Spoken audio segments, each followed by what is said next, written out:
What's going on, y'all? What's going on? What's going on? What's going on? Like, share, subscribe, hit the super chat on the way in. Okay, y'all. Look, Mr. Z was trying to do something here, and it was just not working with me. I had technical difficulties all over the place. Um, yeah, so we're F it, we'll do it live. Right. So I was really because I'm trying to bring up the clips and I know I can't use the video for some of this stuff. So I'm trying to get the audio, then I'm trying to speed it up on top of that a little bit because I know we can understand it. And and it just was not where and I couldn't get everything I wanted. Um so yeah, I'm gonna ask for a little help from you guys. Um especially if I can bring somebody up. Where's compassionate when you need them? But right. So y'all seen the title, right? Y'all seen the title. So we're going to be speaking about today. Excuse me. Um,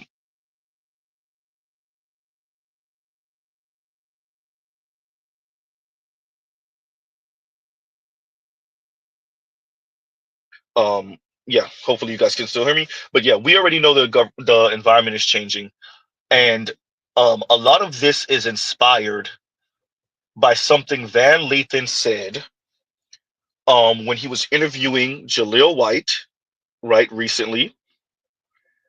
Um, right. And on his channel Higher Learning, and Van Lathan was interviewing Jaleel White. For those of you too young, Jaleel White is the brother who played Steve Urkel on the show Family Matters. And I was really trying to get the segment where he actually said it. I have it timestamped. I'm gonna put it in the link in the description. I think, as a matter of fact, the link is already in the description. I'll timestamp it for those of you who are going to be part of the replay gang. If I can find somebody to come up and be able to play it, then we'll play it and we'll go from there.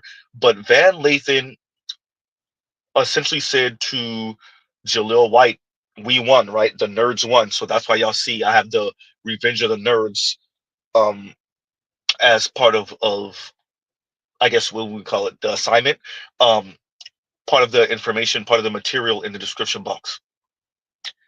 We won. And Van Lathan went on to shoot out a bunch of names. Um, and as a matter of fact, Jaleel White went on to say, if I had to, I think he said write a movie or write a script, it would actually be Revenge of the Jocks instead of Revenge of the Nerds. And that's what inspired this stream. And I'm freestyling a bit, although I'm using some of the material in the description box as anchors, right? But I have a question for us black men in the particularly in the black manosphere, particularly of a certain bent, those of us who grew up in the 80s or 90s, maybe even the early 2000s.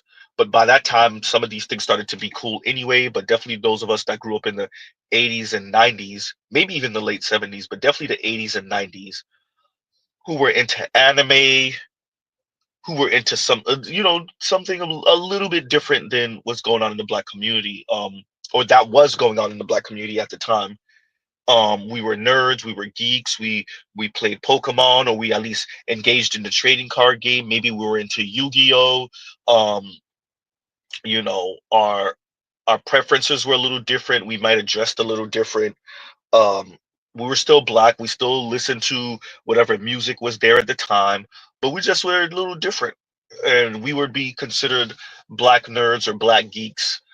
Some of us were bullied, some of us were made fun of. At least for many of us, our interests were definitely made fun of, even if we weren't necessarily bullied or made fun of. And now that the things that we are interested in, or at least were interested in, are all the rave. And as Van Lathan was listing off, I don't recall if he said Star Wars, but he definitely mentioned Marvel and et cetera, et cetera. The things that we grew up reading and watching and being interested in. Now that those things are all the rave, and now that we are essentially in the positions of power, and we have a South African um, autistic seeming, at least, geek who's also racist, allegedly, who has the ear of the president, of the United States, are we aligning with that person, right?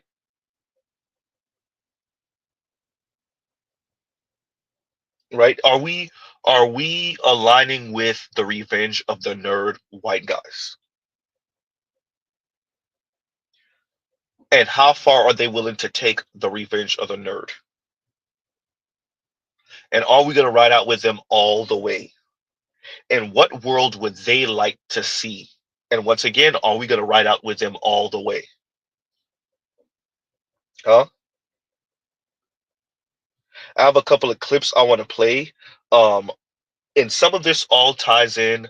Um, I want to play. Let me, if I can have it in order, because I wasn't able to title them in time because I didn't want to have you guys waiting forever. Although it was a minute. It was like 30 some odd minutes. Um, I want to maybe play. Let's see if we can get the Sagar clip first. Um, let's see which one is the Sagar clip. Is it this one? OSHA is the Haha, it is. Haha. Okay, perfect. All right, all right. So that we're gonna play this, and I want Sagar to say. I want him to say it, and then we'll address it. So y'all hold on tight. Um, I'm gonna wait until he say it, and then we'll address it. So y'all listen in close. It's something that Mr. Z has said on his channel before. We're gonna wrap this around. We're getting somewhere here, right? We're gonna wrap this around nicely in a bow. But I want Sagar to say this thing, and then I want us to address it, specifically for us black men in the black manosphere, no matter whether you're on the left or the right. But I want you to see how the game is being played here, right? And what many of our friends and family, maybe even some of us, thought we voted for, or why we actually did vote, in which direction we voted, and then what's actually being done in the name of our vote, right? And how maybe some of us were a bit naive, right? Or how some of these folks spoke one way and they're actually going to flick off a couple of crumbs off the table for what we wanted, but really there's another way bigger agenda that might screw us over on the other side. And so we voted this way. We got a crumb or two of what we wanted going in this direction, but then there's the other direction, and that might harm us way more than we thought before. So let me play this, and let me see if y'all caught it, right? If y'all, well, better yet, if y'all catch it. And so here we go. Occupational Safety and Health Administration. So OSHA is the Occupational Safety and Health Administration. And actually, if we could go to B6 first, Trump has put in, and like maybe one of the worst people you could possibly put in to head the agency that is supposed to protect workers. This dude, David Keeling is his name, he was the safety executive from UPS and Amazon. Now, if you've watched our coverage over the years, you know that UPS was in trouble because they didn't have air conditioning in their trucks, and a worker literally died of heat exhaustion because these things bake in oven-like conditions, like I'm talking 130 degrees in the back of these trucks. Now, I do believe the new Teamsters contract secured air conditioning, improved conditions, but he was overseeing UPS safety back when they were, cooking drivers alive. And then Amazon, like, need I say more? They have the worst record of safety in the entire warehouse industry. Something like 41% of their workers get injured on the job. The company was cited numerous times for serious violations while he was the head of quote unquote safety at Amazon. So you've picked someone who's just a complete industry shill. And then, let's put the one before this, B5, up on the screen. In addition, they've now taken down a bunch of workplace safety practice publications. And this is also very revealing, Sagar, because what they've done here is something they've done in other places with Doge, which is they'll just search for words that are now on their banned list. Things like, diversity or equity or whatever. And a bunch of these workplace safety publications have nothing to do with anything DEI related. But as one example, there was a guidelines for EMS agencies that cited a, quote, diversity of state-specific certification training and regulatory requirements. And since it had the word diversity, even though it has nothing to do, again, with DEI, it just gets blanket taken down. I saw another situation, I think actually right here in Virginia in Spotsylvania County, which is not too far from here or from where I live, where a program to help disabled teenagers be able to transition to some sort of a job was blanket cut because it also, used diversity in some other context or some other banned word. And so they're just doing a blanket search for these terms. And even if it has nothing to do with DEI, just completely gutting and cutting it. And so that's another example of the this. Amazon one. I'm like, look, Jeff Bezos doesn't stand behind you for nothing, right? I mean, these guys, they know what they're doing. This is do we have no, we don't. The Steve Bannon oligarchy warning. I don't think we do, but no. He did this is exactly what he's talking about. A lot of, and the crazy thing is a lot of the promises and all those people have made for Trump and all that haven't even materialized. I talked previously, Zuckerberg promised to stop fact checking on Facebook, and I literally got a fact check on my Instagram from one of his news organizations. I'm only putting the two together because this was the reason that you had Bezos and all these other people stop the endorsement or stand behind Donald Trump at the inauguration. They do it because it's not just about cachet, it's they get something in return. That's what a lot of this is about. And I think quite a lot of that was pretty open before the election. A lot of it is pretty open right now. In terms of will there be pushback and all of this other stuff, I'm not so sure. Not in the current media environment. There was rules changes that came out at the National Labor Relations Board too. We don't have an element for it, but some of the best things that the Biden administration did for labor organizing have been rolled back. So things like they banned captive audience meetings, which is like just, you force your workers to go and sit through some union busting speech. Captive audience meetings are back. The rule that they put out about banning non-competes, so giving workers more flexibility, more ability to, maneuver and change jobs, whatever, that also is rescinded. So they're, rolling back even some of these things were significant, but even the more minimal changes that were made in favor of workers and labor under the Biden administration are being rolled back. And this again, where, Trump went out in a garbage truck and worked at McDonald's and talked a big game about labor. And there was all this rhetoric, it's going to be different with Republicans and labor unions. Like, you should never have bought that bullshit. Donald Trump has always been a union buster. He's always been a strike breaker. Yeah, but, Sean O'Brien seems like he did. So some people did. For sure. And this was part of a strategy to convince union workers to drop their longtime association with Democrats and vote for Trump because he was going to be different on labor. And that is very plainly not the case. Well, it's just one of those where I'm not going to tell a union guy what to do. Clearly, he doesn't give a shit about the NLRB, or he would have voted 100% for Joe Biden and for Kamala Harris. They've got other things that they hold important, cultural stuff, wars, manufacturing, tariffs, general vibe, and they decided that's important. I think it was pretty clear. But don't you think having Sean O'Brien at the RNC was an attempt to convince them that Trump would be different on labor? No, because Sauger gave up the ghost right there. He slipped up, and that's why he didn't finish it initially. The first thing out his mouth was culture stuff. Culture stuff. They played y'all. They played y'all. They knew you were gonna go for the culture stuff, and now they screwing you over. He said it. The people voted for other things other than their bottom line, the money part, the security part, the union part, the protecting the unions part. They knew you was gonna. That's why Mr. Z, I was saying it. Hey, don't fall for this purple hair feminist cousin stuff. What is Mr. Z saying? For those of you that y'all frequent Mr. Z's channel, so y'all know, I kept on saying it. Hey, these white guys gonna vote a certain way. They're gonna go in a certain direction because they tired of being embarrassed by a purple hair feminist cousin who embarrassed them at the house on Thanksgiving dinner. She outsmart you, she outwit you, and now you embarrassed. Now you voting for Trump, and you a whole union worker. Huh? Yeah. So I want y'all to understand why Mr. Z's focusing on Sauger. Sauger is friends with JD Vance, y'all. Uh-oh. Huh? Sauger is friends with JD Vance. Low-key L's active it is. I wasn't actually trying to go in that direction, but low-key. And L's active says, "Is this another Mr. Z I told you so moment?" Kind of. I'm not really dancing on people's misfortune, because this is really sad. This is really sad. And if you listen to Sauger, listen to the callousness at which he says it. Like, you had your reason for voting, and so what if we played you? Huh? You should have known who Trump was. Because Crystal's saying it, like, Trump has always been a union buster. And for those of you that don't know, they're speaking about the Teamsters head guy that spoke at the RNC. And Sauger was like, Sauger is essentially saying, I don't know about telling your people who to vote for. And so that's what Soccer is saying. And Crystal rightfully is saying, no, if you're the lead guy, you tell them, hey, you vote for the reasons you want to vote. You vote in whatever direction you want to vote. But let me tell you that this person represents this and that person represents that. I'm not saying that any one of these are some type of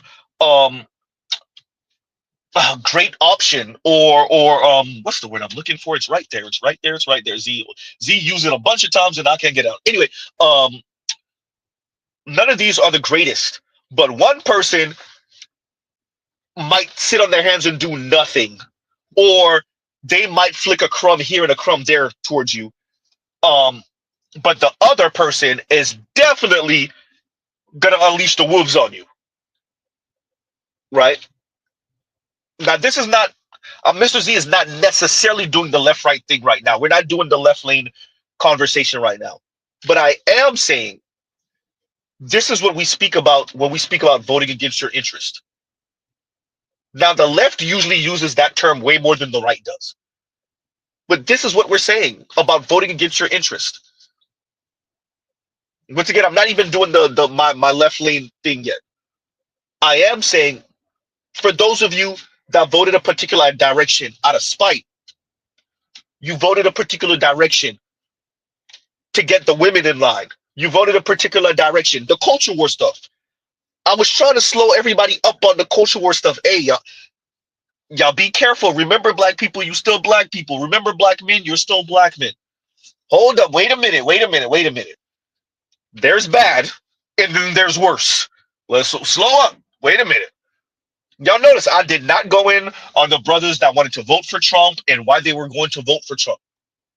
As a matter of fact, Mr. Z did do the I told you so after Trump won in 2024.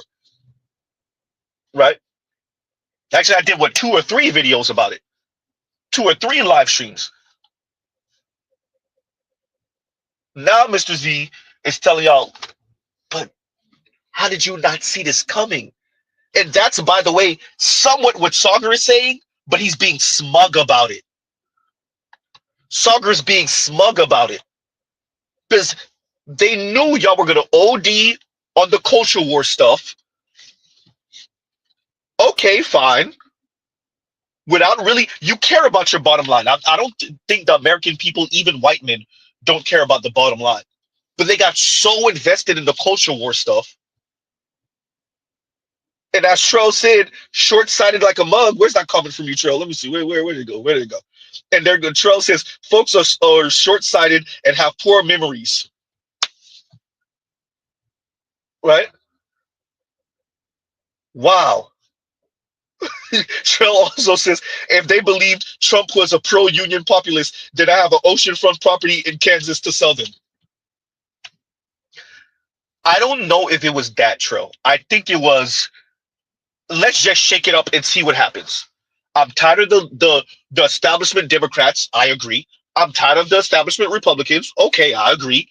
I'm going to just throw whatever in there.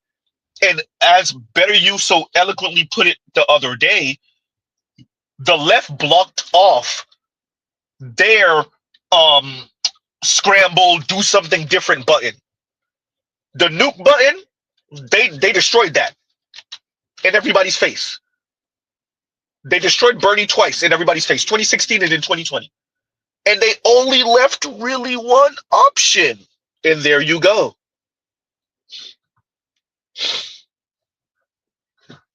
Huh? And there you go. And so now you hear Mark Zuckerberg talking about man stuff, and you hear JD Vance talking about man stuff. That's the culture war stuff. I'm not saying, y'all know Mr. Z is part of the Black Manosphere. I'm not saying that we shouldn't have our man stuff. But what are they really advocating for in doing to make men, even white men, white men? Stable jobs? Uh-oh. Stable unionized jobs that protect them from the perniciousness, I don't know, of the market, which means you, Mr. Bezos, and Mr. Elon, and Mr. Zuckerberg. Uh-oh. Detroit's itself nuke button. The left definitely nuked themselves. Yes, they did. Yes, they did. Absolutely. Huh?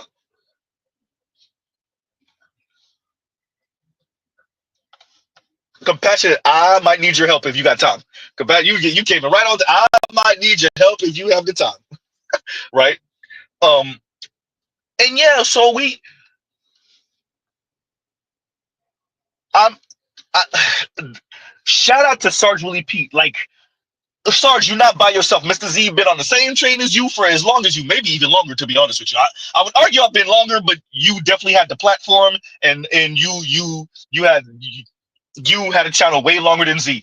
But yeah, the white folks are the white folks, Sarge Willie Pete, right? And like this is what we're lit. You know it's crazy, and shout out to all the Xers, Trails age, AL Evans age, right? Shout out to our new style. It's crazy because like growing up, Z always heard the Xers like say like it's crazy when you're living the history, when you're living it.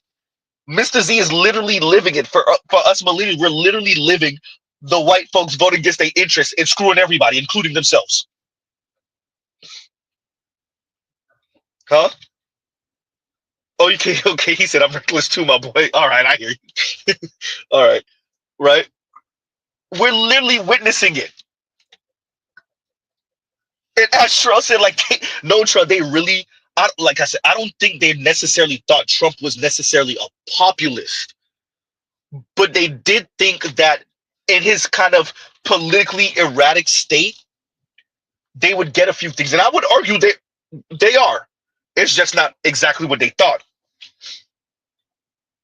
You heard what Crystal Ball said.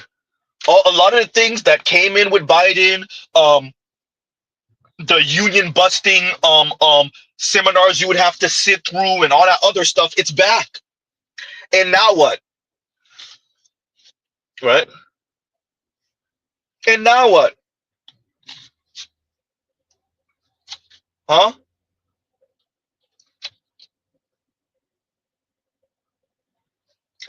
And Soccer gave up the ghost, and it was the first thing out his mouth. It was the first thing out his mouth. Yeah. And he said it. You know, these people, they voted for culture and stuff. And exactly. Uh-huh. How did y'all think this was going to work? You and Mark Zuckerberg and them were going to be voting in the same direction, and you didn't. Who's on the menu? Shout out to black people that be knowing this. Wait a minute. Why am I voting in the same direction as this one? Wait a minute. Who? Somebody's on the menu, and I don't think it's him. Then it's you. Huh? If you look around and you're surrounded about you and the religious right and the corporate right, and you just watch all the tech geeks and stuff like that vote this same direction, somebody's on the menu. Who is it? Uh-oh. Huh? So everybody, I heard the Joy Reid got fired thing, and yeah, it looks to be true. So everybody's rah rah rah with the culture war stuff. To be honest, Joy Reid needs to get out of there. I agree with y'all. Huh? Okay, fine. Great. What about your bottom line, though? And Better You says, I appreciate Sagar's in-your-face bigotry. He makes it clear he's an op. Bro. Exactly. Shout out to Cheska Lee. And Trell says, the leopard would eat my fate. And KMS says, the lamb asking two wolves what's for dinner. Bruh. It's fa- it's frightening because it's so obvious what was going on. It was so, for Z at least, it was so obvious what was going on. I'm not talking about meta politics here. That's BGS's lane. I'm talking about in the mud what people thought they were doing, or at least what they believed they were doing, and then what's actually gonna be done. Uh-oh. Huh? I'm not talking geopolitics. I'm speaking about, and I'm gonna play the next clip in a minute. I'm gonna bring this back. I'm gonna play it again so that y'all can hear Sagar again for those of you just getting in the room. And then I'm gonna play the next clip, and that's gonna be egregious as hell too. Oh boy, that one right there. That's gonna get some of y'all dander up, especially on the left. But even some of the conservative brothers gonna be like, oh, they said what? Uh-huh. Oh, we there now. That's why I have the clip of anarcho-capitalism. Hey, these elite wet dream. Talking about trying to freeze the world in place. So you're number one forever. And we gotta come beg you. No? While y'all pay politicians to rubber stamp everything for you, as if we kind of don't have that now, but y'all want it even more. Huh? Oh man. Thank you, Inspired Truth. It was panacea. It was panacea. Thank you. Every time I wanted to say panacea, I said pancakes in my mind. I said Pacific Ocean. I couldn't get the word out. It was panacea. It was thank you. That's the word. Huh? We already know. Look, Mr. Z, I told y'all I voted down ballot. Huh? I was not going to vote for Kamala Harris. Absolutely not. I didn't see a panacea there. Quite frankly, there isn't one. And I understand that. You know, we adult stuff over here. But I think there was this idea of a panacea maybe on the right with Trump. There's like the culture war. There's a cultural thing with Trump. It's not a cold, pragmatic thing for many people. I would argue for most. All that, no, he's better for my taxes. And cut the crap. Y'all not thinking like that for real. Huh?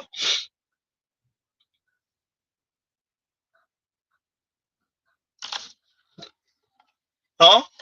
Y'all not thinking like that for real. Y'all voting for culture war stuff. And Sagar gave up the ghost because they all knew it.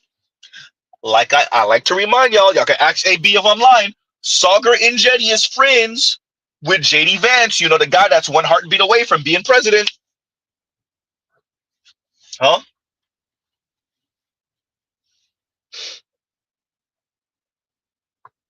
KMS is kleptocracy. Yep, we robbing, and it's legal. Right? We stole it fair and square. By the way, now one of the Congress members, I don't remember if it was a senator or a House member, said that when Jimmy Carter gave back the Panama Canal. He said that in Congress. We stole it fair and square. He literally said that. I'm not joking.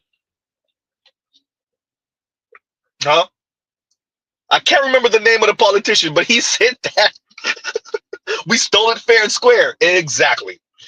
Once again, KMS is kleptocracy. Yep, we robbing, and it's legal. Huh?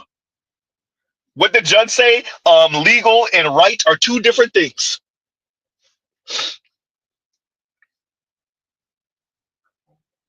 Revelot say that, and Revelot says most of the people that voted for Trump are just Trump fans. They don't know anything about politics. The same could be said about the when people were voting for Barack.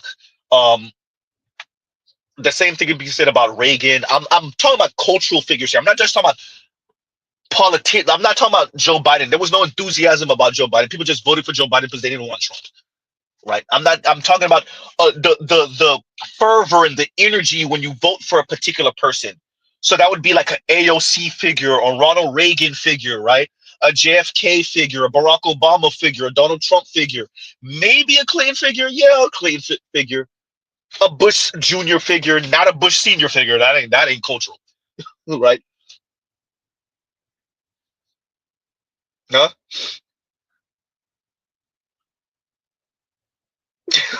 This is what I'm saying, compassionate. Compassionate says Trump got in and suddenly Negroes obsessed with the tax code. Get y'all broke ass on, bro. I know someone like this. Brother has been in trouble with the law. And I remember having this conversation with this brother, and he was like, "Man, I'm worried about the policies. The policies." I'm like, "Ever since when?" Yeah, like on the left, they doing all this talking and this trans stuff and this. Da, da, da. I'm worried about policies. I'm worried about this money. I'm like, but Negro, like most of your money is like under the table stuff, though. What you talking about? Wait, what? Detroit says they were definitely D-Rod Obama, bro. Were they? Were they? Huh? Say that. So I'm gonna play this again. And if I remember which one it was, I'm gonna play this again. We'll bring it back.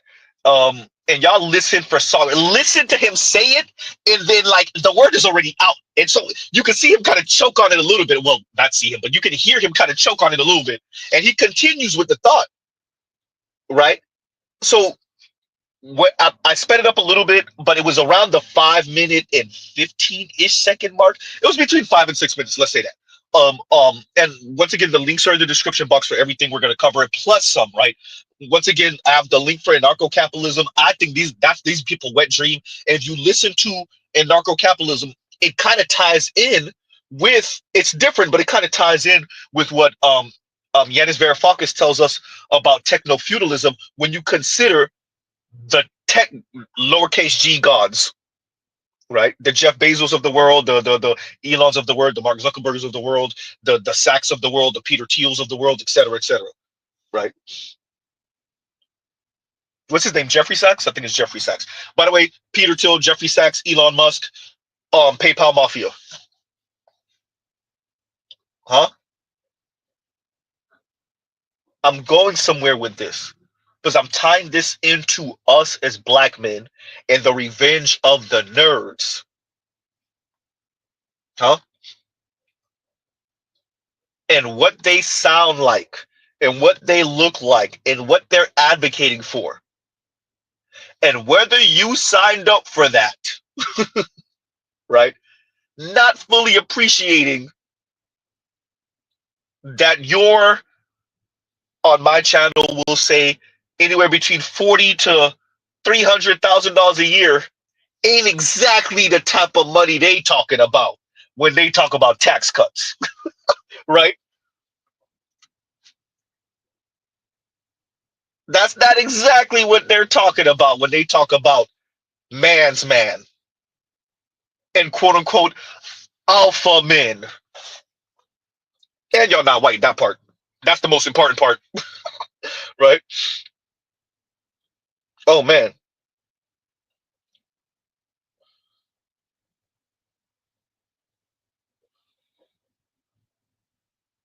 That was the whole point, Big Mo, of Elon Musk buying Twitter/X. I'm gonna call it Twitter. I'm not calling it X. Y'all know Mr. Z updated his phone, and when I pressed that goddamn, when I not even pressed, when I looked at my app list and it said X on it, I was highly annoyed because, by the way, I never updated for my Twitter to say X on the old phone.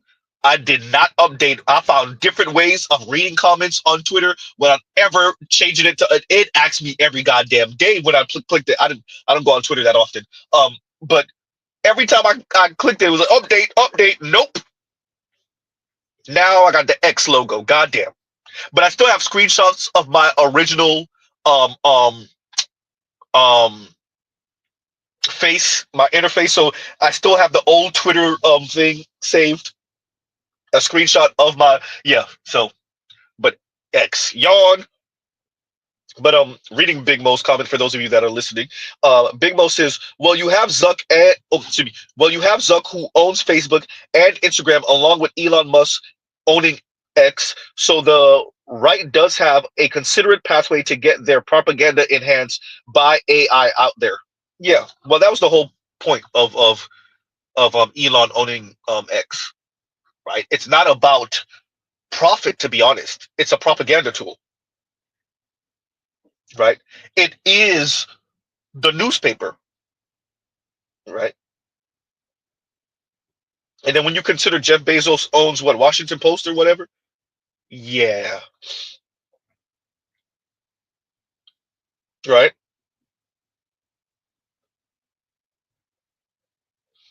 Huh.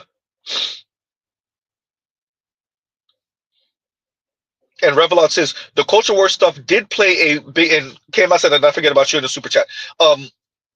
Yeah, and Revelot says the culture war stuff did play a. I think you meant to say big part. The culture war stuff did play a big part in Trump getting into geeks and gamers, nerdrotics, etc.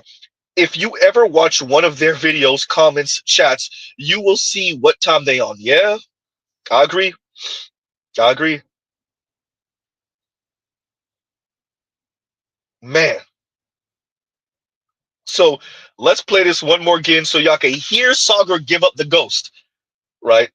So people that are in denial. Oh, by the way, fair use, fair use, fair use, fair use. Right. That's why Mr. Z put this up in the first place. Mr. Z done forgot. Say fair use, right? Fair use, fair use. We're gonna leave it up for a little bit longer. But yeah, that Sagar gave up the ghost. And I think that's real important. There's so much material I could have added to this, but I was debating whether I wanted to do this today. Y'all already know, Mr. Z, we talk about the ladies and their effery, and their maladaptive behavior to the environment. Um, but with that, we gotta talk about these white folks and how the white folks is white folking. These white men are white men, right? The billionaire class is the billionaire class, and what that means for us as black men, particularly black men, part of the black manosphere. And how you maneuver and navigate through this quick changing, fast changing environment, right? So if I know it, y'all will know it, right? So let's play this again.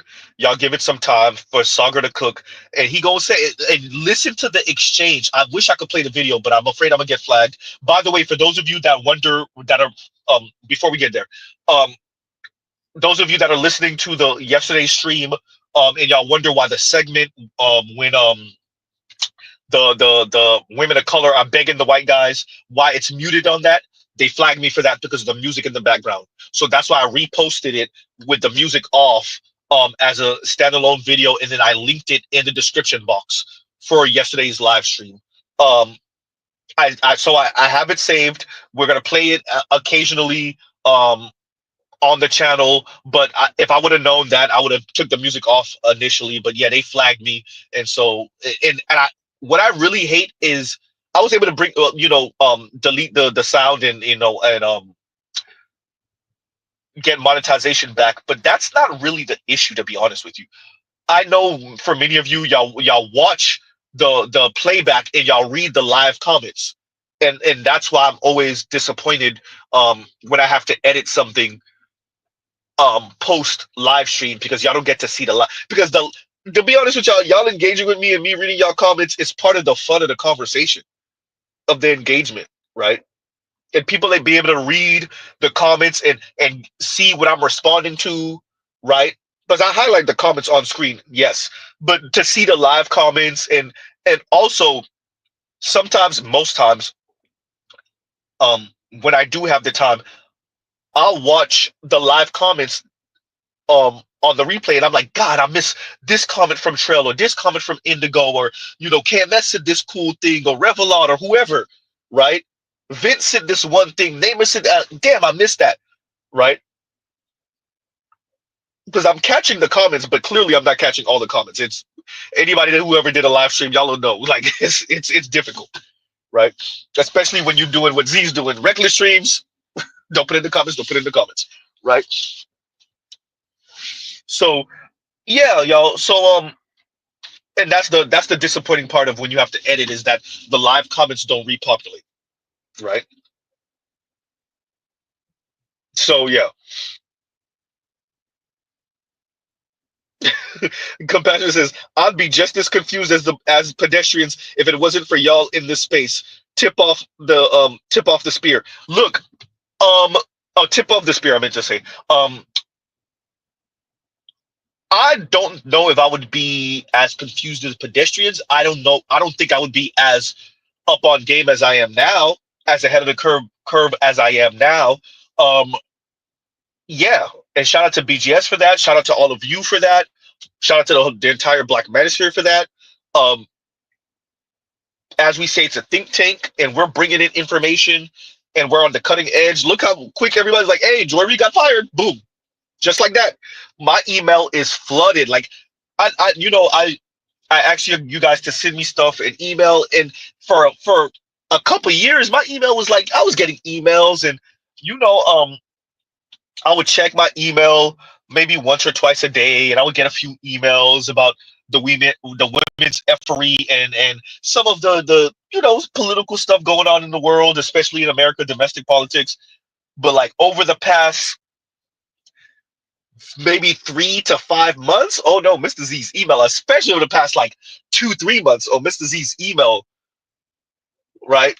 My email is lit, right? I can barely keep up, right? Oh, by the way, whoever sent me the clip, and I've seen it before, of the young lady, black girl in the restroom, and she's like after you with a white dude, and she does the like, what you want, little Negro, to brothers, and then the clip ends, and then the white guy goes to scolding her and shaming her, in a different segment, and it's like, yo, like this is not cool, like we're just men and whatever. Whoever sent me that, please resend it to me. I lost it. I've been searching for that damn email for the past like 2 days. Whoever sent me that email, please resend it because I lost it. Like I done searched high and low. I'm like, who sent me this damn email? Because I clicked it and I swore I started, and apparently I didn't start it. So it's gone somewhere in the ether in my emails now. Right? Oh man. Better you says, I damn sure be about to send stuff. Then I wait 5 minutes and Z live talking about it 90% of the time. Thank you, man. Thank you. I try, y'all. I try to stay on the current events. And I'm telling you, I'm clicking y'all emails for the most part. I click like 75 to 80% of the stuff. Just because you see me don't cover it does not mean I did not see or hear it. Just like I said on the Roger Report's channel last week when it came to the lady who children froze in the car. I saw y'all emails about it. I just didn't know how to cover it. Right? I just didn't know how to cover it. And yes, Mr. Z, Chef Mike Table was in the comments kind of joking on Z on the Roger Report's channel, like, Mr. Z at a loss for words? Shock. And I really was. That's why I didn't cover it, you guys. That's why I didn't cover it. Right? So I do get you guys emails. And yeah, just because you say I don't cover it, somebody might have beat me to it, and I think they did a way better job than I could have did, so I don't cover it. Sometimes I'm waiting and I'm adding it. I might add it to something else before I cover it, and I archive it. So yeah, so I do get you guys emails, and yes, right. So just because you see I don't respond necessarily does not mean I didn't get the email, right? Vince says I definitely email almost every other day and twice on Sundays. Hysterical, right?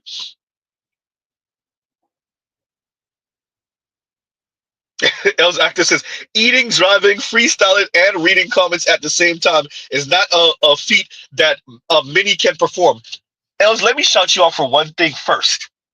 You left out something, and I'm glad you did. Good job. We all know what it is. Thank you very much. Don't put it in the super chats. Don't put it in the super chats. Number one, reckless streams. Number two, thank you for the compliment because you are right, and it is way more difficult than people think.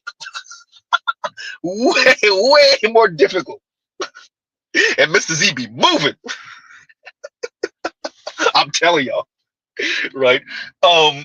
Yeah. Thank you for that. Els Active. Thank you for that. Exactly.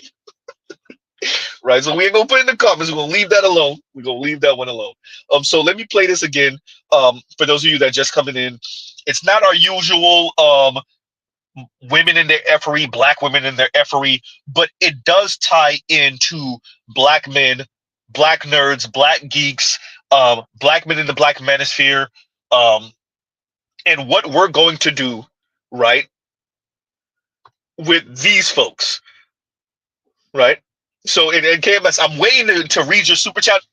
Secondly, like, share, subscribe, hit the super chat because I want to read your super chat when I play. If I'm able to get this somehow, I'm trying to work some magic in the background to see if I can play this because I want to be able to play this with your super chat if I can find a way. But yeah, and here we go, y'all. Y'all listen to Sagar because Sagar's gonna give up the ghost here, right? And here y'all go. No, wrong one. So OSHA is the Occupational Safety and Health Administration. And actually, if we could go to B6 first, Trump has put in like maybe one of the worst people you could possibly put in to head the agency that is supposed to protect workers. This dude, David Keeling is his name, he was the safety executive from UPS and Amazon. Now, if you've watched our coverage over the years, you know that UPS was in trouble because they didn't have air conditioning in their trucks, and a worker literally died of heat exhaustion because these things bake in oven-like conditions, like I'm talking 130 degrees in the back of these trucks. Now, I do believe the new Teamsters contract secured air conditioning, improved conditions, but he was overseeing UPS safety back when they were, cooking drivers alive. And then Amazon, like, need I say more? They have the worst record of safety in the entire warehouse industry. Something like 41% of their workers get injured on the job. The company was cited numerous times for serious violations while he was the head of quote unquote safety at Amazon. So you've picked someone who's just a complete industry shill. And then, let's put the one before this, B5, up on the screen. In addition, they've now taken down a bunch of workplace safety practice publications. And this is also very revealing, Sagar, because what they've done here is something they've done in other places with Doge, which is they'll just search for words that are now on their banned list. Things like, diversity or equity or whatever. And a bunch of these workplace safety publications have nothing to do with anything DEI related. But as one example, there was a guidelines for EMS agencies that cited a, quote, diversity of state-specific certification training and regulatory requirements. And since it had the word diversity, even though it has nothing to do, again, with DEI, it just gets blanket taken down. I saw another situation, I think actually right here in Virginia in Spotsylvania County, which is not too far from here or from where I live, where a program to help disabled teenagers be able to transition to some sort of a job was blanket cut because it also, used diversity in some other context or some other banned word. And so they're just doing a blanket search for these terms. And even if it has nothing to do with DEI, just completely gutting and cutting it. So that's another example of the this. Amazon one, I'm like, look, Jeff Bezos doesn't stand behind you for nothing, right? I mean, these guys, they know what they're doing. This is do we have no, we don't. The Steve Bannon oligarchy warning. I don't think we do, but no. This is exactly what he's talking about. A lot of, and the crazy thing is a lot of the promises and all those people have made for Trump and all that haven't even materialized. I talked previously, Zuckerberg promised to stop fact checking on Facebook, and I literally got a fact check on my Instagram from one of his news organizations. I'm only putting the two together because this was the reason that you had Bezos and all these other people stop the endorsement or stand behind Donald Trump at the inauguration. They do it because it's not just about cachet, it's they get something in return. That's what a lot of this is about. Zucker's saying something here. I think quite a lot of that was pretty open before the election. A lot of it is pretty open right now. In terms of will there be pushback and all of this other stuff, I'm not so sure. Not in the current media environment. There was rules changes that came out at the National Labor Relations Board too. We don't have an element for it, but some of the best things that the Biden administration did for labor organizing have been rolled back. So things like they banned captive audience meetings, which is like just, you force your workers to go and sit through some union busting speech. Captive audience meetings are back. The rule that they put out about banning non-competes, so giving workers more flexibility, more ability to, maneuver and change jobs, whatever, that also is rescinded. So they're, rolling back even some of these things were significant, but even the more minimal changes that were made in favor of workers and labor under the Biden administration are being rolled back. And this again, where, Trump went out in garbage truck and worked at McDonald's and talked a big game about labor. And there was all this rhetoric, it's going to be different with Republicans and labor unions. Like, you should never have bought that bullshit. Donald Trump has always been a union buster. He's always been a strike breaker. Yeah, but, Sean O'Brien seems like he did. So some people did, for sure. And this was part of a strategy to convince union workers to drop their longtime association with Democrats and vote for Trump because he was going to be different on labor. And that is very plainly not the case. It's just one of those where I'm not going to tell a union guy what to do. Clearly, he doesn't give a shit about the NLRB, or he would have voted 100% for Joe Biden and for Kamala Harris. They've got other things that they hold important, cultural stuff, wars, manufacturing, tariffs, general vibe, and they decided that's important. You heard he slipped up. He was not supposed to say it, and it was the first thing out his mouth. Huh? He was not supposed to say it.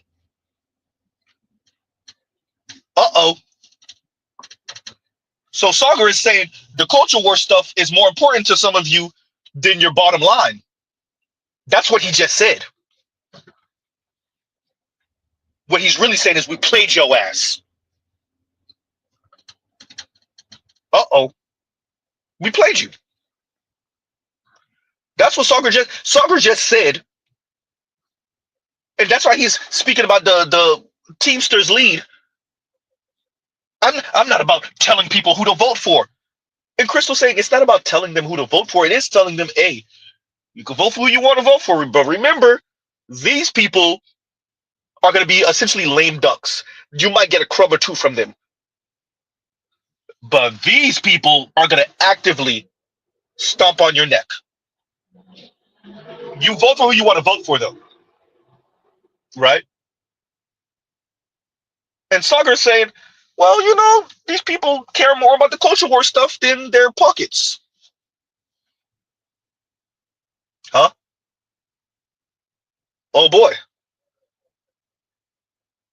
Let's continue. It's important. I mean, I think it was pretty clear. But don't you think having Sean O'Brien at the RNC was an attempt to convince them that Trump would be different on labor? No, because Sean O'Brien smartly looked at the poll of his own voters and said, oh shit, half of these guys are going to vote for Trump anyway, and I want to burn any ability of me to be actually get in the room. You want to be shut out of the door, or at least have 1 foot in that door. I'd rather have at least 1 foot if my job is to represent the union. He can't control what all of his people do. No, but he could have made the case.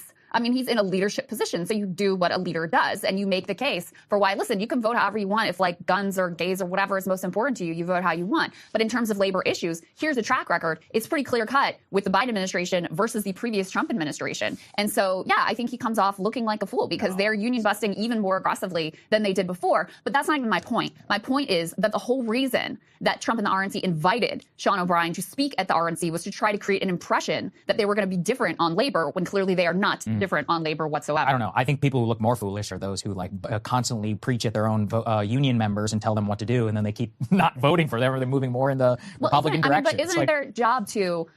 It's not telling people what to do. No, I know. But the whole idea is if you are in a leadership position, explaining the very clear difference in the track record on labor-specific issues between Joe Biden, Kamala Harris, and the Trump administration. Yeah, I think it's your job to explain those differences. People can do with that what they want, but to equivocate and pretend like, oh, he's going to be good on labor, or actually it's the Democrats who are worse, like that was just a lie. So then you're just lying to your members and you're confusing them about the choice. You're not helping them to make a better decision. I don't think that. And again, this is the problem with union leadership. They've been, sucking at the Democratic teat for 40 years or whatever, and they've lost all their membership. He's giving up the ghost without even. Sagar is like the smartest dumb person on the planet with this crap. He's giving up the ghost. He's saying, the problem is that they're over here dictating, and they were sucking on the Democratic tit. And that's the problem. Instead of paying fealty to who? The Republicans who's going to de-unionize them anyway? Doesn't this go back to Rush Limbaugh and what he said to the Breakfast Club before he passed away? If you're on that side, then I don't give a. He said, I don't give a. Essentially, he was saying, I don't give a F. Shout out to the Breakfast Club back then. Rush Limbaugh came in and put a foot to all of. Oh my God. Oh, Z, calm down, Z, calm down. Y'all, Rush Limbaugh had goddamn a foot in the grave. And in his dying bed, he was still able to sun all three of them on the Breakfast Club.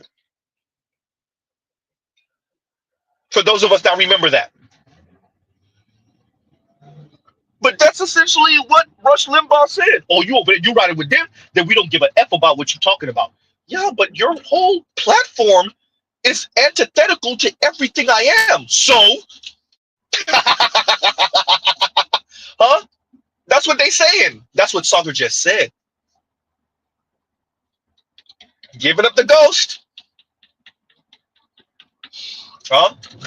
I bet you Anton not gonna say nothing about this. I bet you Angry Man ain't gonna say nothing about this. Uh-oh. Huh? Where's the Hodge twins now? Where's Tatum now? Uh-oh. Where's Candace Owens? Huh? None of them are closer to JD Vance than Sagar is, and Sagar just gave up the ghost. Now, what's going to be interesting is seeing JD Vance versus Elon them. Uh-oh. Because JD Vance knows what it takes to bolster up the family, and it takes way more than some culture war stuff. So let's see who's going to win that debate. JD Vance or Elon. Oh, wait, we gonna get to the part where they try to kick everybody, Mr. Z said it. They try to kick everybody out of government, everybody out of anything safe, anything where they can't fire you for any old reason, and they try to put you precarious in the private sector. We gonna get to it. There's a reason why Mr. Z is covering this, because we're black. Huh? Some of the other brothers in the black manosphere, they gonna get y'all with the we men. You need to start a business anyway or starve to death. Uh-oh. You shouldn't be relying on government anyway. Huh? Uh-oh.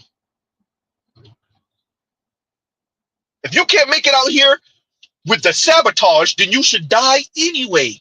Uh-oh. You think that's not what they're saying? That's what they're saying. Huh? Some of the other brothers part of the black manosphere, y'all walk with them with the culture war stuff, and you work for the post office. Explain this to Z. Wait, what? You walk with them with the culture war stuff, and you work for the federal government. Explain this to Z. Huh?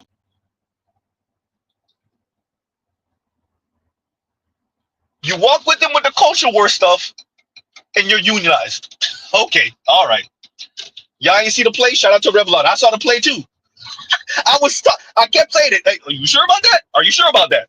Mr. Z can't play the clip right now. Are you sure about that? Huh?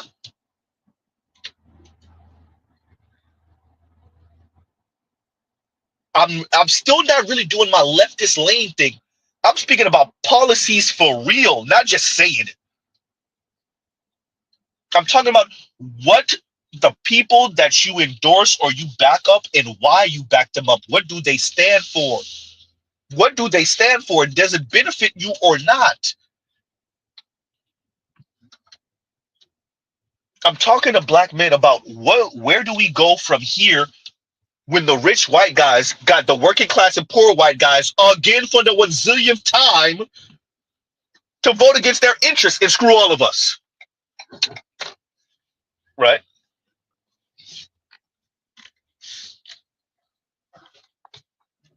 Uh-oh. Just saying. Right? Does everything else sound good until you put it to the test and see what it really looked like? You know? And y'all like, share, subscribe, hit the super chat, and let's see if we can finish this up. If Mr. Z can, that will be great. Here we go. Also are endorsing ceasefires in Gaza, which is pretty stupid, or ceasefire or BLM protests, or any of the keep on signing on to socially liberal causes, and lo and behold, but membership starts voting. What I'm arguing is the exact opposite.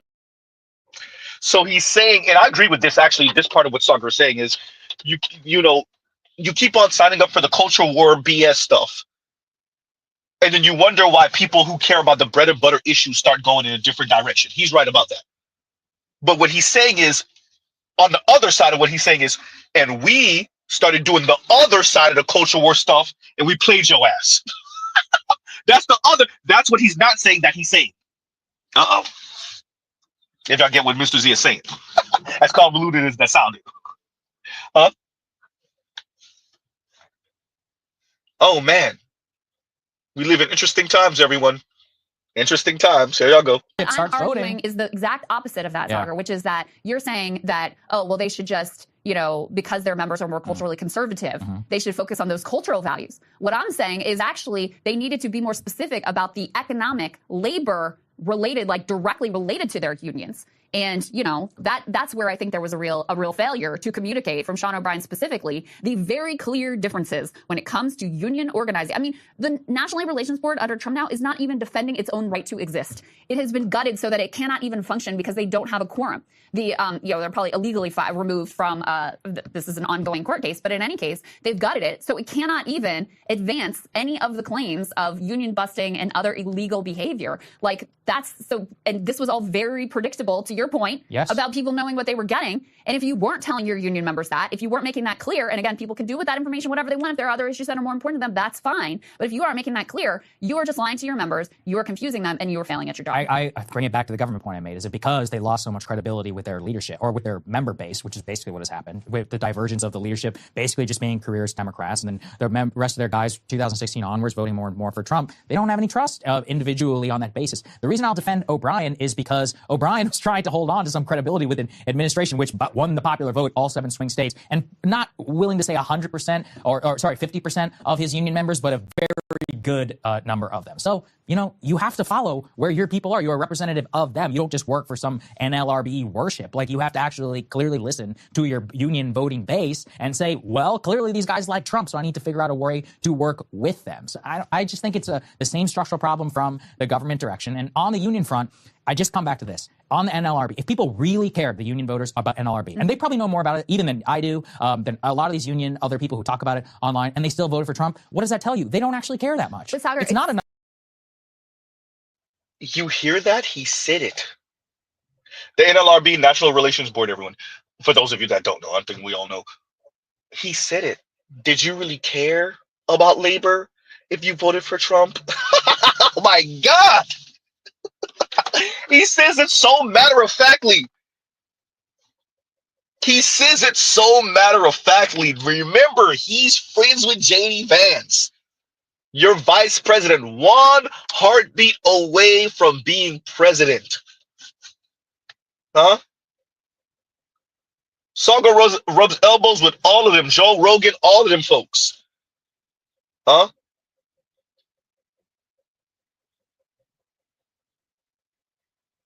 He's an acolyte of Ben Shapiro and all of them. Woo!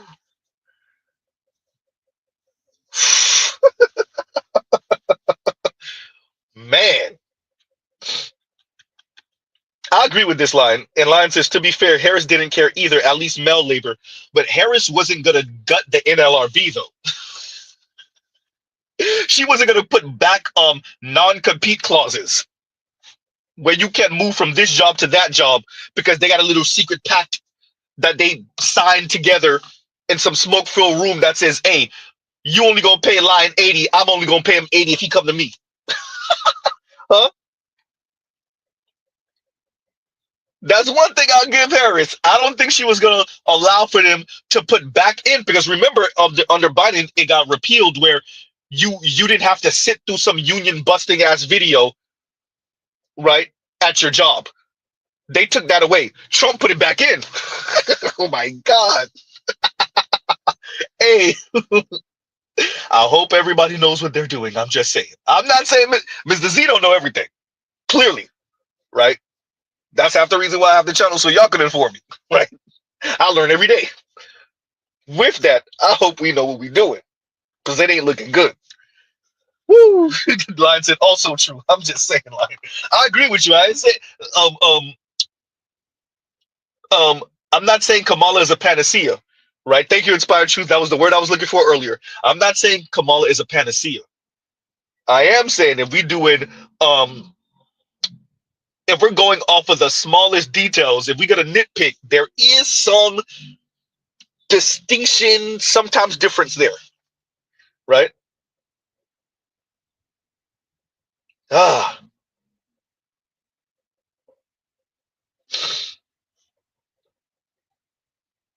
You ain't leaving the country, God Cognito. Stop it. God Cognito said, I'm leaving the country. The Black Manosphere Trump Sims will have to live with this. You ain't going. You ain't leaving the country. Where you going? America's reach is far, and America sets the precedent, right? That's the thing. America sets the precedent for all of this crap. Where you going? It's a right wave all over the goddamn planet. Where you going? Europe, have fun. Have you seen what's going on in Germany right now? Where you going? France, where you going? Right? Marie Le Pen almost won how many times now? She ain't almost win, but you know. Huh? Man.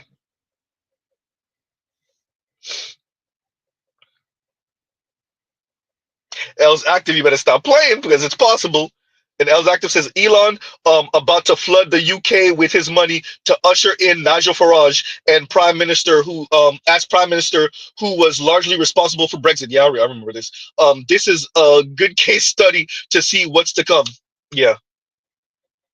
Remember, I bring it up all the time because it was so egregious, man. Like, we know this happens, but in broad daylight in front of everybody's face, that's a problem. When he pretty much told all the Republicans, you either get down or lay down, and if you don't, we're going to primary your ass.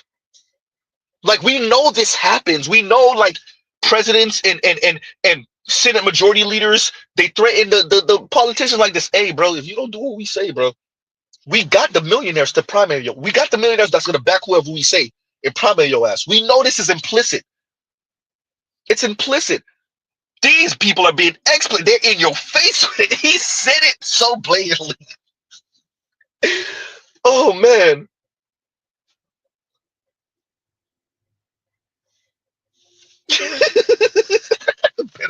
better you said, Guy Incognito, I'm going to the moon, bro. You want me to save your seat? Hysterical. AB say that. AB says, don't forget the turtle is retiring in 2026. Mitch McConnell, this Negro Mitch McConnell. He's not a Negro. This Negro Mitch McConnell. Jesus Christ, turtle face, turkey neck ass. Huh?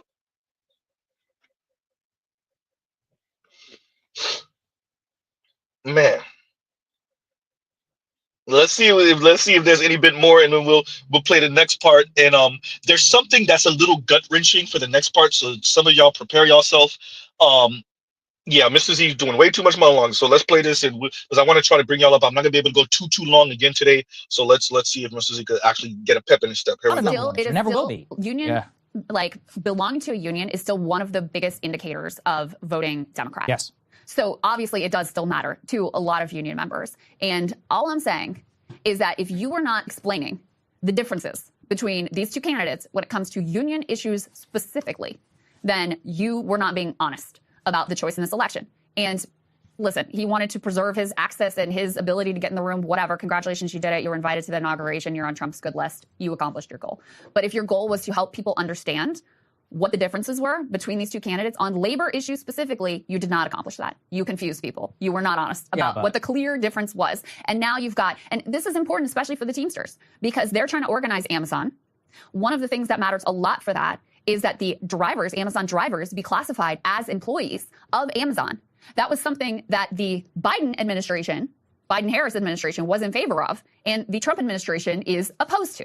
So you've just set back even your own organizing efforts in terms of trying to unionize Amazon. So, you know, I'm also just not gonna buy this was some noble attempt to, like, you know, represent his members. I think he wanted to be in the room. I think he wanted that invite to the inauguration. I think he wanted to be buddy here, and he got I mean, switched. I'd rather be him than some idiot some idiot preaching next to Hakeem I wouldn't, because Jeffries. at least I didn't lie to my members. I don't think he lied to his members. He didn't endorse anybody. Yeah, he was very, I think it was very deceitful, the way that he portrayed the Democrats as the real opposition to labor. And I'm not here to cape for Democrats. Lord knows I've been critical as well. But if you look over the past number of decades, like, there's a reason why the unions at this point do typically always endorse Democrats. It's because Republicans hate them and want them to not exist. Like Elon Musk, who is in charge of our government now, doesn't think the National Labor Relations Board should exist and hates unions and thinks they should all be illegal. So, like, yeah, you shouldn't back that person because they hate you and they think you should die. I think that the Teamsters in the long run will probably be vindicated because they're going to get something out of the Trump administration that the rest of these guys whispering and said probably are not going to get. And that's probably better than absolutely nothing. So I don't blame Sean O'Brien. They got a Department of Labor nominee secretary who has a very bad AFL-CIO voting for, but supported the PRO Act, but it's completely irrelevant now that the National Labor Relations Board is gutted and headed to the Supreme Court to be deemed unconstitutional. We are not even 1 month into Trump administration. Yeah, it's already clear. Over a 4-year period, I am absolutely certain O'Brien will be much more vindicated than the rest of these people who are completely shut out of government. So if you want to be bitching on the sidelines, like, okay, I mean, good luck to you. While your union membership continues to decline, and your own people continue to vote against the things that you tell them to do. That's where he says vote against the things you tell them to do. Sorry, now that's slick. In other words, vote against their own interest. Crystal, you should have caught that. Crystal, you should have checked that right then and there. You mean vote against their own interest? Oh boy.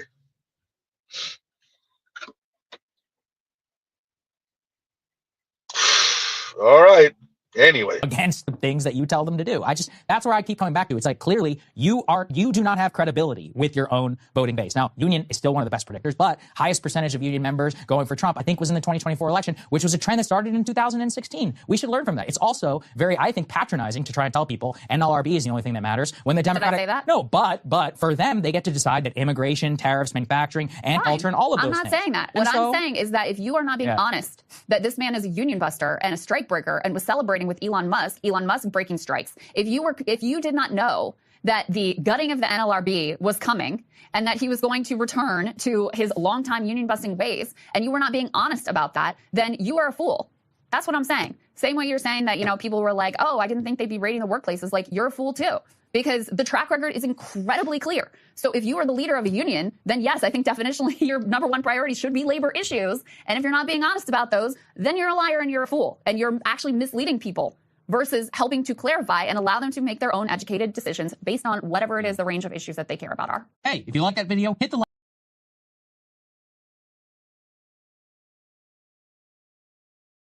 Oh, sorry, y'all. And T-Rex says, Crystal Ball is not honest. The Teamsters Union said Kamala was smug and arrogant towards him. Plus, did Biden Kamala do to the Red Roll Workers Union during the strike?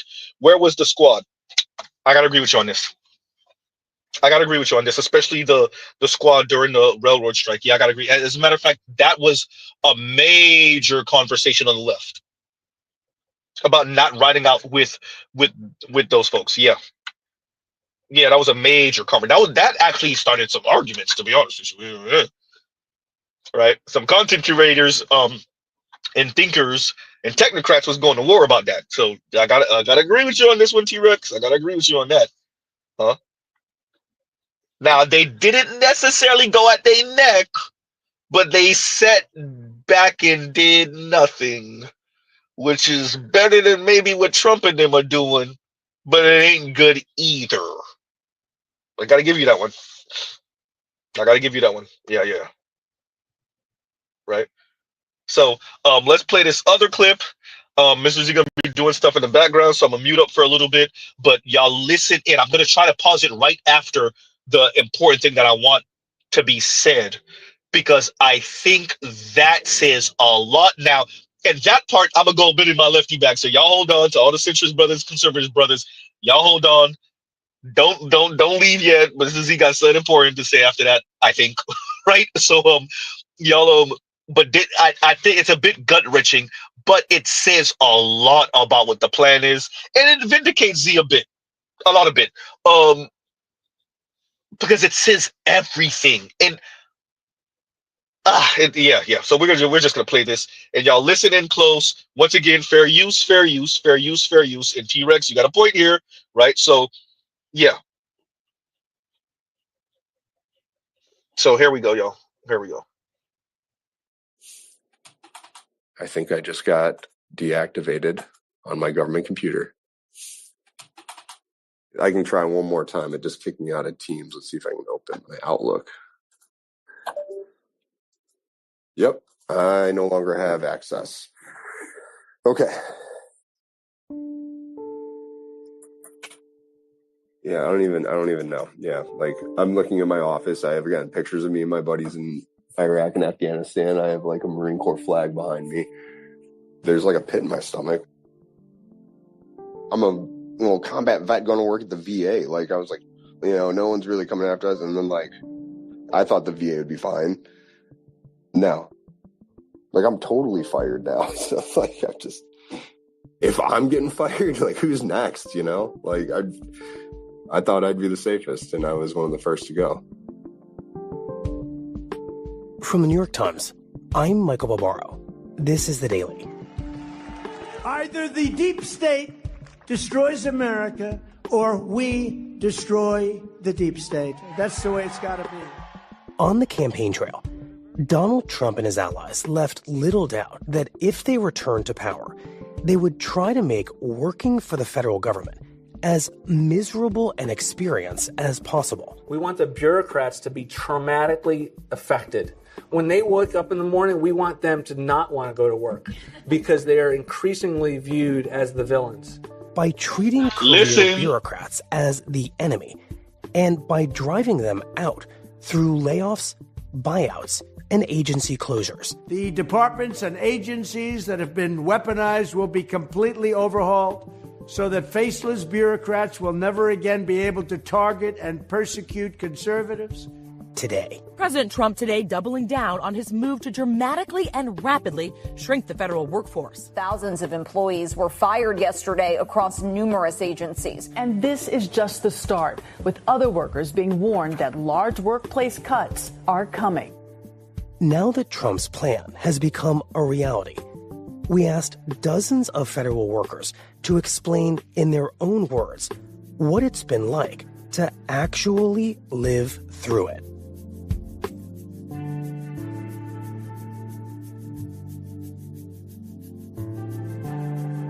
It's Wednesday, February 19th.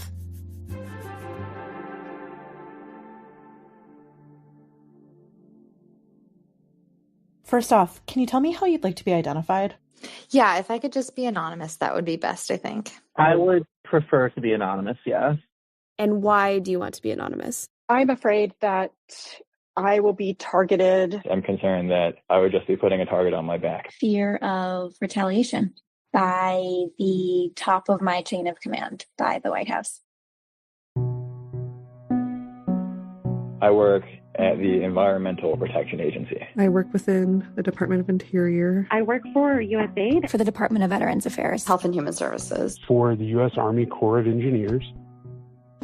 I work to keep our ports and waterways safe and delivering for the public. A lot of the work that I did was focused on improving diagnosis and treatment services for children. I love my job. Public service is important to me. I get to see every day the positive impacts that my job and my agency have on my community. My mom worked for the county and my dad worked for the state. You progress to working for the government because you're a citizen, and that's the best thing that you can do. And so that's why I went there. It was probably my dream job. I've been with my department for 15 years. 17 years. 2.5 years. I have worked as a federal employee for over 23 years. This is the first administration transition that I've ever been so uncertain about what I'm being asked to do. Having worked for the last Trump administration, I didn't really anticipate anything this severe, and we all were a little caught off guard. Today I will sign a series of historic executive orders. With these actions, we will begin the complete restoration of America and the revolution of common sense. It's all about common sense.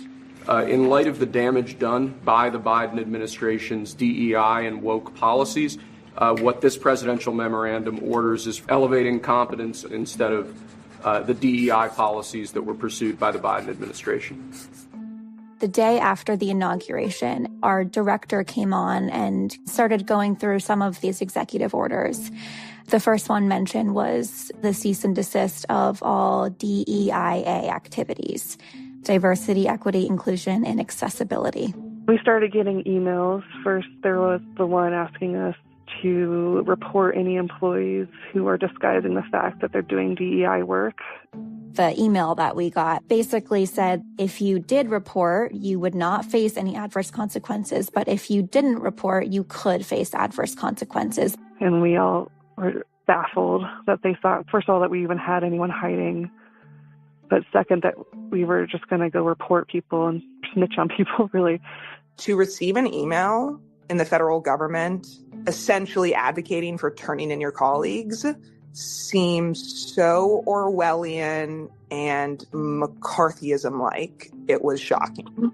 We were told to take our pronouns down. People are afraid to give a shout out about Black History Month or Women's History Month. And the thought is kind of like we should avoid saying things like disadvantaged communities or environmental justice. Things like gender-based violence or women's empowerment, even Happy Lunar New Year. You know, it was like, oh gosh, should we not even be saying that? That afternoon, in fact, several colleagues that had been working on DEIA initiatives were fired, sent home. One of them I had only been talking to about 2 hours before he was sent home. That was very chilling. A sense of paranoia arose. I remember we kind of all said, what's coming next? Fast forward, I don't know, a couple days, and I got the fork in the road email. Now to another big move by President Trump's administration. In an effort to shrink the government, millions of federal workers are being offered buyouts. It's coming soon. As a matter of fact, this is within the next couple minutes. And thank you for that inspired truth. And he says, don't forget to pause and chime in with the commentary. Z, I did not forget. But there's a say. I want this lady, to say what happened in what she read, because it's going to say everything. And black men and part of the Black manosphere are going to have to make a choice about how you as an individual respond to this, particularly if you work for government, local, state, federal, definitely federal government. But it's even for those of us that work private sector, it's going to say a lot about where we're going here, right? I'm going to give y'all a hint, Atlas Shrugged, right? I'm going to give y'all a hint, anarcho-capitalism, right? I'm going to give y'all a hint, techno-feudalism, but she going to say it. And here y'all go. A warning that the jobs could be cut if the buyouts aren't taken. In an email with the subject line, fork in the road, those interested in the buyout told to reply with one word, resign. It came on January 28th. It came at different times, so we all got it in the evening. Mine came at about 10 p.m. Everybody first thought it was like a phishing email. I read it on my work cell phone, and I called out to my fiance just being like, fork in the road? Are you kidding me? Are you kidding me? The email makes it basically sound like if you don't take this opt-out, you could potentially lose your job in the future. When this email came, it felt like, the horror film. The call is coming from inside the house. Like, it's my own leadership that is gunning for me. Then a few days later, we received a frequently asked questions email regarding the fork in the road email. That email saying you have this great opportunity, you should take it. You work in a low productivity federal job and you should go to a high productivity private sector job. I keep thinking. And there you go. There you go. It's Atlas Shrugged, everyone. Their wet dream. You work in a low productivity public sector job. You didn't go and find you a high productivity private sector job so that we could rip you apart with the precarity. Huh? You got too much safety net. You can't just get fired because your shoe color or your shoelaces are the wrong color. No, we need you over here in the precarity, or go start your own business so we can eat you alive. And I just want you to understand, the people that are creating those emails that are being sent out are like 24 years old, 18, 17, well, not 18, 19, 20, 22, 24, 25 years old. Telling you, man, you got some BS public sector job with union and safety and rights and labor rights and safety protocol. And they got to go through a step process to fire your ass. We don't like that. Alexa, play the snitching ass dude that snitched out Cameron and them. We don't like that ish. Huh? No, it wasn't Cameron. It was somebody else in Belly. It was DMX in them, right? This is he getting his son movies mixed up. Huh? Uh-oh. You work and everything was sad as hell. And this right here said everything. You imagine an email like that? The email reads of snark. You work in some little BS public sector job. Get out here in the real world with the private sector. Huh? Yeah, that's what I'm talking about. Better you, dude from Belly eating the banana. Pause. And that the whole thing reeked of snitch moist, right? Don't like that ish. Don't like it at all. Exactly. Right? Man. Huh? Yeah. This is what it is. All of that tie in what Yan has been saying about techno-feudalism, their anarcho-capitalist dream, Atlas Shrugged. This is their wet dream. Huh? Freeman's wet dream. This is it right here. Ayn Rand's wet dream. Huh? Yeah, privatize everything. Check the links in the description box. You know how we joke sometimes, if they could make you pay for air, if they could make you pay to breathe, they would do it. Well, huh? Yeah. I'm saying this is why Mr. Z says let them talk. You let anybody talk long enough, including Z. You let anyone talk long enough, that's gonna come out.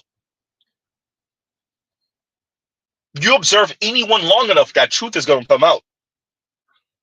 What they're really on, their hangups, their insecurities, their strengths, their weaknesses. Huh? Oh man.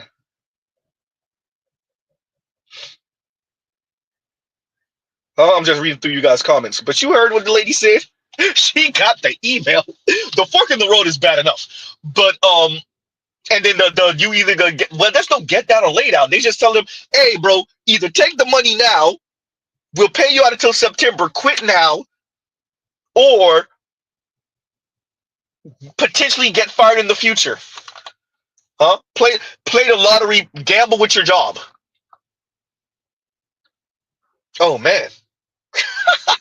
And a 20-something year old, early 20 some odd year old is sending you that. A goddamn computer hacker who Elon just so happened to take a liking to just sent you that email. Train tracks, train tracks, train tracks. Huh? Hey, for all, I hope y'all know what y'all signed up for. I'm just saying. Huh? We're only a month in, everyone. We're only a month in. Huh? Man. So we'll play the rest of this, or a little bit more. We don't got to play too much of this left. I think we already heard everything we need to hear, but let's see. Let's see. Here you go. I keep thinking, and I'll try and say this without crying. A couple years ago, I was working for the federal government about 15 hours a day. I did that because I believed in the work. And so I can't describe how hurtful it is to receive an email saying that you should go from a less productive public space to go to a more productive private space and work there. It was so hurtful to receive that email, especially coming from a government email address. And just the presumption that I'm going to put this in front of you and you're going to jump at it. It insults the fact that we are there because we want to be there. We feel strongly about the mission of the agency. Okay, yeah, they're going to gut wrenching thing. All right, white women, the white woman tears. Y'all already know how they play the game. My feelings, tears, crocodile tears instantly. But I get it. And I do think that there are people that have a mission and it's bigger than the money. The money is good. The money is important, but there's people that do things and they believe it in, and yes, right. So the white woman tears might be, oh my God, is it possible? It might be warranted in this. It might be, maybe, possible, right? Possibly. We'll see, right? But yeah, it is a mind freak to think a government email is telling you leave this public sector space that you think you're doing good at and go do some in the private sector. Go make some money. Welcome to a man's world. Welcome to a black man's world. What you do? You doing ew? You're government? You're blue collar? Ew! I don't want to get blue collar on my hands. Ew. Sorry, white woman. Welcome to a black man's world. Was you doing something you care about? I'm pretty sure anybody that's ever like taught, a brother that ever taught, that was a teacher, I'm pretty sure you got that. Ew, you're a teacher? What you make? 40 grand a year? 42, 45? Ew. Go into private sector, make some real money. Go be a drug dealer or something. Go in the streets. Wait, so you went to college to be a teacher? Because you have a greater calling? Ew. Welcome to the man's world, the black man's world in specific, Miss White Lady. Man. So I definitely wanted y'all to hear that. I definitely wanted y'all to hear that. That's what it's about, everyone. The two clips showed y'all between Sagar, between this, the cat's out of the bag. Huh?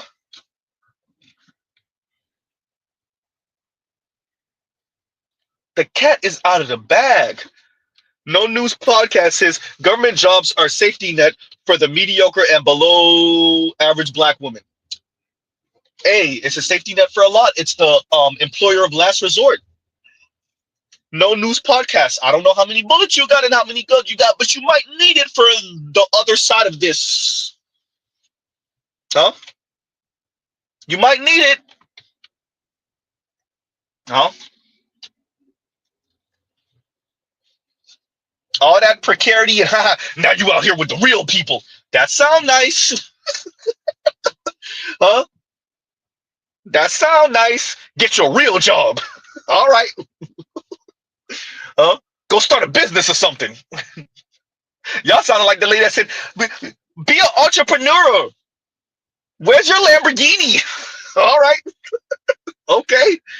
Huh?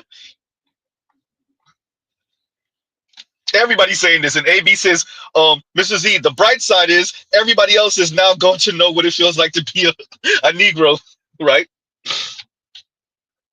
Oh, man. I'm just saying, be careful what you wish for. Be careful what you wish for. No News Podcast, I agree with you about the mediocre part. I'm saying don't be too celebratory. That's what I'm saying. Be all right, be careful. Setting precedents out here. Huh? That's all I'm saying. Huh? That would mess with me. To be honest with you, that would bother Z. That would mess with me emotionally. Especially if you're invested in the work you're doing and you feel like you're doing something that's bettering the society, the country, and you might actually be doing that. Yeah, the bureaucracy, of course. We already know. We already know about the bureaucracy, but your particular job, you're doing something, you feel like you're advancing the society, right?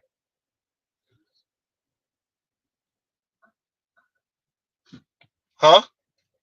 And you get a government email that first tells you, fork in the road, hey, bro, you either going to take this money right now, or you potentially will get fired in the future, and you probably will. And then you get another email that says, bro, why are you here in this low rent, unproductive, low production government job? Go get your real job. Go make some real money in the private sector where Elon is waiting for you, where Jeff Bezos is waiting for you. Huh? As if, wait a minute, Elon walked into Twitter and fired half the goddamn people. Uh-oh. Jeff Bezos got drivers peeing in bottles. Workplace injuries all over the place in his goddamn warehouses. Yikes. Googling them guys used to say, what was on the wall that used to be on the wall? We try to do good things. We try to advance society. I forgot what was on the wall at Google. They took it down. A few years ago, they took it down. Go work for one of them. Uh-oh. Huh? Go work for the Waltons at Walmart. You know where, like, how many of the percentage of the people still gotta have welfare.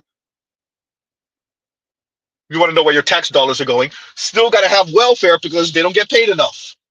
Go work for one of them. Why are you here in the public sector being unproductive? Go out here in the private sector with everyone else and live a precarious existence. I mean, nothing is guaranteed. This is true. Even the government job clearly isn't guaranteed, right? Or you could just go try to start a business, have fun with that, huh? Man. So I could understand Miss White Lady's tears. I get it. I get it, right? And I'll read this one now, KMS, and I'm gonna read yours too, Guy Incognito. And KMS says, and thank you for the super chat. KMS says, Doge determined to level everyone, level everyone to the same playing field, or level the playing field. So let's read that again. Doge determined to level the playing field and make Negroes of us all. As a black man who thrived, question mark, in private America, I strongly suggest one not only learn how to swim, but grow gills. You know that ain't gonna happen, KMS. Most people gonna drown. That's what's gonna happen. And it's gonna be a dog eat dog world even more than it was before. Because apparently the private sector is gonna be flooded with some 200,000 used to be public sector workers. Now, how many of these people were close to retirement anyway, and they're just going to go ahead and bow out? Or how many of these people were moms that could be that were still married to their husband, and they could go and be a stay-at-home mom? So maybe not the full 200,000, maybe 150, 175, 140. You never know of that 200,000, huh? But yeah. Most people gonna drown though. They go into the private sector and get their head taken straight off their shoulders. Some are gonna rise to the occasion. Some public sector already came from private sector in the first place, right? KMS says better grow gills or grow fangs. Uh-oh. Right? And I think, but this is the thing, KMS. I think there are people that are suited for that, and there are people that aren't. There are people that they go dark and they stay dark, or they go dark, they go to work, they take heads off, right? Then they go back home and they could take that off. And then there are people that are just light. That's what they are, and they want to be in spaces that allow for that light to show. And so now, goddamn, I just started this thing. I gotta cover The Age of Anger, written by Pinkaj Mashra. I always mispronounce his name. But he speaks to that, and like, this is an author, and he's making really good money. Indian cat, middle-aged Indian dude, probably getting older now, actually, older Indian guy.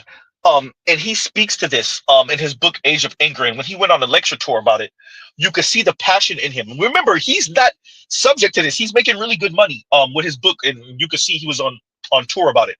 And he says, like, the way neoliberalism hit a lot of developing countries, including India, is it essentially kicked people off the farm. Hey, bro, and that's just one of the reasons why there's so much self-deletion on farms in India. Bruh, you better get out here, screw all your family stuff and your relatives. You better move into one of these major cities, go become a taxi driver, go make this money. Screw all that family and friends and relatives and what's comfortable. And so what he said is, like, it forced people to compete that either weren't built to compete or that's just not them. And so you're turning schoolfish into sharks who are okay with being schoolfish. Huh? And he kind of resented that. You could tell from his voice that, if I'm not mistaken, I think he actually said he resented that.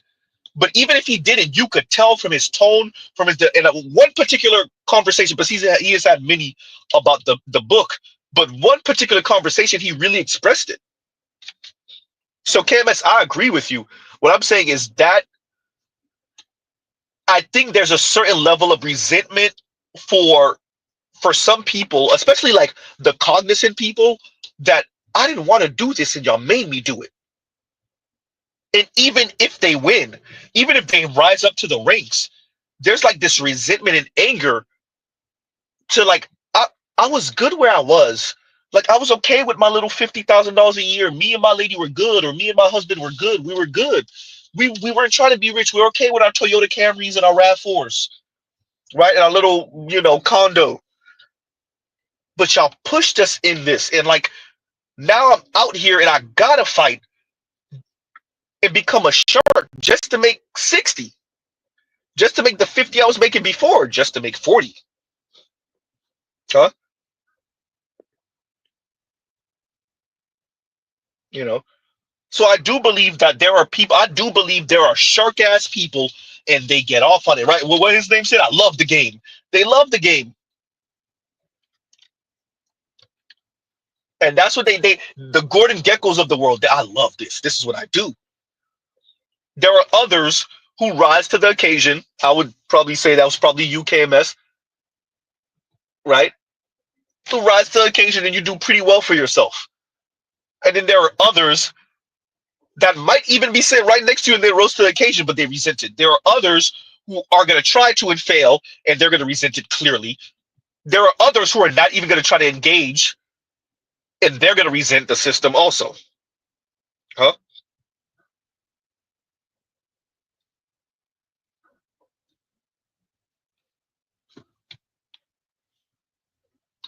I think this is a thing. This is a thing. And KMS says my coping mechanism is that I love what I do and have an interchangeable skill that is highly marketable. If I didn't, I'd hate myself. Yeah. And I think there's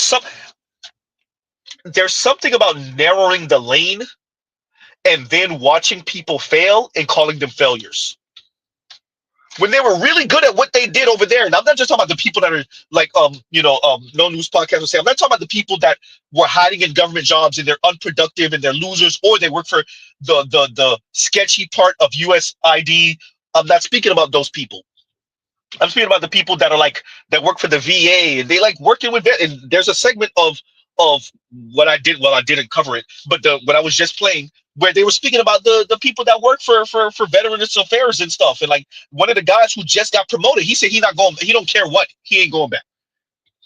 He's not working for government no more. And which, by the way, is like that's what Elon wants, right? And there's something to be said. Guy Incognito, I don't think that KMS is disagreeing with you. I don't think slow down. I don't think he's disagreeing with you. I don't think he's disagreeing with you. But yeah, no, I do think that there are people that really enjoyed what they were doing and they were good with their, 45, 50, 55. They would like more money. Clearly we would all like more money. But they were okay with their $55,000 a year. I'm not talking about the government workers that were making like 150. Right? But the government workers that are making like 65 and they have their life planned and they're good. They would like more money, but they're good where they are. And they're talented, right? And then you narrow the lane and kick them into the private sector. And as most of them are going to fail, then we're going to call them failures. They were B plus employees over there in their lane, right? They were a solid A employees. They were solid B employees. They were B minus employees in their lane. And then you kick them over to here to this lane, and they're going to be like C minus employees. They're going to be D employees. They're going to get fired. Huh? And then we're going to call them failures because they failed to do the thing that they didn't want to do in the first place and you forced them to do. I'm just saying. No? And my apologies. And Guy Carnegie says, I'm not fighting with KMS. We cool. Right? Man.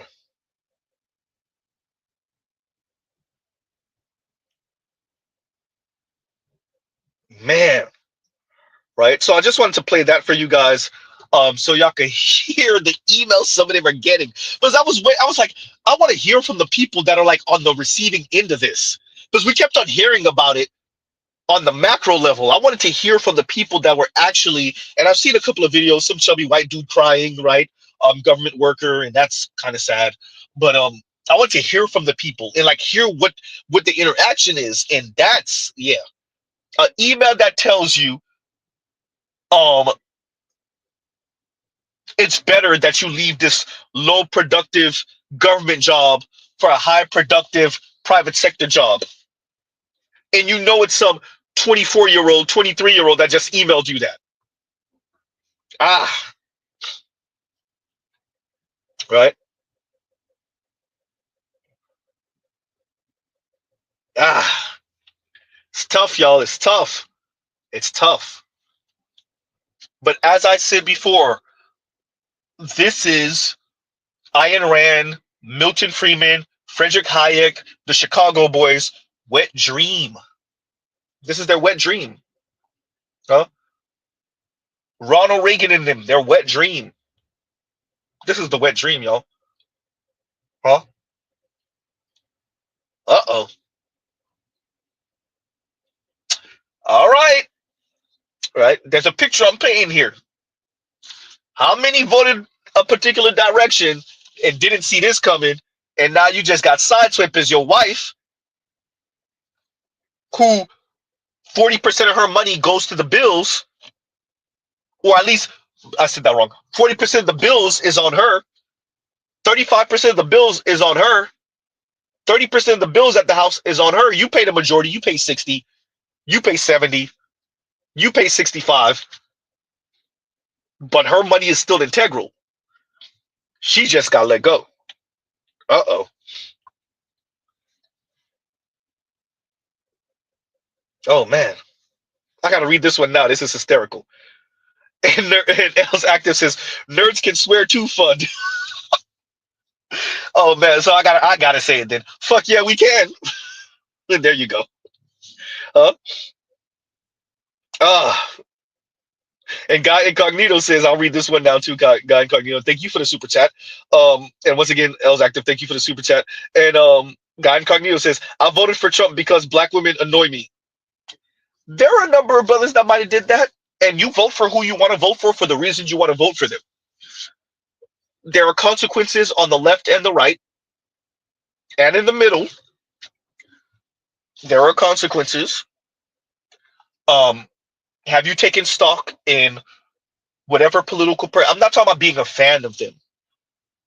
The person that you vote for, have you taken stock on what they truly stand for and what that's going to mean for you and your life and the life of the people you care about? Right?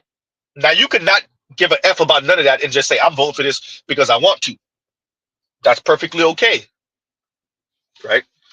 But yeah, Guy Incognito, some people did vote for Trump because they just want to spite their mama or their baby mama. Right? They voted for Trump because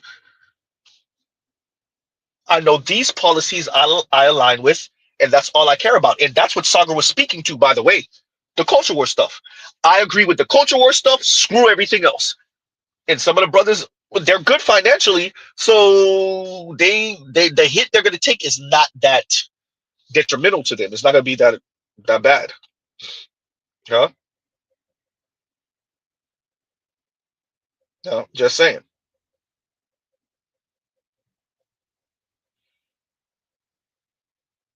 So, yeah, I don't think you should. I think you should actually be a bit antagonistic. I think you should actually be a lot antagonistic.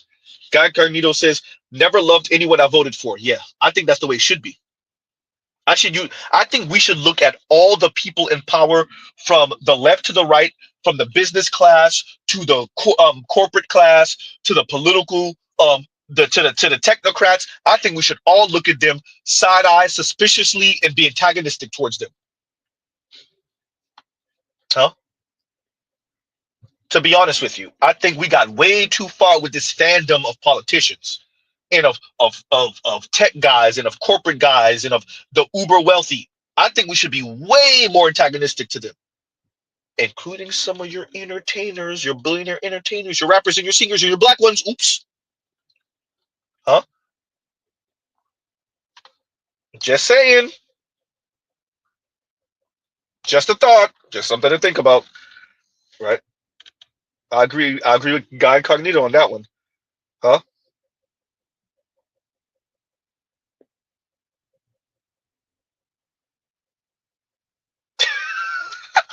Blue Sox, thank you for the honesty. And Blue Sox says, oh man.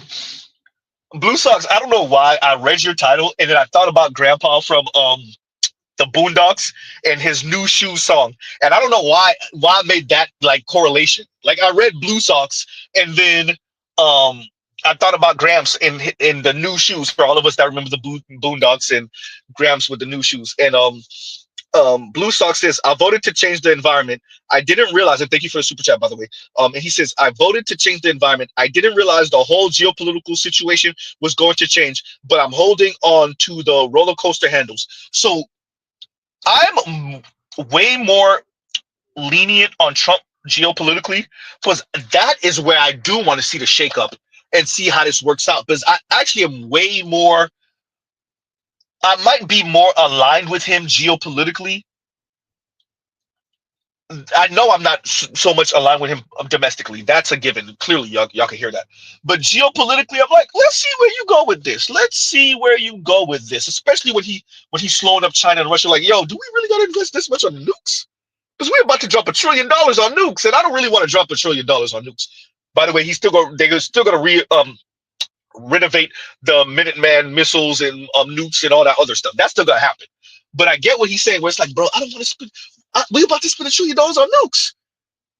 Don't y'all want to not spend that much on China? Look, we done put we done hemmed y'all up a little bit with the money. Y'all about to spend $400 billion on your military. You really want to do that? Huh? McDrama Bear, you hear me? New shoes. Right?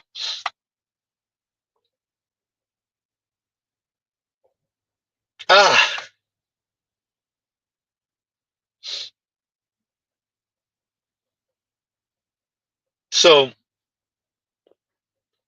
yeah, so on that note, let's play this last clip and listen to this guy, Sam Cedar. Sam Cedar sometimes has an annoying voice, but listen to how quick he makes quick work of this dude who calls in on some anarcho-capitalist stuff, and he just easily, and there's another conversation, but it's way longer, where he debates another one of these guys, and he makes quick work of him too, but it's not as quick.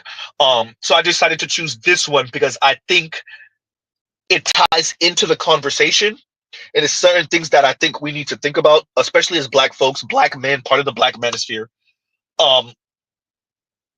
And yeah, so I'll just play it for y'all, and y'all let me know what y'all think, and then I'll might give a bit of commentary after that, and then we'll bring y'all up and have a panel. But y'all listen to this because this is good. This is somewhat funny.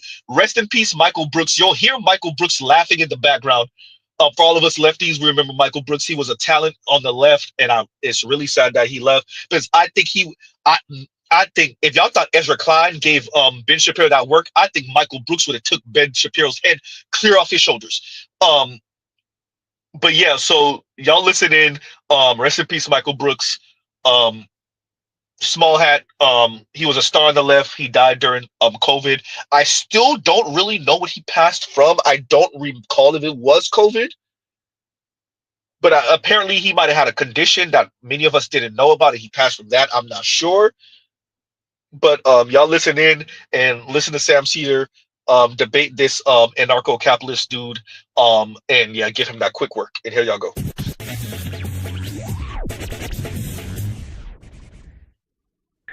This is Max. I'm calling in from Minneapolis, Minnesota. Max from Minneapolis, Minnesota. What's on your mind, Max?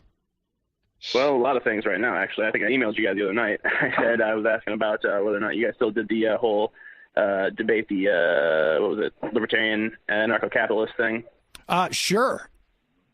So what do you got? Whatever you got to throw at me. People have asked me why I'm an anarcho-capitalist, why I think this is a good ideology, why I like it so much. Okay, can I just say before you start, You cannot have both of our words at once. You have to choose one. Either you're going to take anarchist or libertarian from us, from the far left, I mean. No, you can do whatever you want. You can do whatever you want. You can explain to us now. All right, so okay, so why don't you explain to us what these are? What is a libertarian anarcho-capitalist?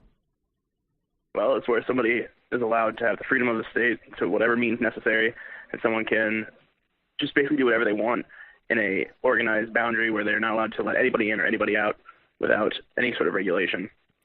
Okay, what's the who's going to organize these boundaries? The hierarchical society. And how is that hierarchical society that is stateless now? How is that going to work? No, I didn't better you. I got you. Well, it's capitalist. It's one of the few things carried over from a capitalist society.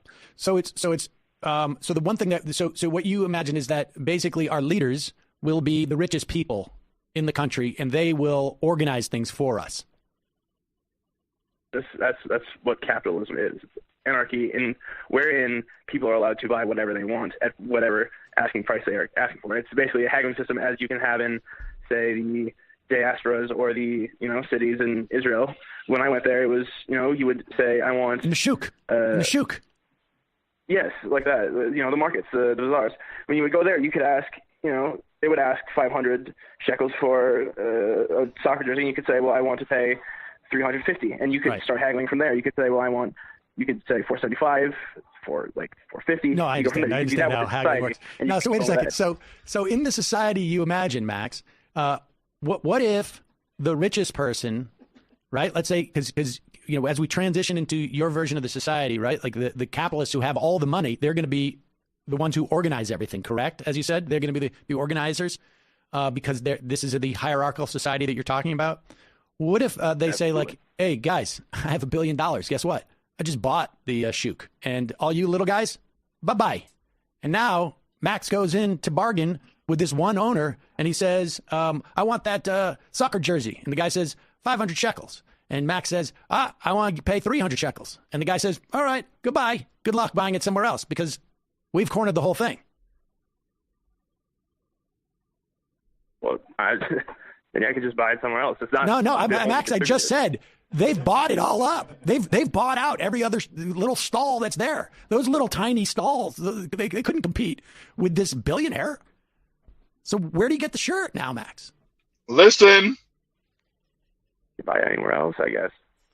Well, I just told you there's no other stores. He's got a monopoly.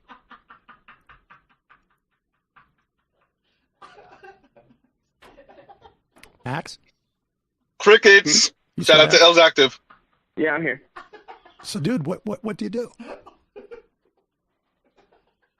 I'm just listening to the people in the background. What's up? Well, those guys. You have a wonderful day, bro, and I'll see you again soon. No, forgive Michael, please. He is rude. He's rude. I got something in my eye. It has nothing to do with this. I'm not listening, believe me. Max, I'm asking you, what do you do now? Well, I can. Well, one, I could either revolt. I could shut down his market. I could. How are you going to shut down his market? He's got $1 billion. You got what? $150? You got the 300 shekels? That's the beauty of an anarchistic society. I could throw it over. Stop using our word. That's not your word. Wait a second. How would you throw over that? Oh my. What do you mean? Oh my God. Anarchistic is not like. You're saying hold on. You're claiming anarchy as a word. No. All right, listen, don't get distracted by that. Don't get distracted. He's purposely getting distracted. He's not distracted. He don't want to deal with the argument. This isn't like. You're right. You're right. She cannot. I agree. Now let's get back to the scenario we were talking about. Let's say, like, how would you overthrow, let's say, Bloomberg News? Just assassinate the guy. Oh, okay. I understand that. I understand what you're saying now. So this is going to lead, in your anarcho-capitalist world, the way it's going to work is monopolies and then assassination. Now you see why I waited better you?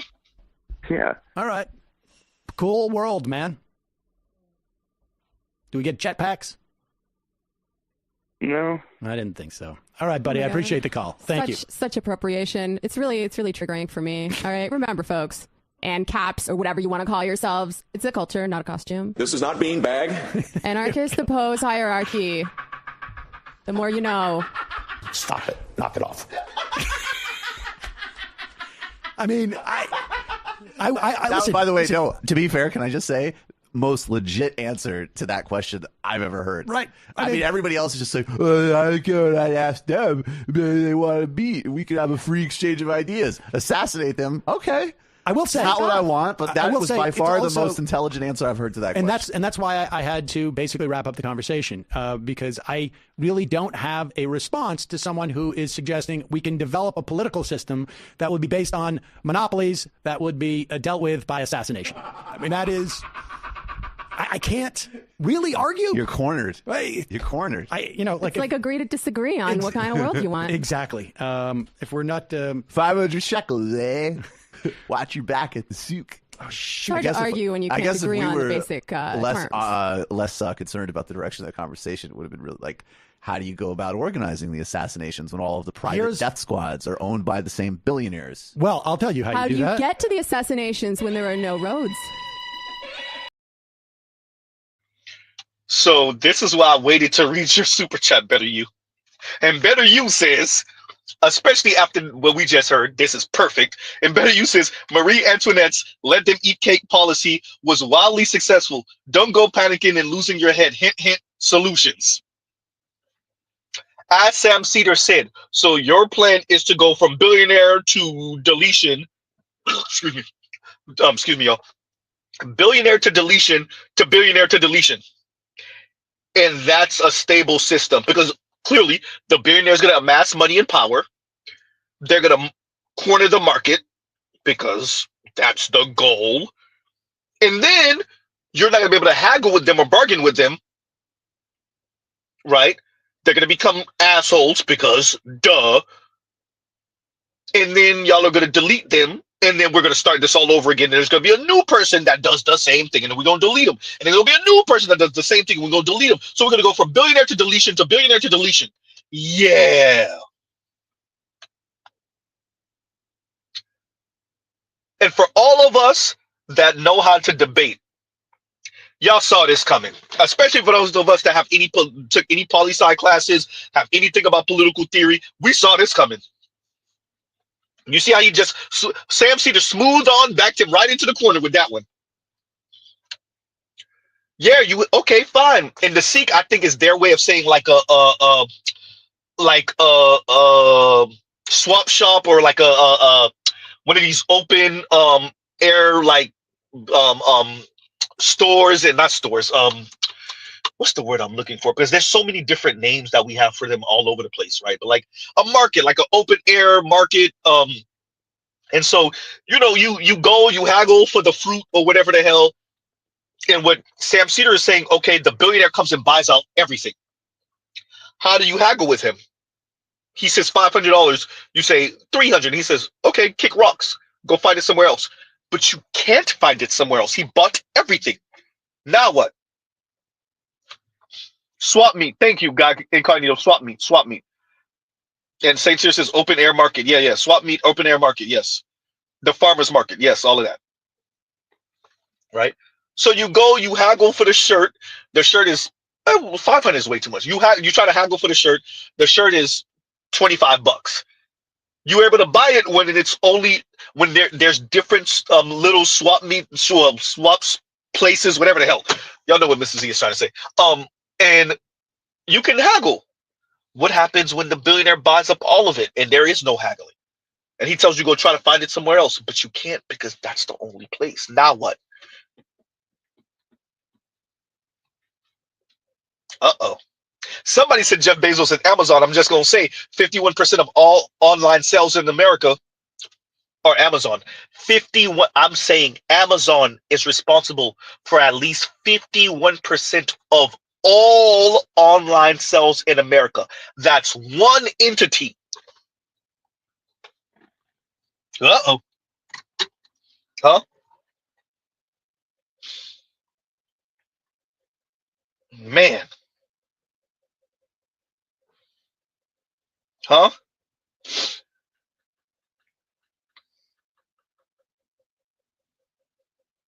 Man.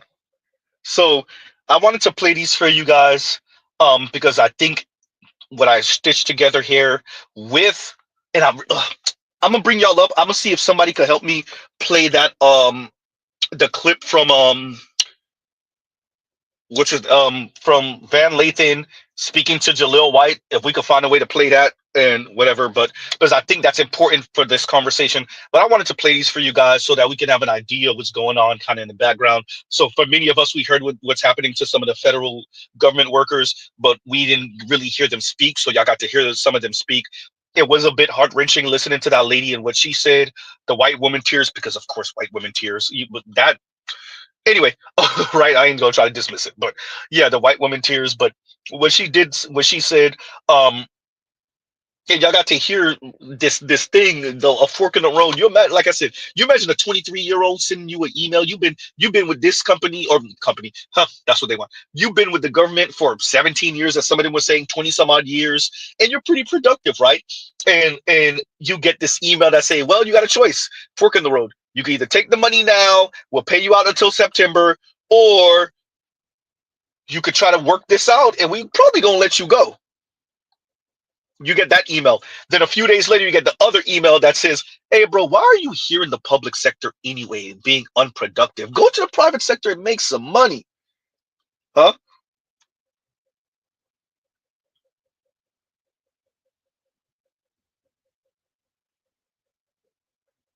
Just, hey, True Black, say that. He says, only certain people are good at making money. Eventually, those people all always end up with all the money. And then now what? I agree with you. I'm agreeing with you 100%. Now that 30 families in America own everything, now what? Huh? Now that 30 families, 50 families, 25 families, however you want to put it, right? We're already in a place where, what, 400, the top 400 Americans have the same wealth as like the bottom, what, 50 or something like that? It's actually more than that now. It's more than the bottom 50% of people, by the way. Huh? So what do you do then?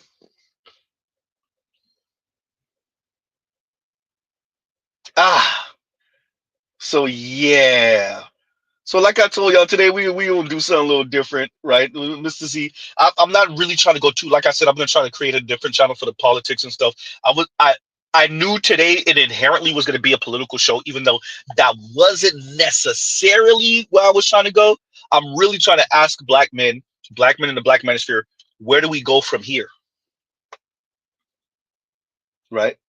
Like, I know we're all individuals and we're living our individual lives, and we're not going to move in a collective direction for how this works. And obviously not all of us are government workers or federal workers in particular, but with this being set at, I would argue, as a precedent. We know some of this happened in the 80s with Reagan. We know this, but how would you and how do you respond to this, whether you're public sector or private sector, knowing that this is what President Trump and Elon are on? This is the direction they're going in, right? So yeah, how do you play this out, right? So y'all give Z a second, and we gonna bring y'all up in a minute because I don't have time like that today. So yeah.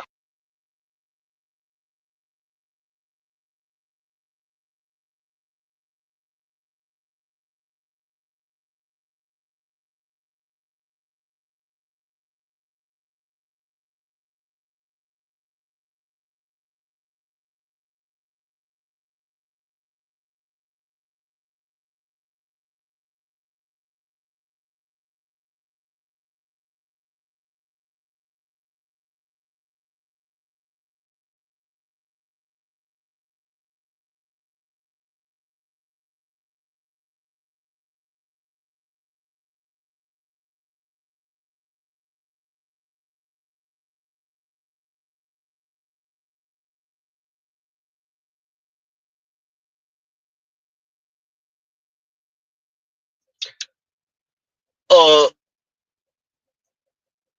an elite class of folks who feel like they won the game anyway, and they'll sell you on your own empowerment while trying to lock the doors to make sure they stay on top forever. That's my tinfoil, idea about how this goes. Right. So yeah, but nameless, you are always welcomed up. Right. So yeah, and it definitely informed me, son. I don't know, but what's going on, y'all? So let me take this down. We don't have the fair use thing up for forever. Never had it up this long before, but I'm still gonna get flagged. I know I'm gonna get flagged. So like, share, subscribe, hit the super chat. Yeah. And better you now. Do you see why I waited to read your super chat? I do. That was perfect timing. Right. What's going on, AB? Better you, McDrummer Bear G. What's going on? Inspired Truth. What's going on with y'all? Yo, peace to the guys. How the brothers feeling? Good, good. So let's do it like this. We'll go better you. We'll just go in order. So better you, G, McDrama Bear, Inspired Truth, and then AB. So I'll be brief. I feel like I feel like we need some new vocabulary for what we're experiencing and what's happening. I know we think in terms of monopoly and different government systems like neoliberalism and whatnot. I'm proposing that we start calling this singularity, because right now, what I really feel is gonna be the landscape at the end of this term. Lewis Powell, that motherfucker's pants would be so goddamn wet, bro. It's gonna be the corporation and the government. Pretty much those lines are gonna be so blurred that it'll be a distinction without a real difference. And I think that's On the left we call that fascism, right? I'm just saying. I would say this. I believe it's different from fascism in this regard. Fascism is a government directing business. There's no you're saying it's the other way around. Yeah. Yes, exactly. So that's why I would hesitate to call it fascism. That aside from, like, I feel that term's been so overused that it's lost its. It has been. Its It has been. You're 100% right about that. That's my 2 cents. That's really where I think things are headed. I think you're about to see the worst impulses of these tech magnates. We already see what that retarded gerbil is doing. But Zuck, all these other little autistic fucks. Yeah. Say that. No offense to the autistic people, but there's a certain type of autism coupled with money, coupled with vendetta, coupled with nerdism. I don't know. Jesus Christ. Hey, bro.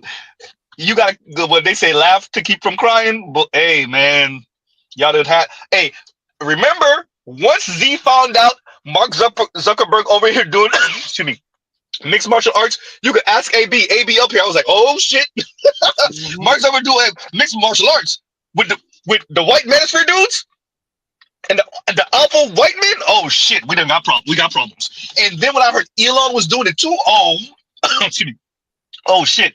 And them niggas were supposed to fight. Anyway, Mark is too small, and what's his name is too old. They would have broke each other's shit. Yo, peace to the guys, man. How the brothers feeling? What's going on? What's going on with you? Hey, what I think is happening is we're shifting in history again, right? But I think we fail to realize that everything that we've been living with was part of the New Deal. Now the New Deal is over. They're going to work out a new social deal. So no more FDR New Deal. Yeah, the New Deal has run its course. We got the because remember, the highways and stuff are a result of the Great Depression and the Dust Bowl. Eisenhower and yeah. See, the Dust Bowl and things happened, and they needed a way to employ the excess population of the males, so they built the highways and the road systems. And that enabled that construction of the highways and the road systems enabled them to build cities, which enabled them to build what we call the middle class and all of that. But that really doesn't exist. That's a fabrication and a creation if you're not a free tradesman. Like most people that have jobs in what we call careers, they really don't know how to do anything. They're low-level administrators. They don't actually have any real skills. You don't actually have a skill unless you have a trade skill. unless you're a carpenter, a mason, a electrician, a programmer. Those are called trade skills. Most people are poor because they're not a tradesman. And you're not a tradesman and you're not a Shout out craftsman to the or a feminists for merchant. taking all that crap out of school. Go ahead. I'm sorry, G. No, it's not about taking it out of school. You were never of that class of people anyway. See, what we're realizing is the social class system is separating again because of the wealth is shifting because money is changing again. See, 100 years ago, money wasn't paper, it was gold. Now we're shifting from paper money to electronic money, and the society is shifting into technicalism. If you're not a mechanic or an engineer or somebody with technical skill, you're going to be poor again. Because that was how it was before. It wasn't about race before. It was about who was the most technologically advanced culture. And those technologically advanced cultures did trade with each other, right? Because you got to remember, Africa had cities and everything, and they were doing business with the Ottoman Empire and the Turks. That's And a fact. history went in a circle. But what's happening in America is now the veneer of the middle class is disappearing from that shit with the New Deal. Because there's still royalty. Everybody that owned everything still owns it. Like, it's just this middle class fallacy. It's this middle class fallacy that's about to break down. That's part of the reason I stopped being a truck driver, because truck driving is just a job. You have to still ask somebody for a job to make money. If you have to go apply for it, it's not a skill. It's a job. It's not, you're not doing nothing if you're applying for something. But if you could cut somebody's hair and make $10, that's an actual trade. And you can get that money in. You can file your own, like, that's coming with the tax code and being like, I'm not going to get deep into that, but that's my opening statement. Yep, King John. Yep, you're right. Name is King John and the Magna Carta. And legal fallacies and what we are as people.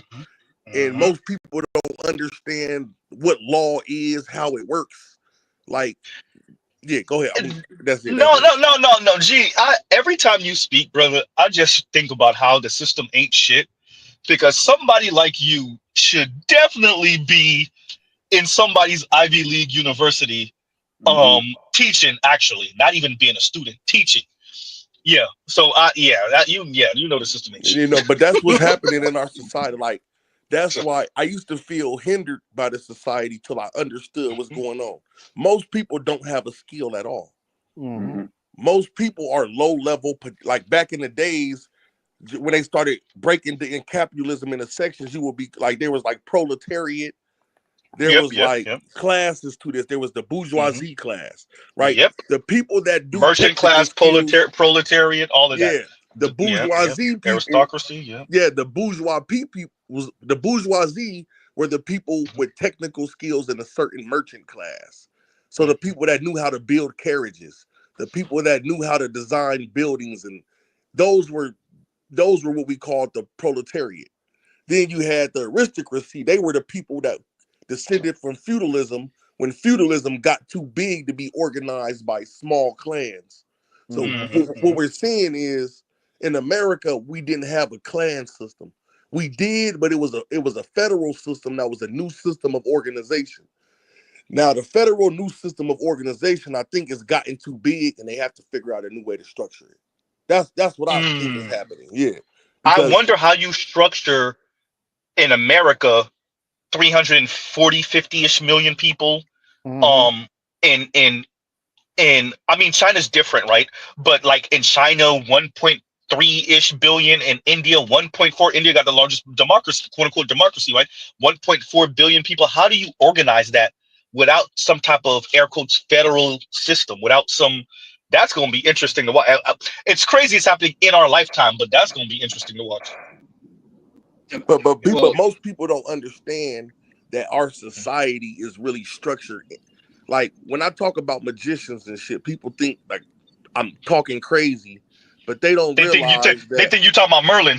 Yeah, they think I'm talking about Merlin. Like, they don't being thrown off. They don't even know that everything you do is controlled by guilds and sects and shit. That's why there's laws. Like, right now, I'm becoming a mechanic. I'm getting my AA registration with the Automobile Association of America. That's so I could be licensed to work anywhere in America freely. Yeah. Right. So you're gonna be As a ASC mechanic, certified though. and all of that stuff. Yeah. As a mechanic, diesel mechanic for any diesel engine motor. It's a certification that allows me into a sect in a guild of tradesmen. Right. And most people don't understand what these words mean. Like, no, I'm part of a sect, bro. I'm part of a secret organization with a special technological skill that nobody else can do, and that's why I earn money. You know what I'm saying? And nobody understands in the regular society what's really going on now. Let me say this because I gotta make it funny. Because L's active old British ass is out here reciting Harry Potter. I'm sorry about that, G, but no. G, what you're saying about skill, it's gonna be a hard learn, y'all. It's gonna be a hard learn because the kick in the back that I foresee coming, because it's not a slow wash away. Because I would argue that's what we've been witnessing since the 70s, as BGS say, like there's a bit of slow washing away, especially since the 80s.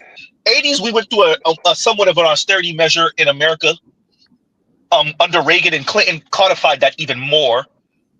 But I'm saying the way it's going now and the speed at which it's going is absolutely insane, and I think it's gonna get even crazier.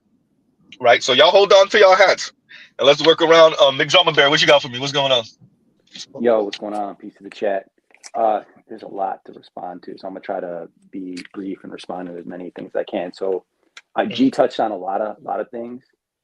I think another way to sort of not translate, but another way that I sort of take on what he's saying in terms of having real skill. Another way of saying that is being able to create raw value. Like you yourself can create, like you can create the website. You can, I can. You're a producer. Make you a shirt. You're a producer. You're a producer. Like, and sometimes that means because the thing you're making is so advanced or dangerous, you need to own the oil field or the diamond field or the rare. You have to own some type of raw material to then produce the raw value, right? But that's only one modality. There's several other modalities in which you can create quote unquote raw value that has nothing to do with, let's just say, physical, tangible things, right? Yeah, I was just keeping it on layman terms. For sure, I was just keeping it layman. 100%. But that's why that's why it's important, and I want to it ties to the blue collar, white collar dichotomy. There is no dichotomy of that. It's just more of our culture needs to open up its modalities outside of just using your body to create raw, right? Like it's understanding, like when you get to the higher modalities, you can control, to G's point, sexed groups of people, right? You can't physically control groups of people. And this leads to my next point. The way you control large groups of people, particularly the human animal, is through story, right?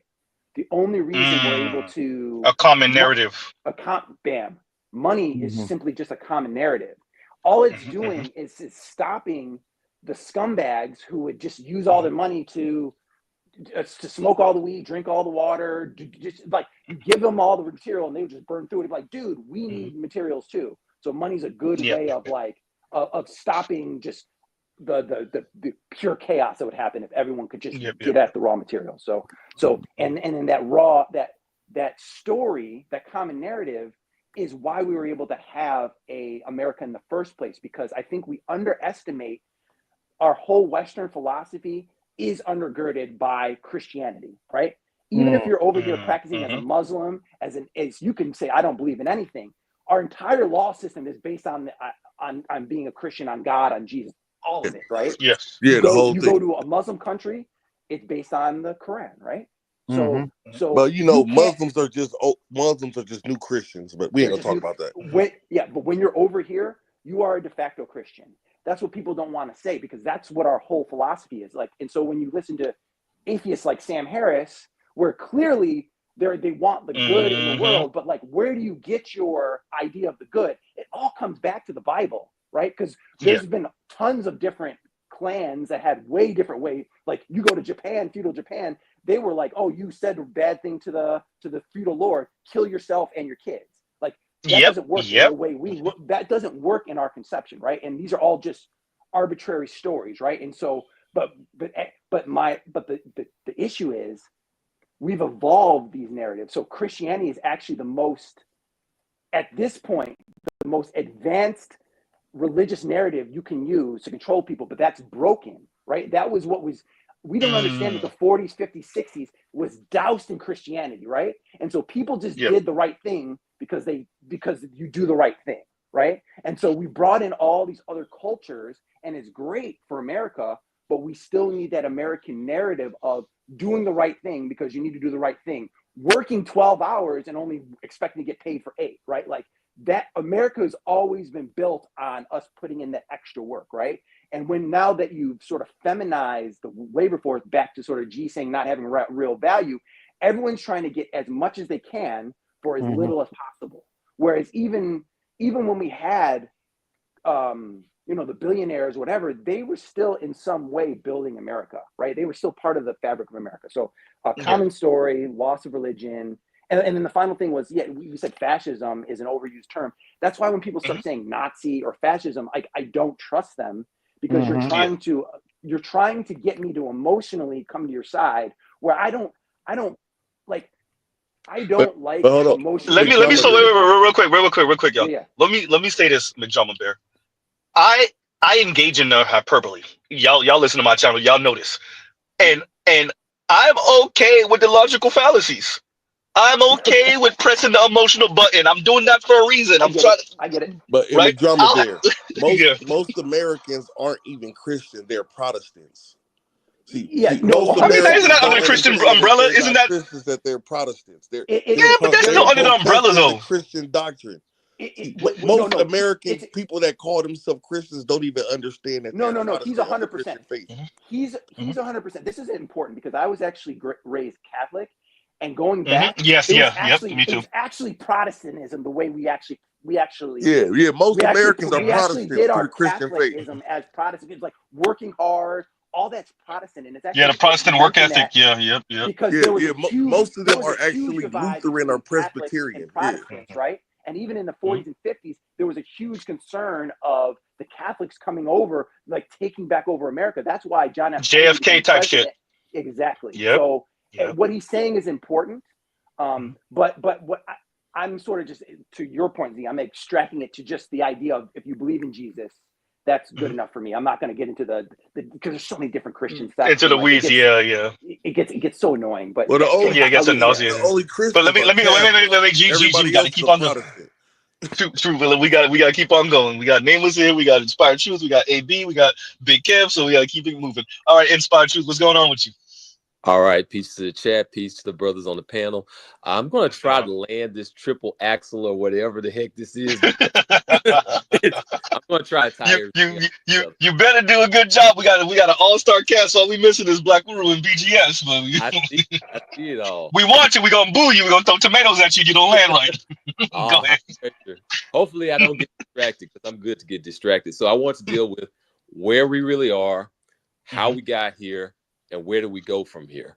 And that's a big so first off, like where we actually are, like some of us kind of got the idea that Trump is going to come in and he's going to write the budget and then try to save the ship and try to dig into this 37 trillion in debt and all of that jazz. When you go actually look at the budget, you've got like 1.5 trillion in spending cuts, and then you've got like 4 trillion in tax cuts. So like the math doesn't math on that. It's like maybe we should make math great again.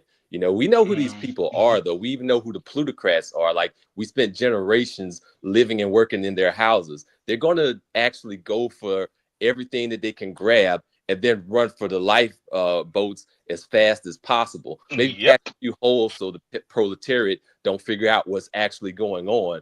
But that's their ultimate modus of operandum. Like that's what their objective ultimately is.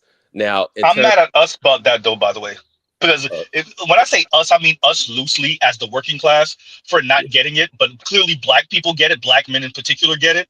But I'm really talking about you white guys, but and white women. But yeah, go ahead. But Z, really, we could talk about being sovereign, The only people that need to I worry. got cut you. I'm the only one that's gonna be jumping in and out of people conversation. Go ahead, it's my truth. All right, G, I'm go sorry ahead. about that. We gotta go. Go ahead, All right. Number two, how we got here. We end up taking all of our manufacturing, all of actual doing, and then shipping it off into the global economy. We end up going into service sector, and that and that along with some like kind of administrative type of thing. So like a lot middle of the management ass shit is out there somewhere else. And in terms of where we are going, we need to be searching and seeking a life raft of our own, kind of like Guy Incognito was talking about in the chat. Like when you go and you look at the biggest, the fastest growing, the top 20 fastest growing economies, many of them are in Sub-Saharan Africa. One of them is in like Guyana. That's another black country. That's in South America. It's the only one in South America that's actually on the list. Like, and it's number 2. Like, the other people are going to I'm be Guyanese. yeah. Other people are going to be getting in on this, and we should be making our moves as well to the extent that we can. Crazy. That's what's crazy, brother. My grandfather's from Guyana. That's crazy. Cool. That and Spice too. So okay. Guyana's so racist. They call us Caribbean, and we on the subcontinent of South America. Right. But I mean, right next to Venezuela. No, I know. But here's the thing. So I agree with Guy Incognito that we're gonna have to find our own rafts, our own dinghies, boats, right? Because we already know like what the game plan is. You already know. By the way, if you don't know, Mark Zuckerberg got a goddamn bunker in Hawaii somewhere that they done dug into the ground. I'm not joking. So like motherfuckers got their escape hatches ready, right? So yeah, no, I definitely agree with you. Like literally, these motherfuckers got bunkers just in case one day. And remember, at one point, he was one of the big advocates for UBI, and it's pretty much we gonna screw these people. They might Marie Antoinette us. So could we pay them off a little bit? Because I don't really want to have to utilize this bunker. I will, but right. So it looked like that plan is out the window. It ain't no buying them off a little bit. So it looked like they're gonna go for broke and scramble to the private jets if they have to. So that's what it's looking like over here. That's what it's looking like over here. So yeah, Inspired Truth, were you done? Yeah, pretty much. Except for like the simple fact that when you do gut the federal government, not just people that are like at the top, but even the lower level that are really more the technocrats, that's going to have a major impact as well. That is going to throwing in kind of ideologues instead, and that's going to be kind of actually speed up the decline in a way. Yeah, I agree with that, and that's the part where I agree with G with that veneer of middle classdom. Oh yeah, that's out of here. That's out of here. I guess there'll be lower poor and higher poor. No more middle class. Anyway, and I guess that's that for that.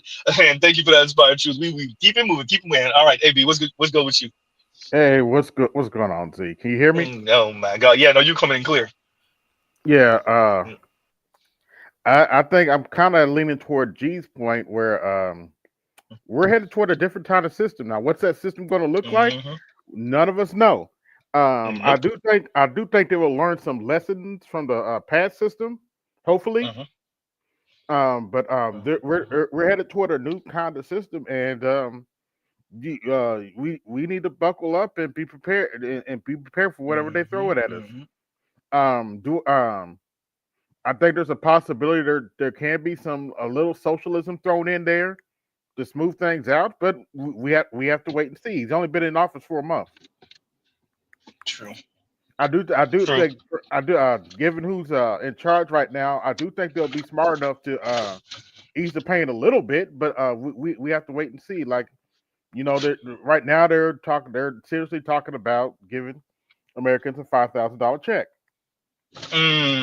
So that to me is, of course, I'm gonna take that $5,000 check. Of course, right? But that to me is a little scary because when you said ease the pain, I was going to ask you what that looks like, right? And then the song popped into my head. I don't think they know what it's going to look like to ease the pain. That's the scary part. Okay. And that's not necessarily their fault. We've been a clusterfuck for a very long time, and it's a hot mess to clean up. Because you know it's bad when they're finding trillions, not billions, trillions of dollars in waste and stuff that they were just wasting money on. Yeah. Go ahead. Go ahead.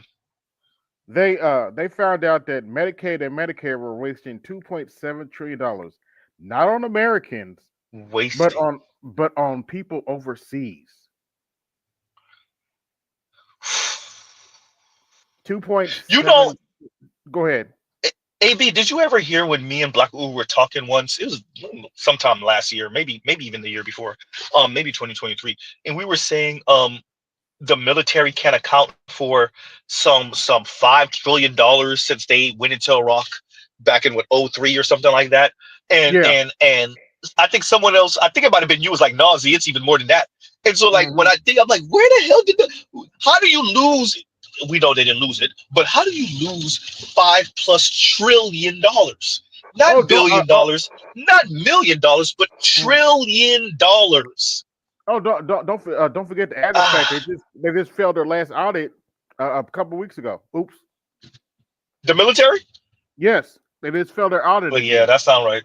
Yeah, that sound right. The wealth of nations, brother. The wealth of nations. That's crazy work. Hey, I'm not surprised at all. I think this is this is one of my bright spots with Trump. Yeah. So like finding this type of waste. And to me, it's important. I'm totally what they do with that money is going to be a different conversation, right? Yeah, that's going to be. But knowing that there's waste, that we already knew that, but knowing to the level, and finding it, and now is that going to go to some type of debt, or is that going to go from this rich man's pocket that y'all don't mess with to that rich man's pocket who just so happens to be on the right side of the president? Now that's a whole different conversation. My answer to that. Go ahead. My answer to that straight up is probably a combination of both. So you think they will be paying off some of the debt, but some of that is going to go leak into this guy's pocket who just so happens to be on the right side of the president right now. It's called capitalism. It's called greed. Yeah. No, you're right. I agree. But you know the benefit. They said they're going to roll that over to next year's budget. Can you guys hear me okay? Because I'm on a really limited time budget. Go ahead, brother. Okay. Go ahead. Go ahead, nameless, and then we'll have Big Kev. I know Big Kev still has to go, and Big Kev, my apologies, fam. Because Z, what I'm gonna do is I just have to do a video response to this, because we talked about this not just in the private chat, but when I was on BGS's panel and I explained political Mandalorianism. I prefaced it with exactly what's happening now, and I told you exactly why, and I told you how it was going to play out, and I told you it is a precursor to the hive. It's the precursor. You have, you did. This is what it's going to be going forward, which means this is not in the realm of just one person. This isn't a left or right political modality. This is the rise of the third political party that was always on the way. Firstly, to the chat and the folks on the panel. Brother. I'm going to try and make this as quick and concise as possible because I will connect these dots. I'm telling you now, we will be experiencing, due to the way this has occurred in China, speeding up the timeline. Thanks to the fourth industrial revolution, they are not going by the script anymore because they now have to fight with the environment. The very technology that they have a lead on in general is quite literally destroying their territory, destroying their land, and destroying their ability to refine these materials faster than they can replace it. And the ticking time bomb is them responding to gain access to Taiwan, because if they don't do it in the next 2 years, they're going to lose it. And anybody that's familiar with Chinese posturing, understand that if anything happens to change the balance of power there, one of two things happens. China becomes subservient then socio-politically to everyone around it, or China then presents an opportunity for World War III to happen at any moment as it continues to assert its trade power. That is a decisive flashpoint of action. What that means is the only way you can combat this is through fourth industrial technology, which is exactly why I keep telling people go take a look at what happened with the original North American Union. This is about following through with that original plan, tying people back into the Amero, and this entire idea is predicated on gaining control of the federal government, it responding to the multipolar world order that's in place right now, because all of the raw resources are in the Aboriginal belt, which is defined as the latitudinal line of Cancer and Capricorn. All the resources are there. So if any of these locations gets an advantage by way of BRICS, it can out reproduce and outbeat and compete anybody in the fourth industrial revolution. And you already saw what happened when they put that deep seek AI out there. Yeah. It completely destroyed the pricing of all of this shit. And that's the new warfare right now. I'm trying to show you. So the only way to respond to this is to out manufacture. And this is where we're headed towards. I said that once the federal order is on lock, which it is now, federal politics is now all about the multipolar orientation. At that point, what you're going to get is the state level and city-state level politics, where you're going to have, this is where that trichotomy of political ordinance comes in. Firstly, it's going to be your liberal majority. The liberal modality will remain the majority. And that's going to be where you get your hive cities, starting with a lot of these hyper-focused democratic regions that still allow for and greenlight things like abortion. You can use female, the entire suffragist Marxist portfolio is going to be all about the liberal hive majority modality. The next point is going to be the conservative minority, because everybody's not going to fit there. And what's important about this is because when you've got enough people who disagree with the general popular narrative, you need a counter narrative. They will remain in the majority. But the reason why they're going to have efficacy is because of this third party, which is the technocratic class, who will come in through the conservative minority to establish and compete for resources from the state so that they can establish the infrastructure required to maintain competition. This is exactly what we're witnessing in the Industrial Revolution. That's exactly. The reason why we need to be understanding on this is because the third technocratic class that's in place will operate as a multi-factional super class. That is our way in. That's our way in, Z. That's my argument. That's our way in. That's always been our lane. And let Go ahead. Sam, right off the plantation, that's what we did. These motherfuckers stole our model to make that shit happen. You go look at the Tuskegee Institute, and you can even go look at all over the world when they were modernizing all over the world. They used that freaking model, and we can do the exact same thing with the fourth industrial revolution. Because you know why this isn't just about them? They are just one of many factions. Because the first time you saw this was with Andrew Yang. Yes. That's the first time you saw that. Yeah. They are not the only factors in the technocratic class. Keep the environment. And respond accordingly, because we will not get another socio-political inertial shift like this probably ever again. That's what I was trying to get in. That's what I was trying to. I know you heard me trying to get in. So I wanted you to emphasize that this is a closing window. Yes, this is a closing window. But it's a reopening of one. It's a reopening of one that already happened before. This is a spiral pattern. Z. We were in this exact same position at the conclusion of the Civil War.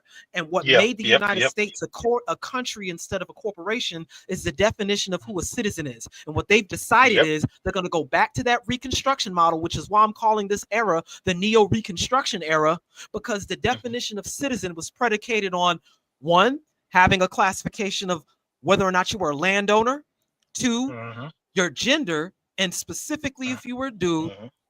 And that became less of a factor because, three, it was whether you were white, black, or Native American, meaning you existed here already. And most of us here are a combination of these three things. The reality is, if you weren't part of that three-factional modality, the actual Reconstruction legislation didn't apply to you. And that's the model they're resetting the entire software to. They're going back to that save state and Reconstruction, which means what just happened is all the Jim Crow BS, all the stuff that was keeping us with racial covenants and redlining, and the banking BS that was keeping us from getting access to capital. It's about to reset and restart and be predicated off the fact that you are an American and classified as Black in this country. That is we have not had that position since the Union Army troops left the South. And if we don't capitalize on that, when that door shuts, it's closed forever. It's closed forever. Yes, I agree. And if go ahead, fam. Go No, go, Nameless. No. He was saying indeed. He was agreeing. He was agreeing. No, I'm agreeing. Yeah, I'm adding on to what he's saying. This goes also, into... G, go ahead, Nameless. Go ahead, Nameless. I owe you an apology, G. And I'm going to give you a response video on that, too. Because I didn't forget what you said on that panel last time, and you were 100% correct. I owe you a video, and I'm going to respond back to that, fam. So keep an eye out. Z, y'all got it. I'm going to be in the back chat listening. All right. Let me add on to what Nameless Wait. Before you do that, let me read this because important. And then you got it, G. We got Black Uru in here. Y'all already know Black Uru got elder privilege. And Saint Cyr says, wait. I thought Black Manosphere only talks about the bitches. What is this talk about socio-political climate and global affairs? I know, bro. Like what was the gynocracy? There you go. And go ahead, G. But this is what I go into when I start talking about what real sovereignty is, right? The brother was talking about taxes and national debt. If you don't have any debt, you're not liable for no tax liability. If you don't have any debt, you are not liable for any U.S. debt liability. What that means, if you don't have a mortgage, you don't have any income tax, no sale. When you put yourself inside the tax system, you're responsible for that debt. You become an automaton of the system. The way you become sovereign is you never become a debtor and you always become a lender or a guarantor of a contract. All American law is based off of contracts. You have to agree. So when you use your social security number, you're agreeing to the law. That's why you have to, certain jurisdictions and certain things happen with your money. And that comes into status. And that's what the brothers was fighting for in the Reconstruction too. Most individuals don't understand how to operate as a free person inside of a capitalistic society. And I said years ago that I was going with Elon when they made this move, didn't I, Z? Niggas like, you gonna get it? I said, nigga, I'm going with Elon when the motherfucking computer chips come. Because I understand that the veneer is going to disappear in a minute. This middle class, plebeian veneer, if you're going to have a skill, bro. And that's going to be our way in. Citizenship used to be based off of war specifically. Only people that was in wars are part of the aristocratic class was a citizen. Everybody else were basically serfs of the citizens of the nation. But I'm saying if you don't have a technical skill and you're not part of a guild that's part of the organized structure of this, like, it's esoteric shit. So I don't want to start saying words that people think I'm talking googly gunk, but this is what organization is, and that's what organization means. The government is a skilled group of organized individuals that's technicians at different things. And they all guild together and they vote on things because they have the knowledge and the power to make them happen. Peace to the gods, though. I'm gonna let everybody else get in. No, you're definitely right about that. Can I jump in real quick and then we let Black Guru go? Because Big Kev got to go, and then you got it, Go ahead, Big Kev, and then you got it. Yeah.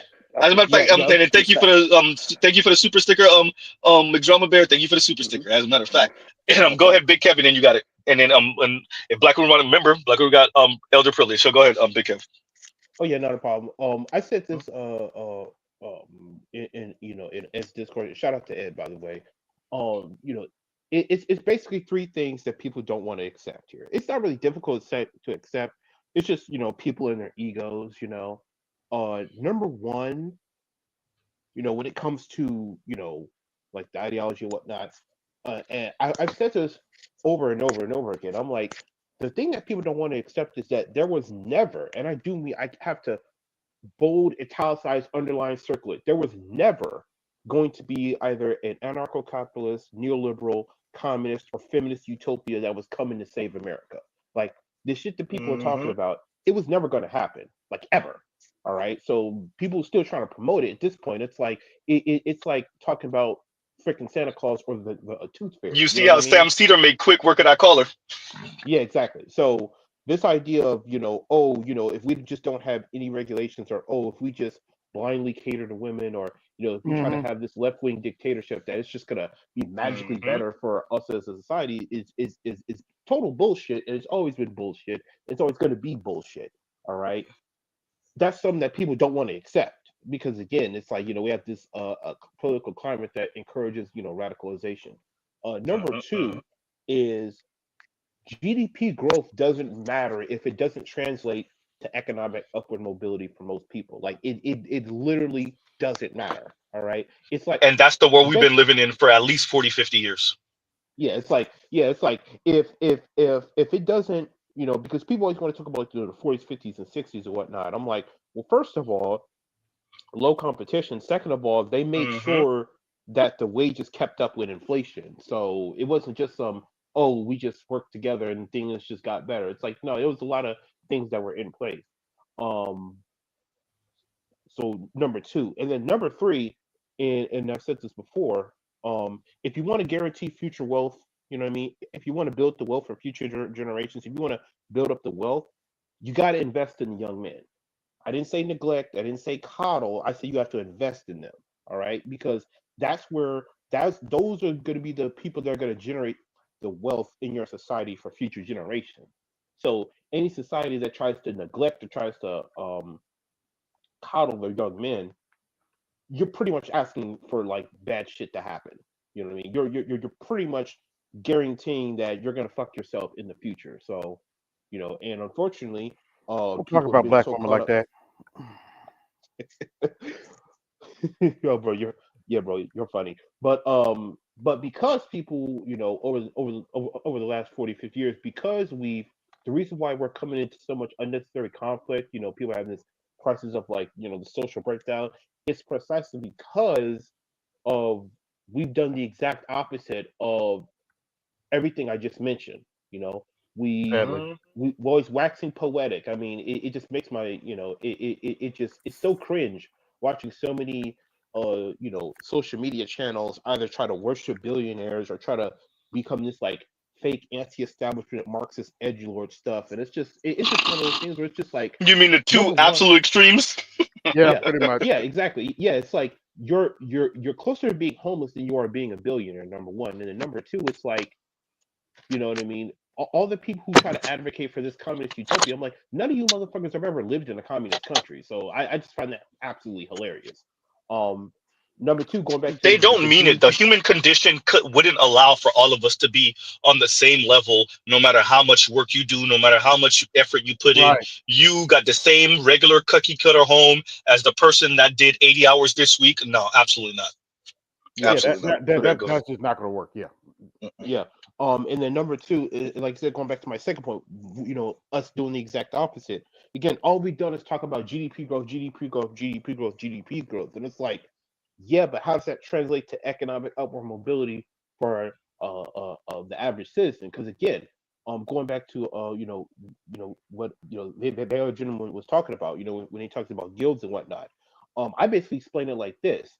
All right, to have economic prosperity, you need an extremely wide cross section of specialists.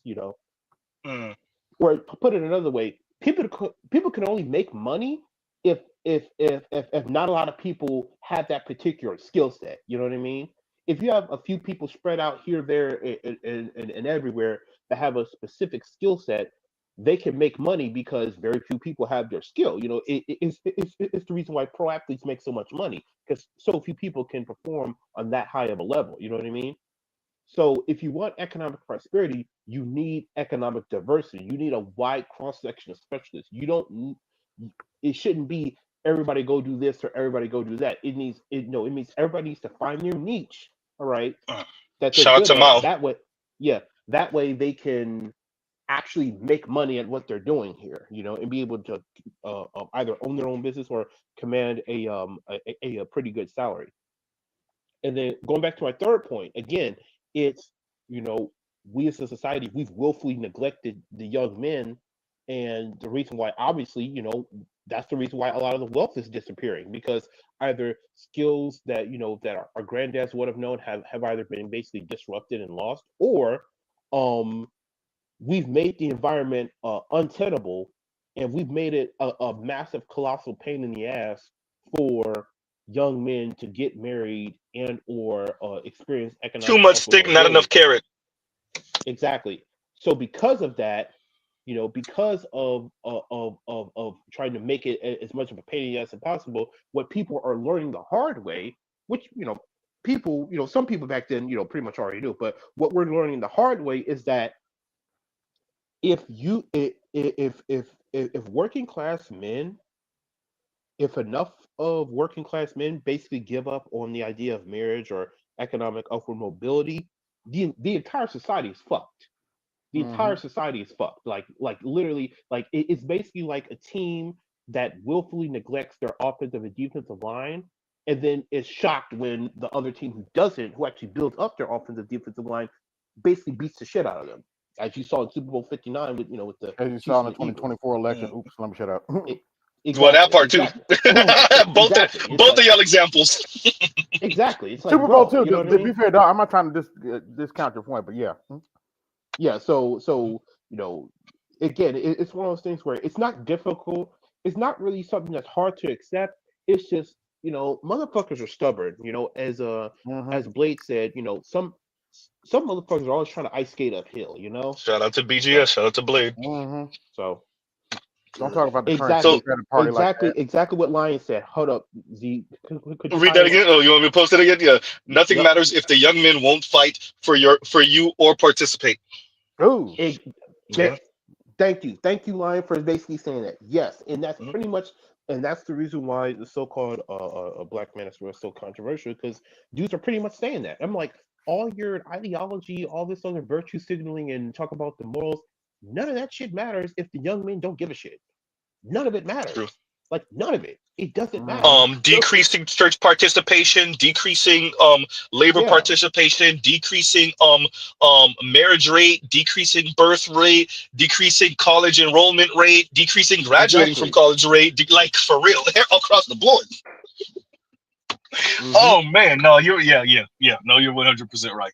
But because let me move on. But no, bro, let me read this, because I think this goes to everything, and it's interesting. It's good that it happened when you were speaking, Big Kev. And Jason says, "Z, keep winning. These conversations make the ancestors smile. Hopefully, look, I thank all of y'all. Like, I do my own monologue thing, and I make the jokes, and I give it like a schoolgirl, and get my 5 chuckles in, and make lewd jokes, but." It's engaging with you guys in the comments, and definitely when I have a panel, I look forward to my weekend panels. Right, y'all already know reckless streams. Don't put it in the comments, but I look forward to that, and I'm glad that I'm able to bring this to y'all, and I can bring in distinguished guests, and we have these conversations. And like the brother said earlier, we ain't talking gynocracy talk. We talking like politics and history and we're literally talking about the future. Right, we're literally speaking about the future and how this is going to look for Black men, right? Black men, and by extension, Black women and Black children, because most of us are still going to end up with Black women, right? So you are speaking about the future of Black people, yes, domestically, but also globally. Your seatbelt right? Is unbuckled. Your seatbelt is unbuckled. Don't put it in the comments. Don't put it in the comments. But so that's the conversation that we're having, and I think it's very, very important, and that's why I kind of brought this to y'all today, because you can see what the current people in power, what they would like to see, and how they're moving. And as Nameless was getting at, like, this is a entrance, this is the way, and the window will close on your ass, right? Yes. I don't know how long the window gonna be open. I don't think the window gonna be open that long, but the window will close on you. So like, this is, and what is frightening, but I think Nameless had to say it. Like, we know it. I'm gonna say it. When it's closed forever. Like it reopened about a century and a half since it was closed the last time, but this time, if and when it closes, it's closing forever, because they will have the technology. They won't need the people, the labor, right? And that's another reason why I would argue that you're going to see a increase in a decreasing birth rate, because you don't need the people, and the technology will allow for you to just manufacture these motherfuckers, right? You can have 20% of the human population be actual biohumans, and the rest of them be some type of clones. Shout out to Clone Wars, right? So, like, yeah, no, I think I agree with Nameless 100% in his assessment, and yeah, and I think the window was last closed 1878, 1877, and it reopened, and we don't know how long it's going to be open until it closes again. But I would ask everybody to put some pep in your step on whatever the plan is that you have for the advancement of you and the people you care about. Hey, go ahead, Michael. Go ahead. I'm curious, because I'm trying to kind of visualize this window you all refer to, and then I'm trying to also visualize the logistics of how any of us like really make it to that particular window in this particular environment. You know, where, sort of actions are being taken to kind of, ensure certain people gatekeep in important areas, and they made a point of sort of assigning certain people to those roles. I'm just trying to visualize how do any of us make it to that window. I think for me, it's a distraction, right? I think they're maybe not distraction. That's the wrong word. They're preoccupied, because they're never too preoccupied to keep their foot on Negroes' necks for the most part. But I think they're preoccupied in forming this, and there's like a time where you could like, run in the kitchen and grab a cookie. That's what goes on in my mind. Like they're reorienting. Globalism is dead. For now, multipolar world, and as you bring in the factories back in, as you potentially prepare for war with China. I don't know if we're talking. I'm just trying to see, where and how are you positioning yourself, and what resources and logistics do you have to get in this window? Can I take a stab at it? Because go ahead. Because I think Nameless was particularly his bent was on technology, and that's what I do for money. And I think Guy Incognito hit it on the head. And in particular, I mean, like, I love giving actionable steps, and like I'm telling you this because I use this every day. And Nameless is right about the window, and it's particularly in what I think it is. It's AI, because right now the AI tools are pretty easy to get access to. They're pretty cheap. They're not throttling them based on energy, right? They're pretty easy to hack and get around, so you can get them to do what you want, right? So affordable and not hidden. Not hidden, right? Anybody can get into IT, and you can get into AI. You can get into all levels of tech right now, because software engineering hasn't formalized into a real trade. I mean, it is, but because there aren't going to what G was talking about. Yeah, I don't see the long-term prospects of a human being have any leverage in artificial intelligence. In fact, I think the existence of artificial intelligence itself, assuming that it is what we expect it to be and to become, how does a human being maintain any leverage in that environment over the long term? Let me finish, because the AI isn't what they're saying it is. What we expect it to be. Like, because we binged on too much Avengers, too much sci-fi, right? Too much Terminator. Too much. No one even understands how the technology works, what it's good at, what it's bad at. I mean, I use this every day to build software. Like, I'm fully intimate with what it's really good at and what it can't do, right? Like, and just think about, let's just keep it simple. Using your iPhone. Everyone has an iPhone. Everyone tries to use Siri. It always messes up the text to speech, right? And they have the most data and the most money and the most reason to get that real right? Why would they just oh, we'll give everyone else the crappy Siri, and then we'll give these billionaires the best Siri. Like that doesn't even make logical sense, right? Like so you know, every generation of people who have utilized what we consider to be IT, every problem they saw in their time seemed like the most insolvable thing.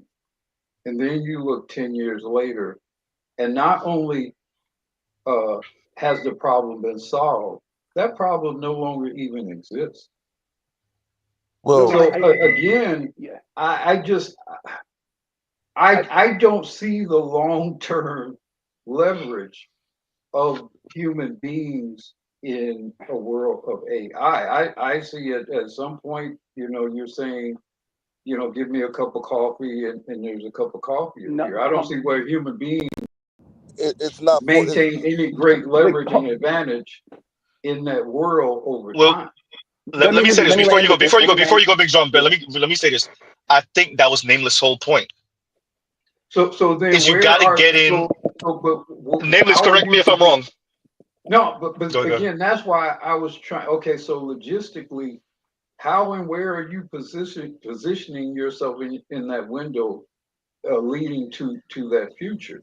And how are you doing that in an environment in which there are other human beings that at least have stated net worth values of hundreds of billions of dollars? How do you gain any leverage in that environment? And they're fortifying their power as they speak at the government level. Can I tell you? Obviously Can I answer his question? No, I think we have some answers. Go ahead, G. Yeah. G, go ahead. God damn, G, I gave you the floor. Now we can. Go ahead. Okay, yeah. The answer is you have to know what the technology does. Yeah. Like the new technology is moving towards construction design, automation and construction, solar energy conversion. Like it's not about AI, it's about what AI does. If I could run a CAD program to design a house or a car part or a tire part, that's a valuable skill to be able to read the schematics, the depth, how to program that, how to run CAD designs, how to repair the physical machines that does the automation. That's where the money is. The money is to maintaining the system and expanding. Right now, we have the information and the knowledge, so the next step is expansion. I see that being a valuable skill for at the most 10 years. There's Actually, maybe 5 years. Can I jump in real quick about the AI? Because I don't see the logistics. One at a time, y'all. Yeah, no, I don't see one at a time, y'all. Let Black Rule land with that, and then you got to make jump. I don't see how you gain any significant leverage in that environment over any significant period of time. I think the acceleration because they don't have the technicians to build. Wait, G, let him land. I think the availability of technology itself, combining with the combining of the resources of the people at the highest level, at the highest resource level, makes a very, very short period of time in which having those skills will not be as valuable. It depends, Uru, because just like anything else, people don't have to stay in this environment. They can go make another environment. They don't have to stay in this. You don't have to stay in it. The old environments are going to deteriorate. That's what's going to happen. It doesn't have to. You still have old environments that go back 100,000 years that are still there.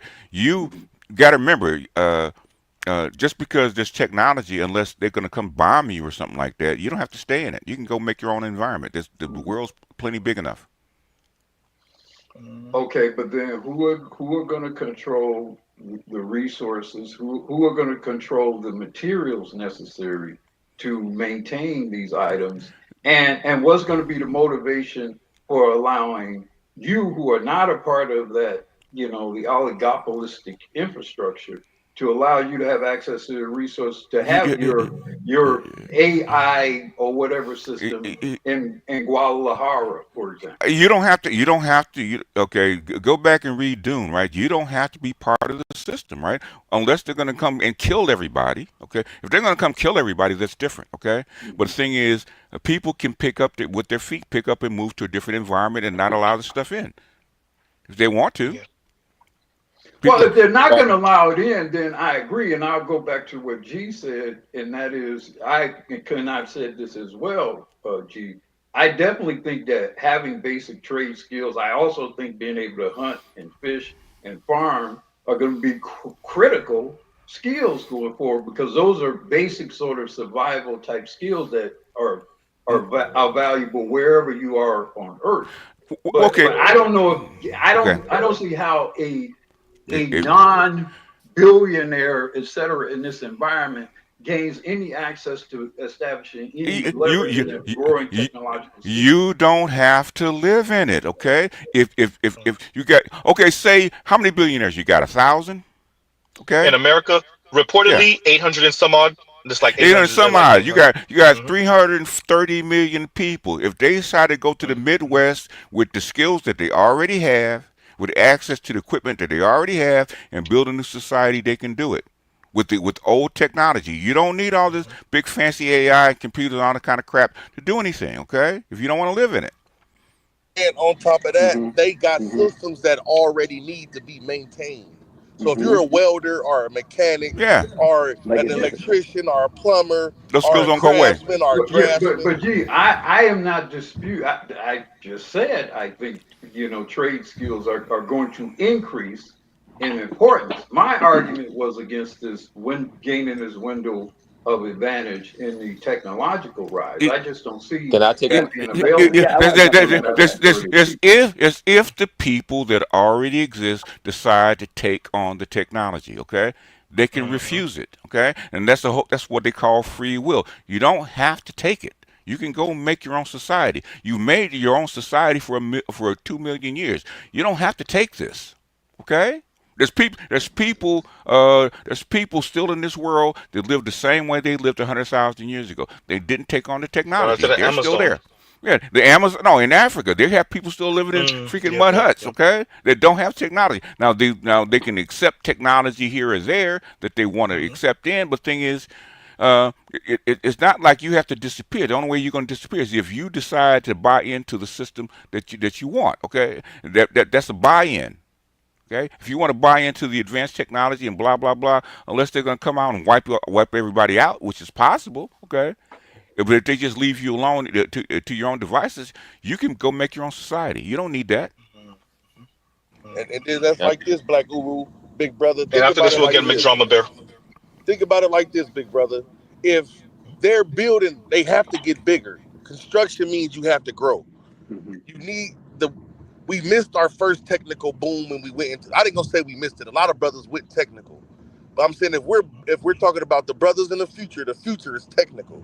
The future is computer learning, CAD design, construction maintenance, repair, innovation, and design. They have a lack of people that can do that.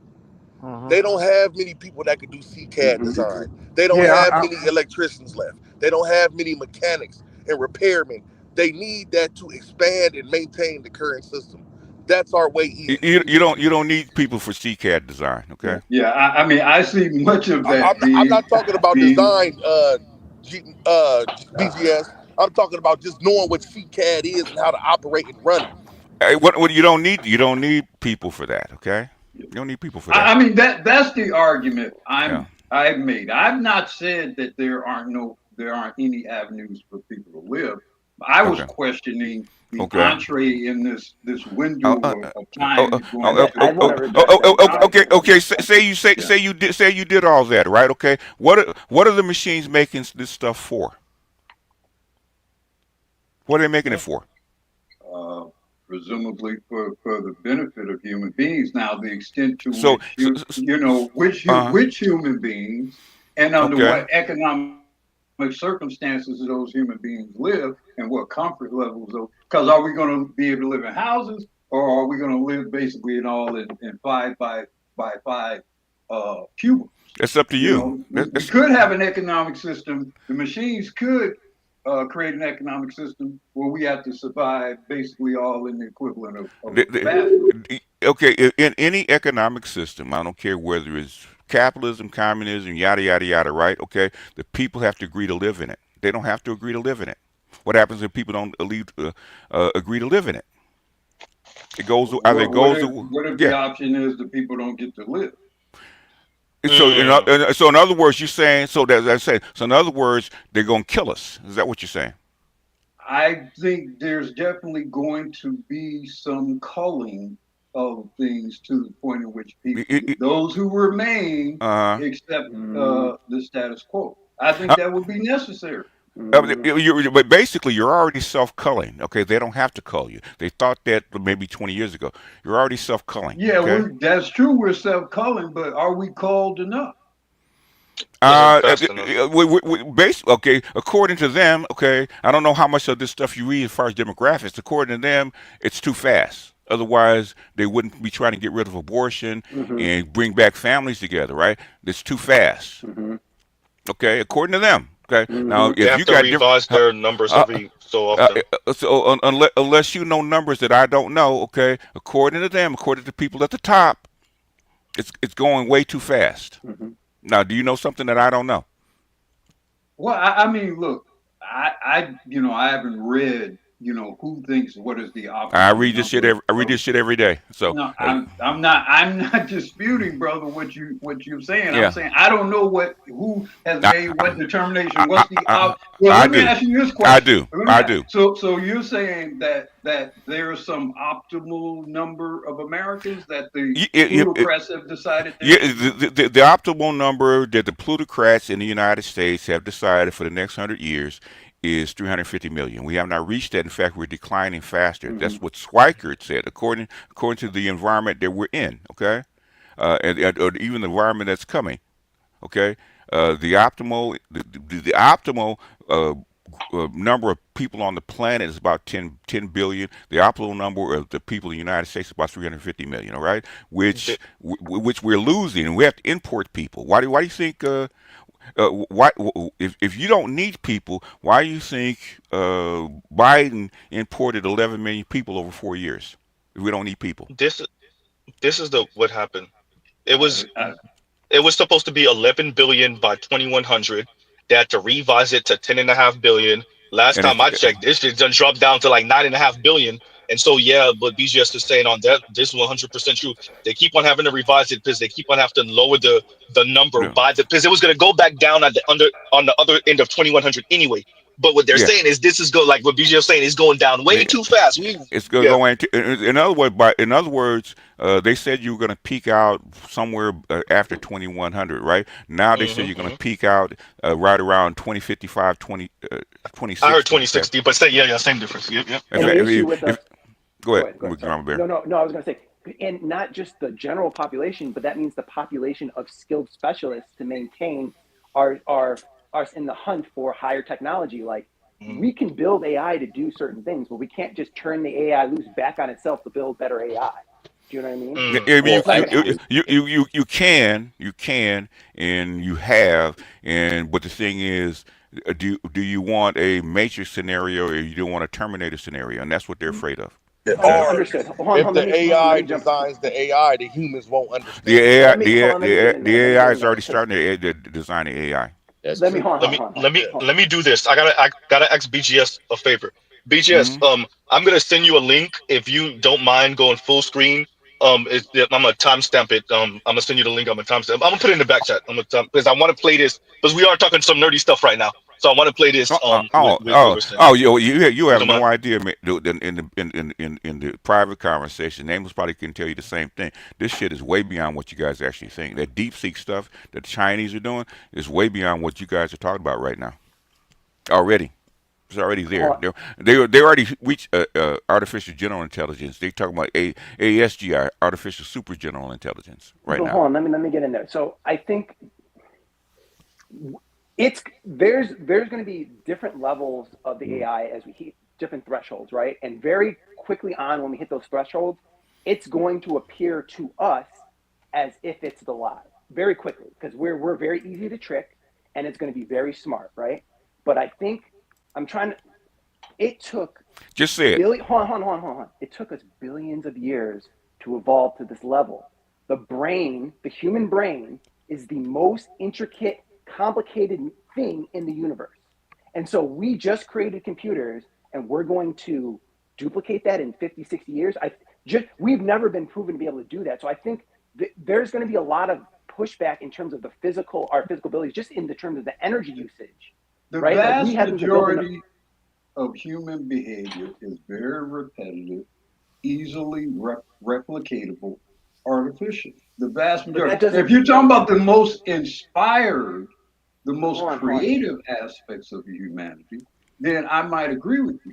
But from everything from building a house to a lot of this stuff that required human input does not require as much that's true. human input. Yeah, like 99%. So that's why when you talk about the ascent of artificial intelligence, I view a lot of basic things that human beings, even things that we so-called think. I mean, I'm an accountant.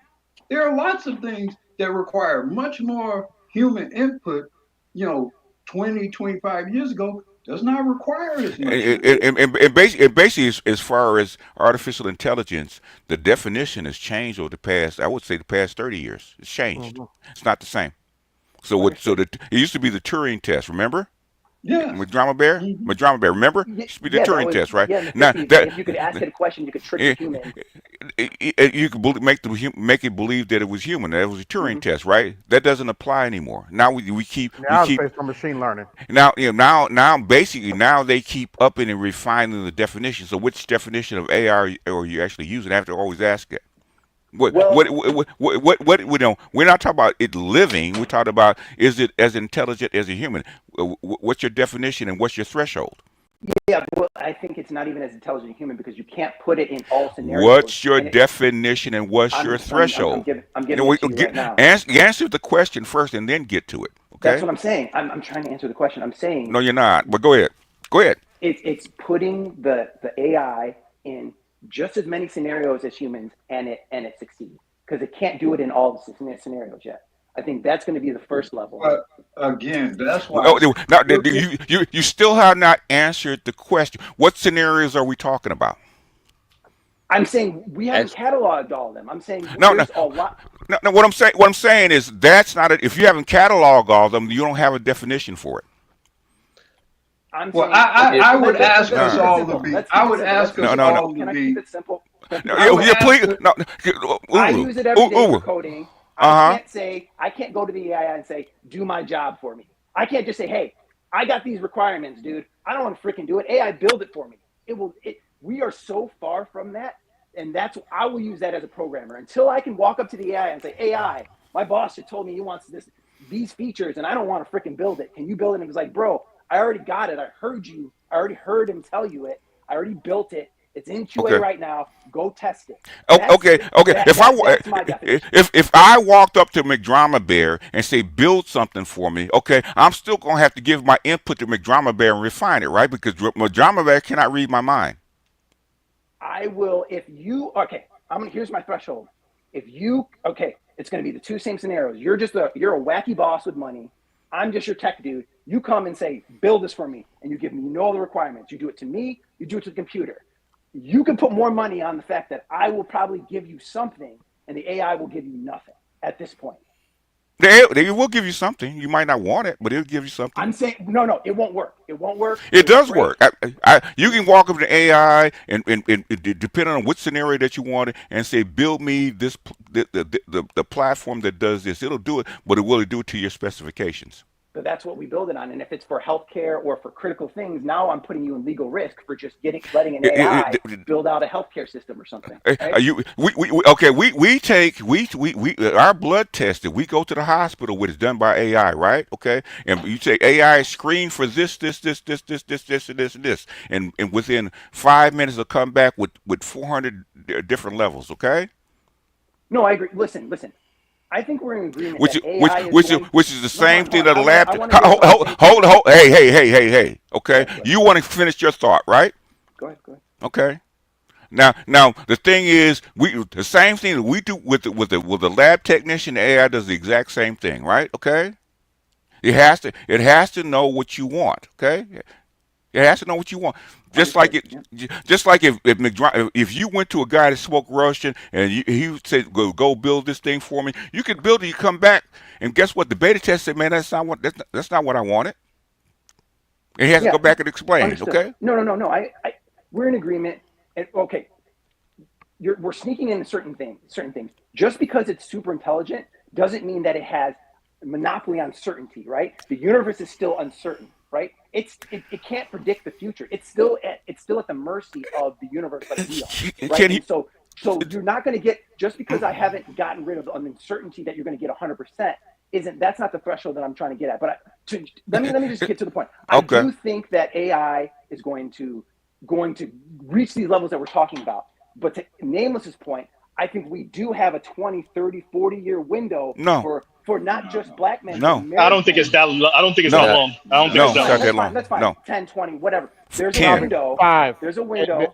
At best, 5. 5, yeah, they probably about 5. But we giving it to 10, but probably about 5. I say 10. I say 10, but I don't know as much as y'all. Hold on, 10 for what though? For what exactly? To reach a certain threshold. In fact, the window that Nameless was talking about. In fact, the only reason that it hasn't reached the threshold yet is because we put restrictors on. We put restrictors on it. Because this stuff showed up and basically AB knows what I'm talking about. This shit showed up in 2010, right? They put restrictors on it. They stopped it. Tristan Harris been talking about this. Honestly, I mean, because if you don't put restrictors on it, you got to lay off 30 million people or whatever. Exactly. So it would have been there already. Okay. It gets a lot of stuff wrong too. Like, is it time for me to get in yet? Go ahead. Yeah, that's what I'm saying.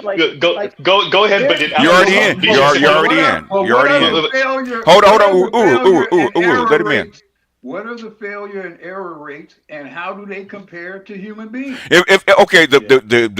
As far as error rates, as far as success rates and accuracy, the human beings like 40% accurate, and AI is about 83 or 84% accurate. Now that's 5 years ago.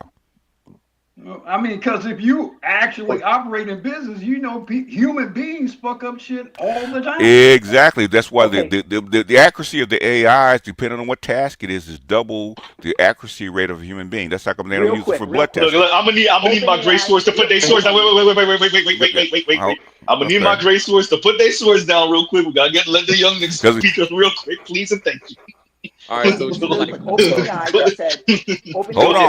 hold on. He's trying to get somebody in.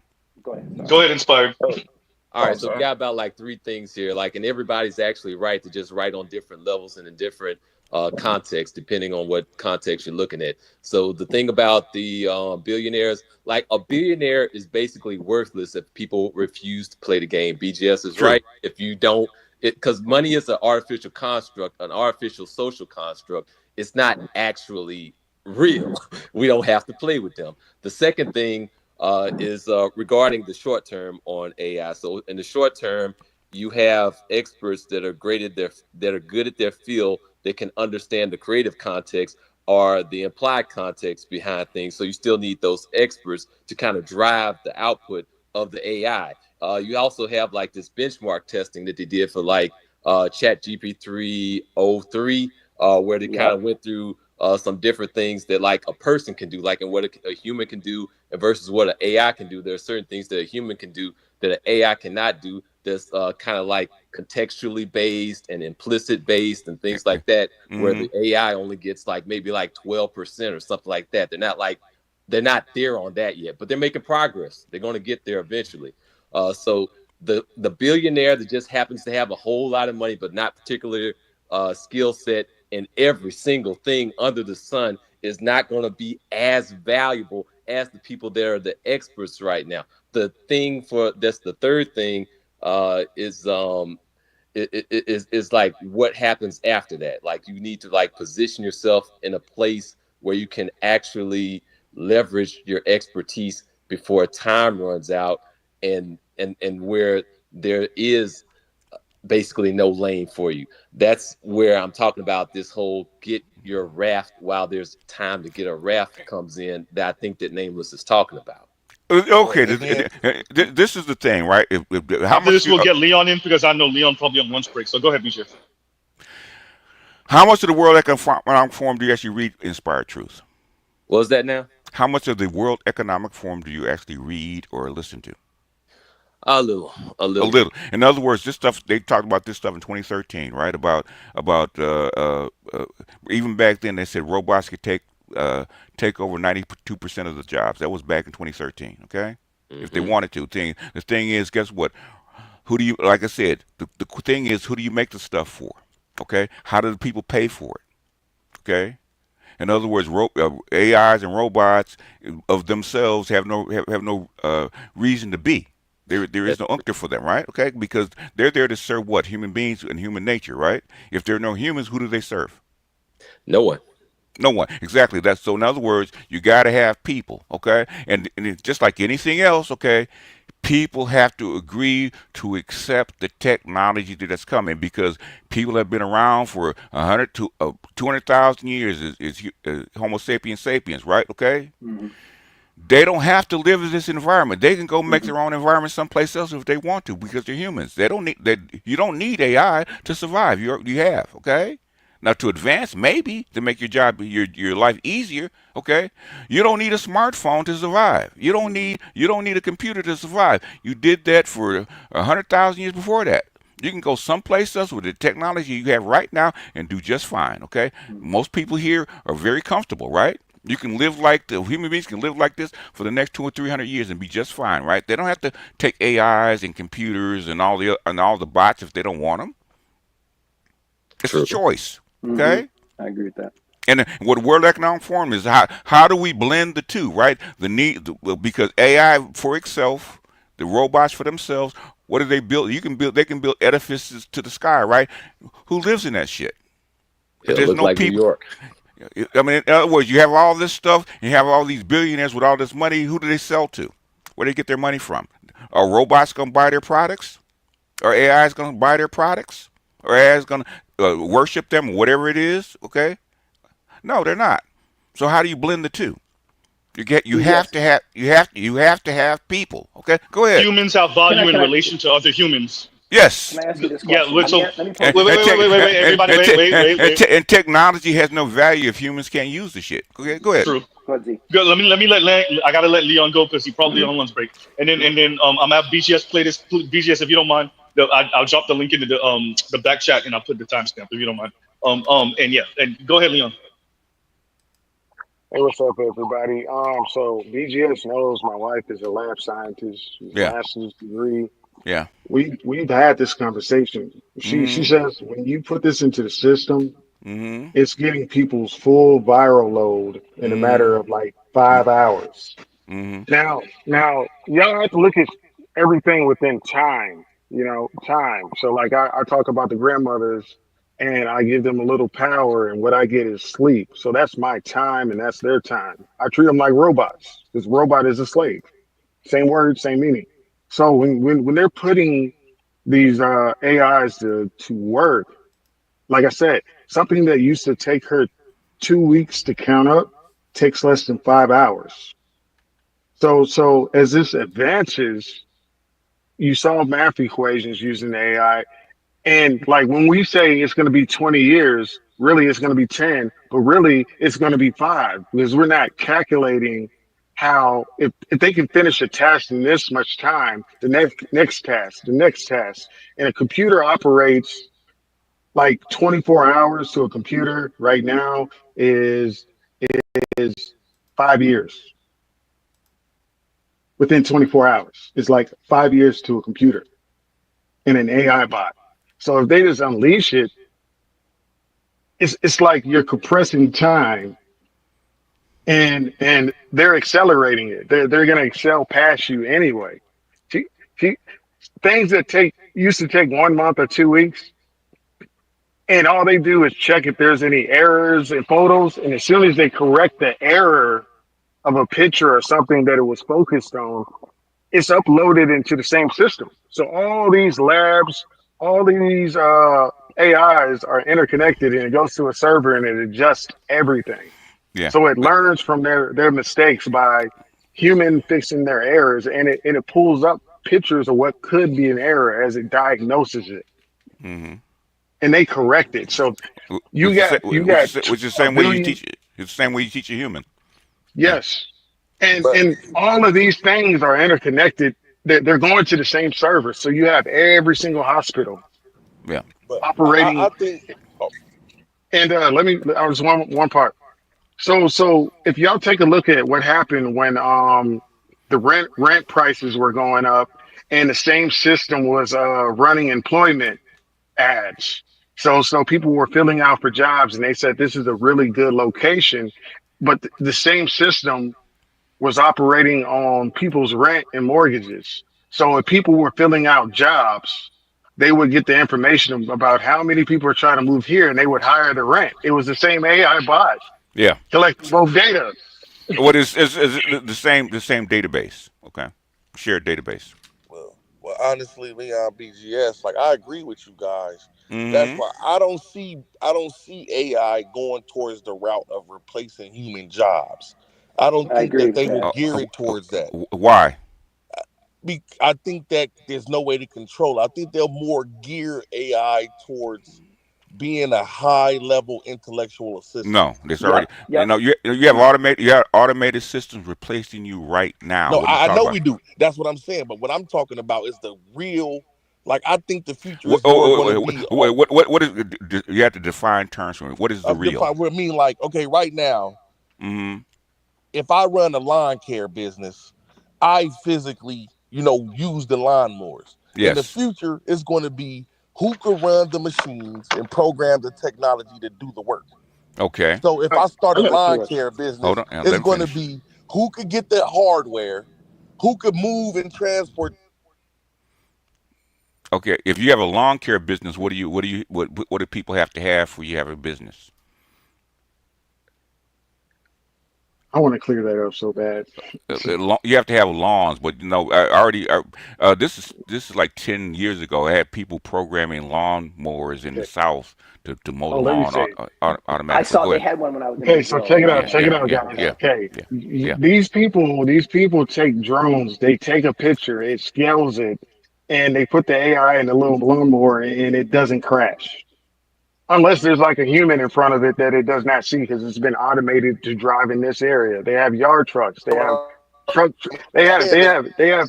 They have the okay. So when you build say that it's hardware to not, wait, maintain hold those. on, G, hold on, G. Check what You I'm yeah, saying. yeah, Check what I'm saying. and he's Borgin too. You're Borgin, G. Okay, check what I'm saying. Okay, let's say if it doesn't take our job. Remember, what used to take my woman 2 weeks to do, it does in less than five Okay, hours. okay, So when you actually look at it, let's say if they let us keep our jobs, that means we're only working okay. 10 hours a week, not 40 hours. Why did Even if why they did let us. Leon? Why do they want human beings to have jobs? Okay, to buy, Um, to buy to things buy and feel to buy like they're part of society.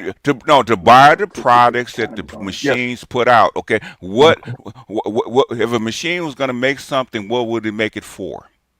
humans. Humans. Okay, if there's no Yep. humans, what's the need for the machine to be there? Nothing. It's just a mindless drone Saying producing exactly, something and continuously.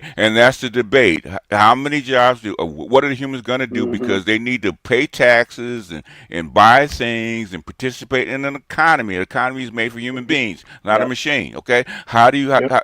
how do you balance that out? They've been struggling with that for the last 20 years. I'm with Yeah, Yeah, that. and I'm that's I'm and G, 100% what One at with a I'm that. time, trying to one at say is a that time, Give one at me a time, one at a time, one at a time, one at a time, one at a time. Good Can you grief. guys hear me? I can Yes, hear sir. you. yes.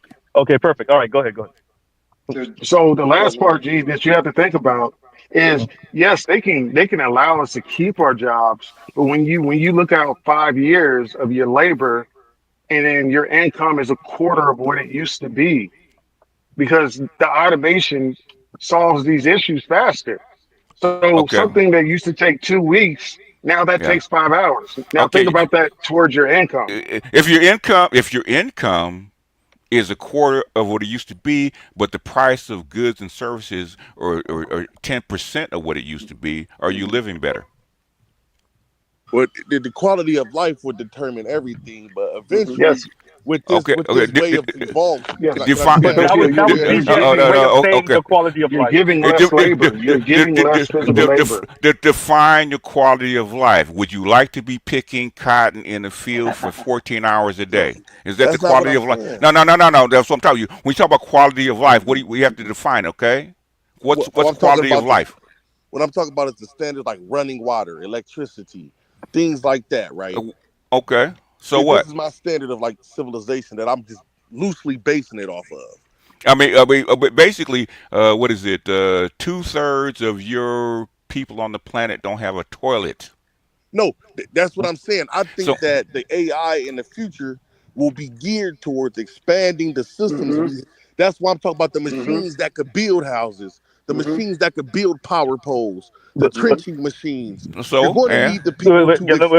Wait. Go ahead. Let me do this. you need the people to consume because you're not like okay. Did you get the point when I said what are the machines making the stuff for? Did you get that point?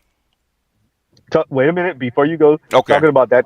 BGS, if you don't mind reading this for me, please and thank you. This kind of Okay. goes to what we're talking about. The question: couldn't AGI hold the fintech companies hostage? It is possible. Okay.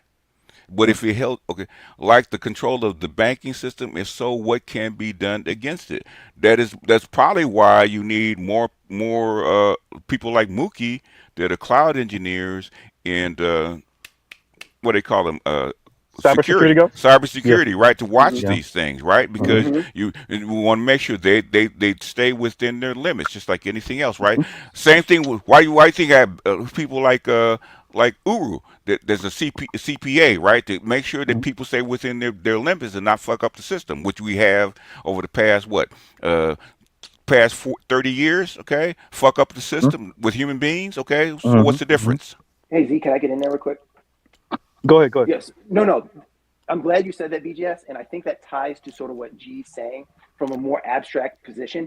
There are going to be new problems, new things that we're going to need to solve to do, and we're going to need qualified people to use the AI to expand our boundaries of knowledge into things that we're doing. So, of course, there's going to be a level where there's plenty of jobs that are going to be displaced. There won't be plenty, but yeah. But here's a term that I want to pose for everyone. It's called the Jevons paradox. And if you don't know what that means, it's basically we created all these our entire infrastructure is far more energy efficient in terms of our light, like individually, like our lights and the things that the power they consume.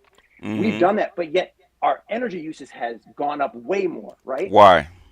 It's because it's the because population. No. Let me answer it. Let me answer it. But that's part of the paradox is, I mean, the why isn't it? It's more of now. The why is it? The why is always it. Well, we expanded more people on the grid, but what I'm exactly saying also, that's why. But it's also, and we also use things. We also use things a lot more energy intensive things, right? Well, exactly. But the point it's trying to make is what's actually going to happen is as you get more capacity, we aren't going to use those savings. We're going to spend them. On what? So how that applies? So that applies to the human capital in the sense of we're going to need more humans. So I think that window. Spend them on what? Okay, because I live in California, right? With the advancement of infrastructure as far as water is concerned, right? We use way less water. Okay, now they have to figure out ways. Now they use water to make money and profits for people. Okay, they're using too much water for the almonds, for the data centers, to make for the Bitcoin, for all types of inefficient uses, and then so it causes the prices in other areas to spike. But anyway, what I think ultimately is going to happen is that there is a small window. You as an individual, you have some time to use these things to get better at whatever skill you're trying to get better at, become a master, and then apply it. However long you have is however long you have. And if you don't do something within that time period, you're going to be left out. So if you want to believe it's 5 years, then fine. But what I would say is just work as hard as you can now to get as far as you can now. I think that's all we can do. Your 5 years ago was 2018, right? The only thing that slowed it down was COVID. Okay, COVID slowed the shit down. Okay. Let me do this. I don't see the long term. One at a I time, you don't guys. see the long term. Okay, say you meet this window. What do you become, a god and live into the future 1,000 years? I mean, I don't see how or where you ascend to some level above and beyond the havoc that is to follow. What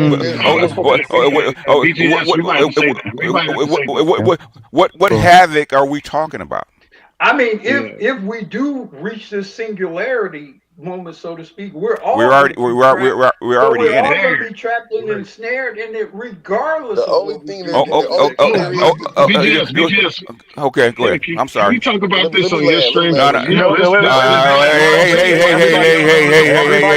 One at a time, y'all. Hey, you can't talk at one time. Chill out. I'm gonna start muting.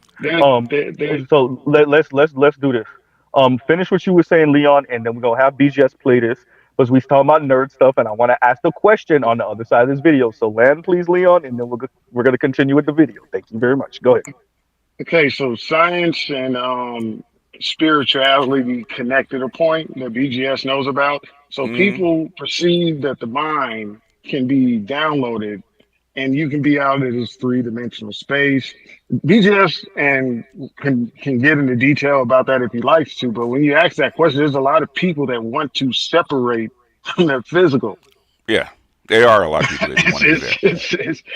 And I don't want to get into too much detail about it, but it's real. And a lot more people than we actually think. We always think that the majority of people don't want this shit until you actually put it to the test. Just like the smartphone. When it first came out, ain't nobody gonna want this shit, right? Now it's adopted like 90% of the people. Okay, you don't know until you put it out there. But go ahead. But no, that's the BGS. Play it for me, please, and we'll speak on the other end. Please and thank you. You can put it at 1.25 speed. That's what I did. Okay, perfect. Yeah, thank you. Yo, Thought Warriors. Oh no, put it on. Can y'all hear it? Marcus, yeah, no, I can hear it. 1:18:50. Start it there. 1:18:50. 1 hour 18 minutes and 50 seconds. Oh, okay. You didn't give me the mark. Time stuff. I put it under it though. Yeah, the comment was under. Look, Mrs. Z, know I'm dealing with BGS. I have no clue, man. You say hit the link and play this. That's all I know. Okay. Please and thank you. Over maybe you being the cool thing at one point, like you saying, like little things in the book, like you saying, you and Bubba Johnson went to Buckley. You had never been to Buckley before. If you guys don't know, this Bubba Robinson. No, I gotta give it Bubba Robinson. Excuse me. Buckley, if you guys don't know, is one of the biggest, fanciest private schools out here. Buckley, Harvard, Westlake, Notre Dame, all of these places like that. Now Sierra Canyon, right? Your parents wanted you to go to South Pasadena. They wanted you to go there. My mom was adamant. You're going to public school. They wanted you to go to public school. Now, had you gone to Buckley, you might have had a different trajectory. You might have seen things a little bit different. Yep. But in the long term, it might have been at the expense of you being a healthy man right now. And there are pros and cons when you do that. But I do look at some of the observations that you have on culture, and it does sometimes seem like you grew up as the quintessential nerd in a time where, because I was a nerd, but you grew up like, and still am. You grew up in as the quintessential nerd in a time where in the worst possible time to be that.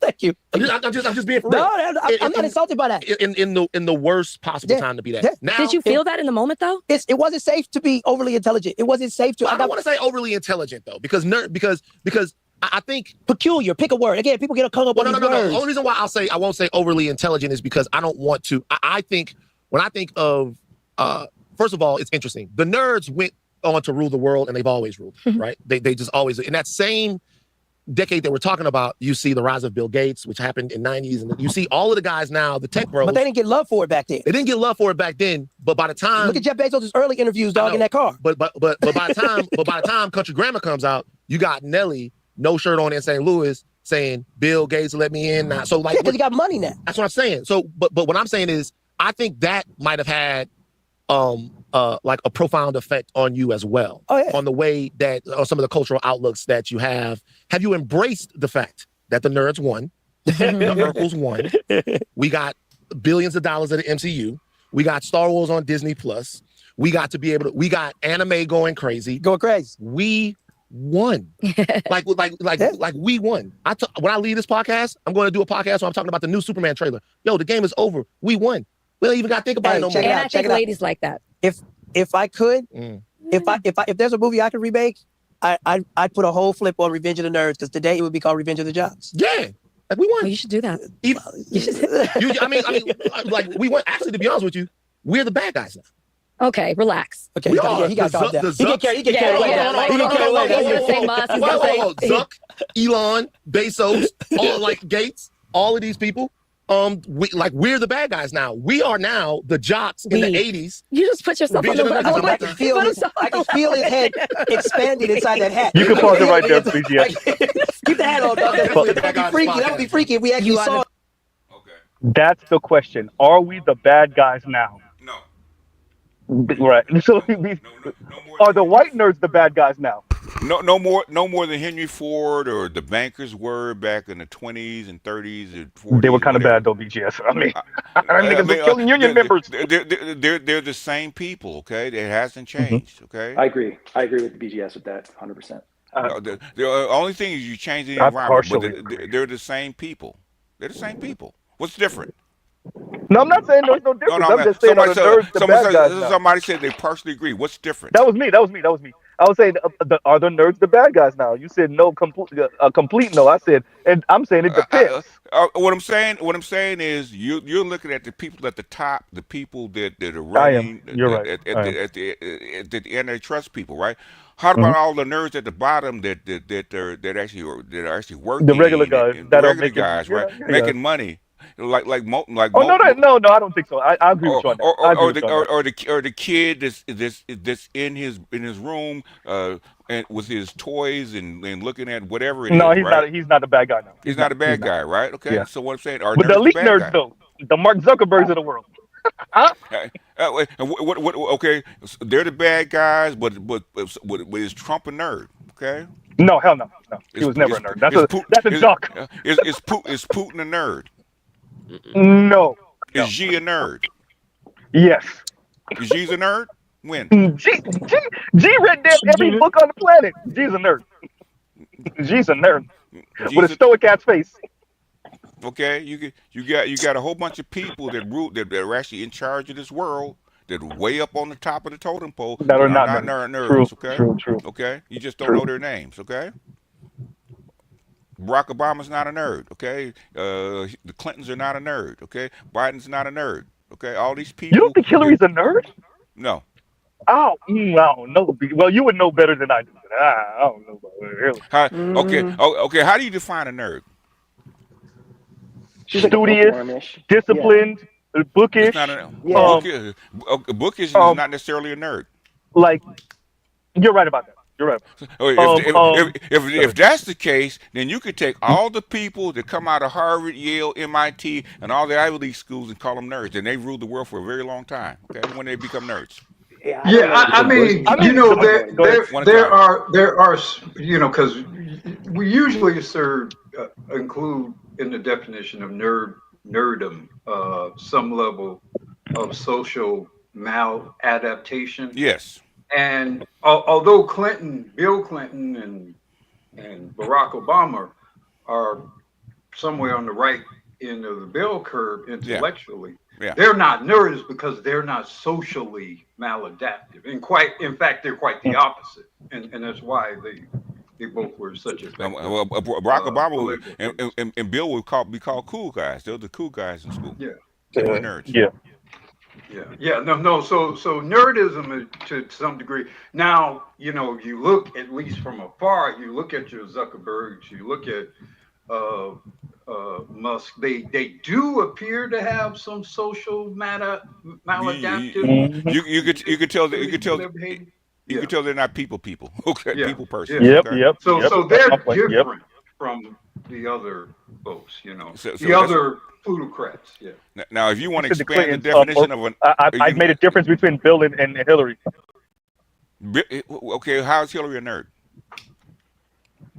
She is bookish and studious and have that girl boss thing. No. I do think Hillary without Bill is a nerd. I think Bill provided her, and because I think Bill provided her a sociability that she would not have possessed without him. So to some No, degree, yes. no. She was a her family is very highly socially up. If you go back and look at Hillary when she was a That's true too. teenager in the Her, '60s. Okay. her family, but I'm saying she herself does not become a prominent political figure without the charisma of Bill Clinton. That does not happen. Oh, that's true. That's anybody. Now she might become a powerful behind-the-scenes functionary of She's a some she's a sort, she's a socialite. She's been a socialite for her whole but life. she don't become what I she think is. is that Bill's doing or is that her doing? No, that's BJ? her family's doing. She was like that before Bill. Okay, Bill would not be Bill without her connections. Okay, I agree with that. without her money and her connections, I agree with Bill that. would not be I Bill. agree with that. Okay, yeah. Bill That's, was actually really smart, but Bill was yeah. the more charismatic one. Yeah, Bill was by broke. far. Yeah, Bill was Hillary broke. is not. Yeah. Yeah, Hillary is Okay. as charismatic as the goddamn cardboard box, and I think the cardboard box is more charismatic. But anyway, So in other words, that's why I need. That's why. When I talk to black people, I have to say, well, okay, how do you define you something? didn't disagree with me on that one, BGS. Though you ain't No, disagree. I mean, I do think Bill, Okay. Hillary Clinton to some degree is a nerd. I think part of the reason why she ended up losing against Obama, he I exposed second some of that. her lack of charisma. Most people don't have that charisma. Even the people that are not nerds, okay, don't have that charisma. The average I person agree with don't have that. that Actually, charisma. yeah, I agree. Okay. I agree with that. So I agree. so we talk about charisma. There's very few people that have enough charisma to be president of the There are United nerds that have States. charisma. I mean, yeah. Yeah, there are I nerds agree that with have that too. charisma. No, I think there are nerds that have charisma. I think, but I agree with BGS. Jaleel White is one of them that's a nerd that has charisma. But that was Okay. much of his complaint is that he didn't, or at least in the eyes of many, and obviously in the black community, but even outside, he didn't. That's much of what he was saying in this interview, and that's what Van Lathan was saying is that you came about right before nerdism started to become a thing, before we took the reins of power over the culture. His charisma helped nerdism become popular with Family Matters. Family Yeah, Matters but was failing. exactly, but it wasn't in while he was in that way. He helped to build it. You get what I'm saying? So he got dirty building it. What I'm saying is, okay, if you don't have to believe me, go back and listen to the people that actually ran the show, okay? And his charisma. I know cats like that. He's got it. That's why it came out on screen. People don't have it. That shit don't come out on screen, okay? No matter You what gotta you have do. it, no matter what you do. Yeah. But like I said, he was the one making the complaint. I'm just saying. Yeah, but what I'm saying is history. He's making a complaint is because he was different and awkward, right? There's always been even before that, man. Because gotta remember, I'm a fucking nerd, right? I hung out with athletes and the nerds, right? These kind of people been around for a very long time. Okay. No, I agree. Awkward So people the been around for a very consensus long is time. what that it's the nerds aren't bad. Or at least the masses of them are not. What I'm saying is, there's times in environments where certain people have prominence. Okay, Henry Ford was a fucking nerd back in the early 20th century, right? It takes a nerd to actually lock himself in a fucking garage for 6 months to tear down a car and rebuild it. Yeah. Okay. So these people have always been around. Go ahead. So I'd like to actually posit a question, kind of going back to the end of the original video. Do you think it's productive to even break it down into like nerds or good guys or bad guys or whatnot? I think not having that nuance of shades of gray in any outlook is prone to manipulation. Well, why do people categorize each other? Because you don't have to. Why do you think people do that? For quick understanding. It's easier because you can't process everything. So Okay. And that has nothing to do with your government. Has nothing to do with anything else. That's just human nature, right? Yeah. And I don't necessarily have a problem being called a nerd. I don't think it's it still may be said as a pejorative, but I never saw it as a pejorative. Yeah. Right. So Who yeah, do you think started calling themselves nerds? It wasn't other the people. nerds. The nerds. Only the nerds know this answer. Look how quick I The finished. nerds and the geeks named themselves. Okay. How do I know? Because I came up in this shit before You they see what I'm even called saying? that. Okay. I kind of think that the clip is kind of provocative, one of those flip the hierarchy type of deals, just for attention. But if you looked at Van Lathan's face, I agree with you, Inspired Truth, because that's why, real quick, that's why you could see it in his face. He was kind of trolling Jaleel when he said it. Yeah. But I think a bit of that, I think, was genuine from him. It's like, look at, and I think he's also saying, like, some of our nerds are in these positions and they're not exactly the best people. Which would BGS would come in and say, well, when have the people in that position, regardless of nerd or not, ever been the best people? Yeah, powerful. Right, so yeah. I mean, who do you pick your poison? Who do you want? Do you want Mark Zuckerberg or Dick Cheney? You know what? You know what? That's horrible. You know what? In the '90s, okay, with Gates and their cores, they were actually going to be different. Guess what happened? They're not different. They do the same shit that they said they wouldn't do. Yeah. Same shit. Okay. The same kind of antitrust shit that they said we're not, like Google. We're not evil. We're not going to do evil. We're not going to free speech and all that kind of shit. Pause right there, BGS. That's what I was trying. For those of you that heard me earlier, I was trying to say that. So BGS, no, they took it off the wall. BGS from Google. Yes. Yeah. That's what I was trying to say earlier. Go ahead. In other words, they're human beings. They got money corrupted them just like they did everybody else. Okay, they're not different. Yeah, I mean, if the feds hadn't stepped in, Gates would be a trillionaire by now. Yeah, because he was crushing crushing everything in the 90s. Everything. Bill Gates, if you know his father, you know his family, Bill Gates is nothing nice, man. Yeah. There's nothing nice. But that's why anyway.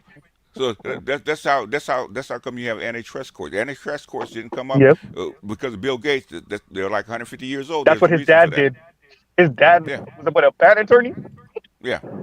I mean, if you look at many of the core products and you got to be old enough to know what I'm talking about.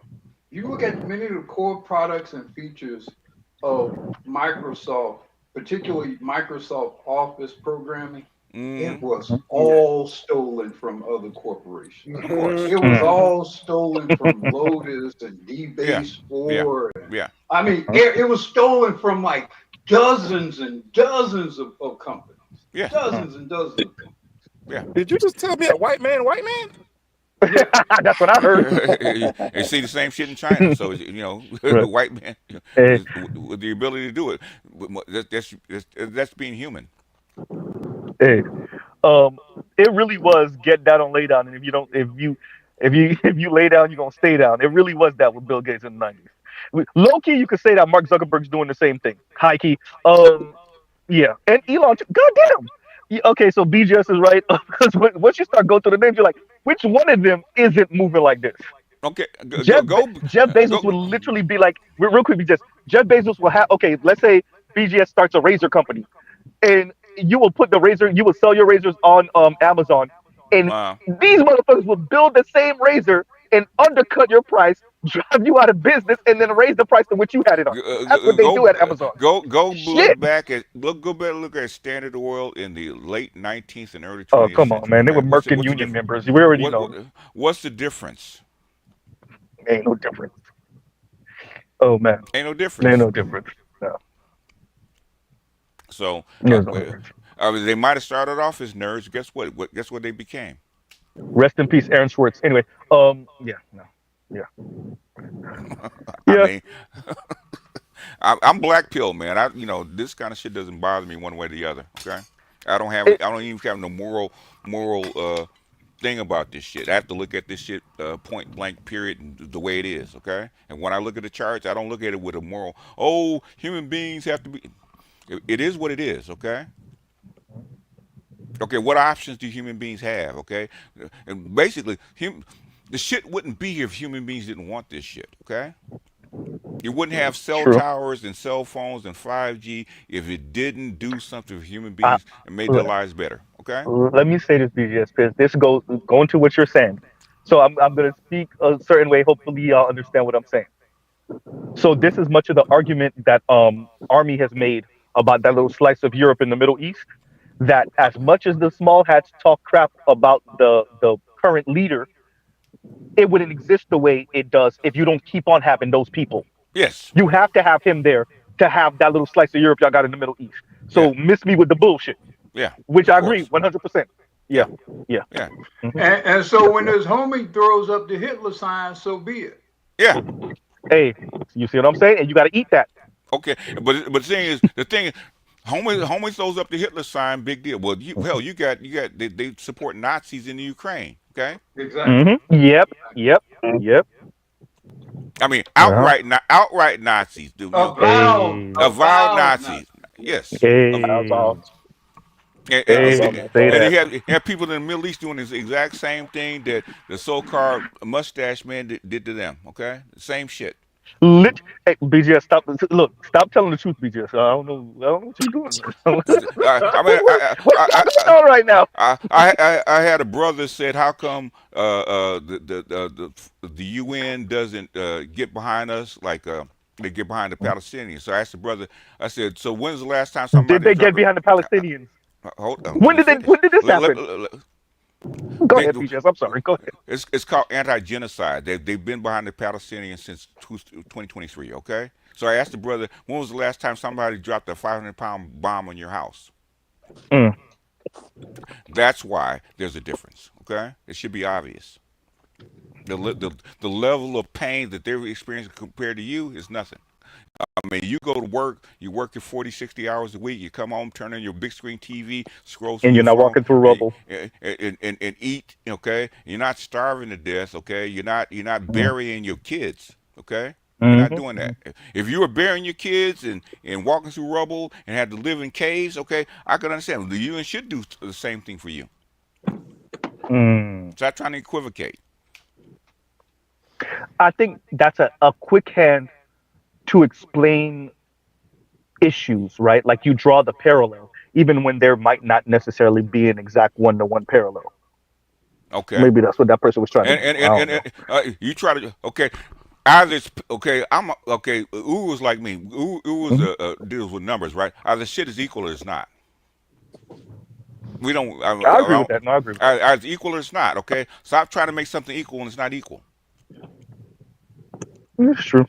I agree with that. If you're I gonna agree. make your argument, make your argument, but stop trying to equivocate you with something else that's not equal.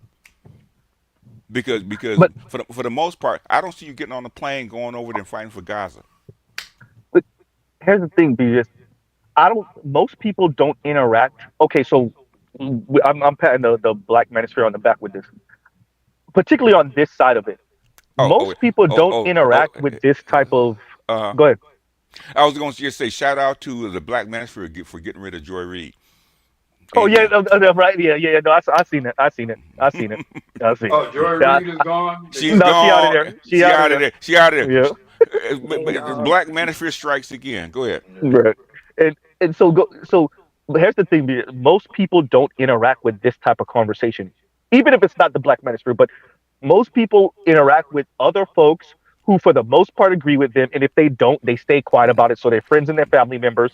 And so when we have these debates or Mm, when somebody comes in contact with a Z, but I'm lightweight with this, right? Or a BGS or a Black Uru, and you got to stand on what you're saying, and it got to make sense. The ones got to add up, right?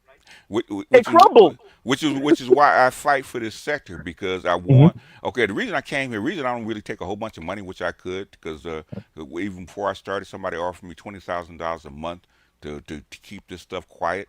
Okay, is because I want my men, my people, my black men to know this shit and be Okay. powerful. Okay, that's why I do it. I don't have I, to be I here. I will say this. I'm not gonna say I don't have to be here. I will say that a couple of y'all on the panel were witness to a certain somebody content creator that's over there on the other side with the black feminist who low key made me an offer Yeah, if I would leave. Y'all yeah, heard it. I heard it. yeah. He ain't saying nothing, but he said something, right? So I'm just saying. In other words, I can get you in. Yeah, low key. Yeah. That's what I heard, especially the first time. Low key, that's what I heard. I'm And just if saying. somebody's paying certain people not to talk, then Mm. what's the natural inference of that? Yeah. Some people are paying certain people to talk. To talk, yeah. Yep. And I think that's more difficult to find out, right? Like to know in particular, like really know. But I watched a documentary years ago. It used to be on Netflix. I don't think they have it on there anymore. Mississippi Spies, and there was Okay. a part of it when they started talking about who was getting chipped off in the civil rights movement all across the South, the Midwest, and you're like, God damn, like pastors and everybody like getting chipped on good money too. Right in the FBI, like, hey, when you gonna pay up because I'm over here directing my congregation in this way, and you ain't paying me Yeah. this month. Oh yeah. Type Yeah. shit. Corporate. They We went had corporate. Oh my God. we had one family Mm-hmm. who controlled Chicago for nearly 50 years, Oh father yes, and yeah, you son. did. Yes, sir. Yeah. And the son, it was revealed by this very brave white reporter, of all the millions of dollars Mm-hmm. that have been paid out to the largest black churches in Chicago. Mm-hmm. And he provided a Mm-hmm. detailed spreadsheet and published it in one of your local website. He did the article. It was an article in hard copy, and then there was a website to a spreadsheet, actually a workbook, actually, because there were several spreadsheets of all the payments, and there was a very famous gentleman included in there that was mentioned during the presidential campaign. Did his name start with a J? Yeah. His last name began with a W. Oh. Yep, that's the same guy. That's the same one. Yeah, Yeah. that's what you're talking about. That's what Yeah. you're talking about, BGS. That's what you're talking about. Oh man. Yeah. Oh yeah. How did? Because if you like, okay, this guy has ran roughshod over the city for nearly 30 years, and we ain't never heard any of these big black preachers take or make any kind of statements about Okay. this guy. Oh yeah, yeah, yeah. Well, because And then you find out he done paid out 8 figures to these folks Ooh. over. yeah, because I'm gonna need he's y'all an not to say the insider. name in the comments, but I think He's an somebody insider. said it. Yeah. Somebody's right. Yeah, he's Somebody's an right. insider. I'm just saying. Go And ahead. that's why a certain guy was sent to him in Mhm. Chicago. Yes. Yeah. Yes. Yeah. Hey, say that. Yes. Yes. It's a loop. It's definitely a loop. It's an inside society. Okay. It's an inside society. But the thing is, how do you think abortion got into the black community? That's a fact. That's a fact. Who's Real he quick, introduced it? let me ask Black Rudy this question. How did the native black Chicagoans respond to that? Like, what was the conversation like when y'all knew for You know sure? what? The damage was already done, and the report came out while he was on his way out of office. So it was already, and there were some other scandals associated with him. Anyway, he had a nephew that had killed somebody on the streets. It was so much going on as he was on his way out that it was at that point we were like, we're just glad he's on his He's way, gone. Yeah. out. But yeah, but it didn't materially impact people's perception, and I'm not even sure the degree to which black people generally, black Chicagoans generally know about it, or it wasn't really widely published in the popular media here. So it's just one of the kind of things they touched on and quietly brushed aside because the people that it would have highlighted are some powerful people. So it kind of came and went, unfortunately. Let me do this because I want to shout out KMS. I want to read this myself. KMS, thank you for the super chat. Thank you for the compliment. I tried, right? And KMS says, and thank you for the super chat once again. I'm proud of you, Z. I salute what you have built here for us, black men. Thank you for being you. Thank you for being a friend. Thank you, brother. Thank you. I try. Right, y'all already know, Mr. Z. Well, when I tell y'all I be living so reckless, y'all have no idea. When I Oh, say reckless, I know woo, what you're doing because Ed was right, doing this stuff before you. man, BGS. Uh-huh. When I tell, hey, it's crazy because let's just say when it ends, I'll be like, okay, I gotta do that, I gotta do this, I gotta go here. So I try to get things done before and definitely got to get things done afterward. But man, look, that's why I say regular streams. Don't put it in the comments. Don't put it in the comments. But Mr. Z be hustling. Yeah, Okay. it was you, Yeah. Ed, and Roger, right? Hey, the Roger me for real, and two. When we making moves, y'all just don't hear it in the background, or I mute up or whatever. Because man, but so yeah, no, thank you very much, Kim, and thank you very much for the super chat. Regular stream, that illegal lane change you just made, Mr. Z. Oops, okay, I got to mute up Right, for a right. second. And it's always crazy to me because like I'm streaming and obviously when it's not regular streams I'm driving and whatever and I'm conscious of the road and y'all don't hear nothing crazy going on because Mr. Z know how to drive and I'm still paying attention to the road. I'm not glancing down at the screen, especially if I'm on the expressway. And then you pass in old fogies or young people acting stupid on the expressway. You're like, but you're not even. Do you know how many things I'm doing right now? Like I'm in my lane. Why are you shifting over to the lane and you don't even got nothing going on? Anyway, that's a whole different complaint. But yeah, um, thank you once again, KMS. Thank you for the super chat. But once again, I love the conversation. It's definitely changed my life for the better. I'm moving different. Yeah, so it's definitely changed my life for the better, and I would just like to impart what I know, here, and to bring in people like the people we have on the panel right now, and all the others that come in as guests, and have y'all in the chat because this is a think tank. I think Dr. Dunbar said it earlier. Think tank Z, right? Like, so yeah, I think Well, I'm just continuing, what I can. Well, So. I think it's interesting.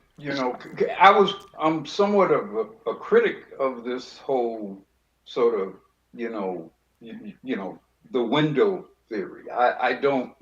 Okay. I don't put much stock in you being able to, gain any advantage that's going to be sustainable for you in any material way, going into this very uncertain future. I think the most important, that's why I said, to me, those things that you can most tangibly do, like G was talking about, in terms of having some actual tangible skill set, something that other people will, I need you to really fix this plumbing, so to speak, or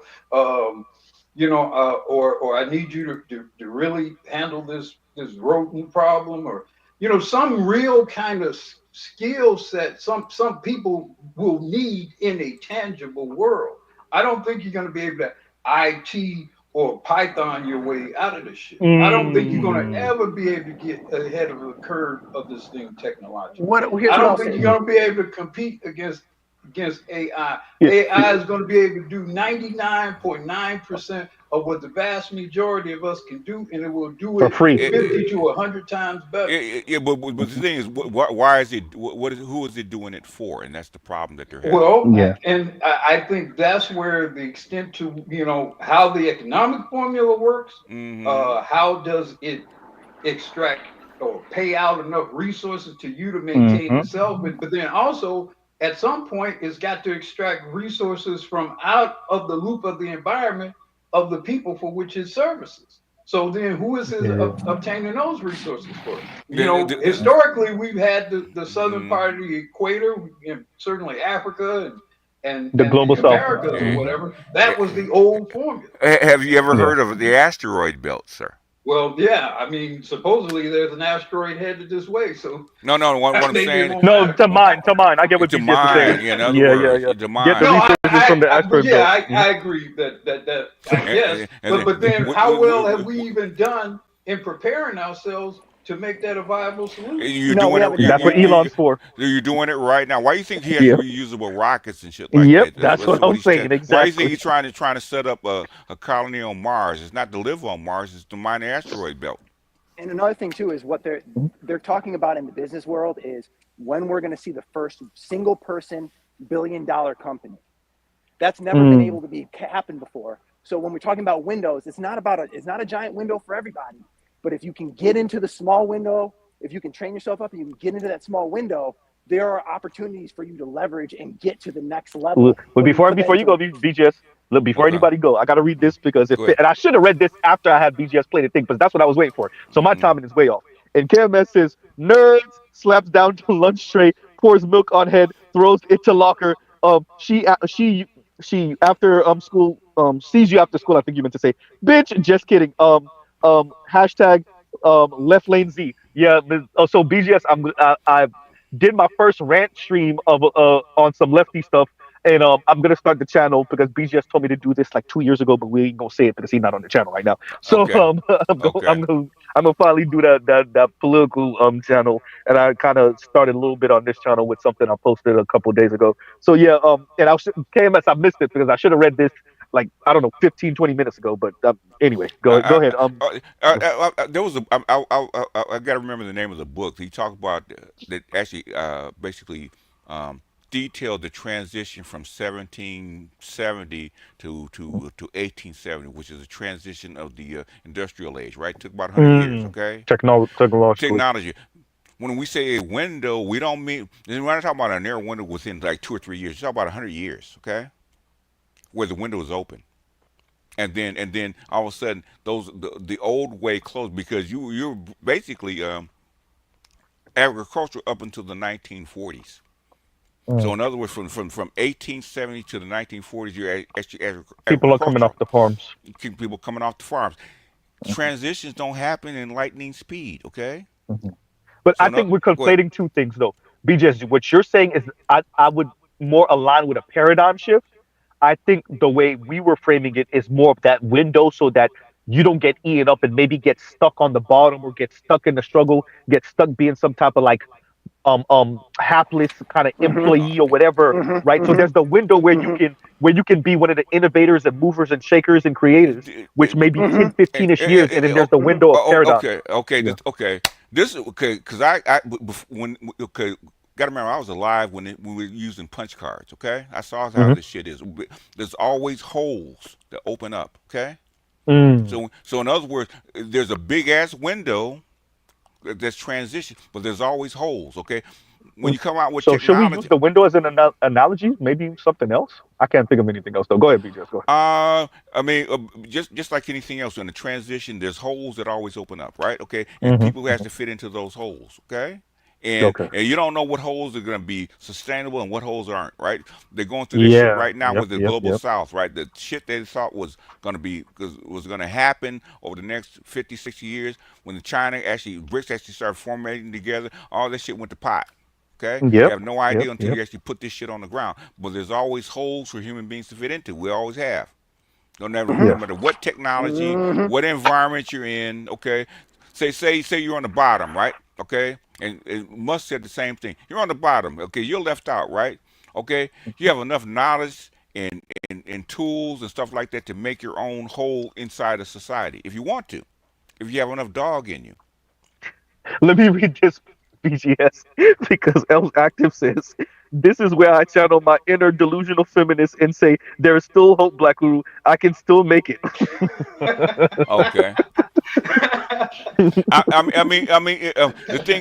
thing, and okay, especially right now. Okay, well, so I say be Mhm. the fastest camper, right? Okay, Mhm. Mhm. most of the kids that you're training read at a fifth grade level. Okay, Yeah. it's not What hard. was that report about Ivy League students that Yeah, came out a couple months ago? yeah. Yeah. You have Z's that can't hold jobs. Okay, the Yeah. thing is, Yep. Yep. the thing is right now for the next 5, 10 years. Okay, the bar is fairly low. So you BGS don't telling have y'all to the be a competition ain't whale. real. You don't Yep. have to be a whale. All you have to do is be a trout in a pool Yeah, of guppies. yeah, the pool of Right. guppies. That's what you are, basically. And basically, with the expansion of the BRICS, right? Instead of this being this narrow 500 a billion people, got 7 more billion people, and the vast majority of the land that has not been even tapped yet. Africa. Africa, hell, most of the United States hasn't been tapped yet. Yeah, true. We live in the coast. Yeah, we live in these narrow bands, okay? And Mhm. say, okay, if we don't fit into this little narrow band, then we don't exist. That's bullshit. What they said, 90% of the world's population live 10 miles by the coast, 10 miles Yeah, within the coast, or something, yeah, something yeah. crazy. If that's not the exact number, it's something close to that. You got somebody. Dr. Reefer told me Congo itself is bigger than than Europe, the European Western Europe. Okay, Congo by Mhm. itself. Most of Congo is undeveloped. There's plenty of holes for you to fit into. You just got to Mm. have a guts enough to go get it, Yeah. which most people No, don't. that's true. That's true, and that's why I say having some core skill set, core survival skills will allow you to be able to position yourself in some of these other environments and sustain yourself as you build. And you know what, Guru, the biggest drawback, especially to Americans, Black Americans especially, motherfuckers don't want to be uncomfortable. Yeah. The motherfuckers I that agree. don't mind being uncomfortable are actually succeeding. Okay. Well, I think they don't want to be uncomfortable, but I think they jealously want the creature comforts of America. Yes. Yeah. You know, so it's not, you're right. It's not wanting to be uncomfortable, but it's that specific. It's an ideological argument. I'm old the American lifestyle. Yes. You Yes. know, that's what I think. Well, that's fine. That's gonna be, you know, which is why you don't succeed, right? I don't believe it, right? Which is why you fail. Yes. There it is. Yeah. I get it. I get it. I understand. And this is why when y'all hear me speak, particularly about the women, Black women, and I can put myself there and be like, why the fuck does the white bitch get to do that shit and I can't? Right? I know that because it's not fair argument, right? It's not fair argument. I was here since whatever year, 18, whatever. And you trying to tell me she get to do that shit and her people just got here in the early 1900s and I can't do it? So Kim Kardashian get to be a hoe and become a billionaire. And I pipe 5 niggas and y'all call me a hoe and I'm stuck on the bottom forever? I get the argument. Yeah. But once again, life is not fair. This is the cards we was dealt and you got to move different. What is it? The old Earth, Wind, Power song? Who knows what I'm talking about? Life is fair. It's just uncool. Yeah. Yeah. Well, and with Kim, like her mom showed, like if you're gonna sell it, then you better sell it for the highest price, right? Like if you're gonna do the dirt, and do it and be successful at it. Like that. It really is Kris Jenner. It really is. And basically, she tapped into what women really want. Yep. Women want to be that way. That's why they're drawn into it. She tapped into what women want. Look at the 3 newest billionaires. Rihanna. But look, Black women hold can on. never be. Let Big Drama Bear finish real quick. Rihanna, Kylie, what's her name? Selena Gomez. Who else? We just named it. But wait, Selena Gomez is a billionaire now? Yes, from makeup, right? And so my whole point is it's a global market. It's a global market. Part of the drag on the economy is how much money is being spent on like aesthetics and cosmetics and stuff. Like that segment who are buying that stuff is growing exponentially. Toward a whole bunch of other stuff. Why is it a drag? Why is it a drag? Because they're spending $200, $300 a week on makeup instead of maybe investing it at the early stages of their life. Wait, let me get that. Wait. If that $300 makeup land me the motherfucker with that earn $500,000 a year, look like good money invested. Okay, so in other words, we can if it works. True. Why do people buy a $300,000 car when a $20,000 Toyota will do just as well? Status. It drives all this stuff. Drives the economy. The economy is driven by people's desires. Okay, 90% of the shit that you have, you don't need. I would agree with that. I could have went without that's also how you end up with these trillions and trillions of dollars of debt. And while the fantasy of that $250 makeup job may seem valid for that individual person, collectively is very wasteful because the vast majority of those females will not be able to lure that millionaire. You gotta make 300, 500,000. Out of the trillions of dollars of debt, most of that was built on you white supremacy trying to control the world. Yeah, that part. It up. Well, definitely that part. Military. $25 trillion of that was actually spent on wars trying to control the world. Yeah, military espionage. Yeah. Espionage. Basically what's his name? The general said back in the day, right? You could have gave that. No, the black one. What's his name? Colin Powell. Colin Powell. You could have gave black people $10 trillion in reparations, put it in the bank, in a sovereign wealth fund, finance Africa's development, you wouldn't have this Chinese problem, okay? And you would have more money on the back end. And you would have more money on the back end, okay? You wouldn't be in this position, which is what they're saying now. They didn't say it back then, but they're saying it now. You could have done all that, got rid of your black problem, kept control of the world for the next 50, 60 years, which is what you wanted, and not have all these issues. But the thing is, you wanted to be white, you wanted white supremacy to control it, you wanted black now people you got to stay austerity. down, and now you have this, okay? Because this is where you're going to wind up, okay? So you deserve better to rule in hell.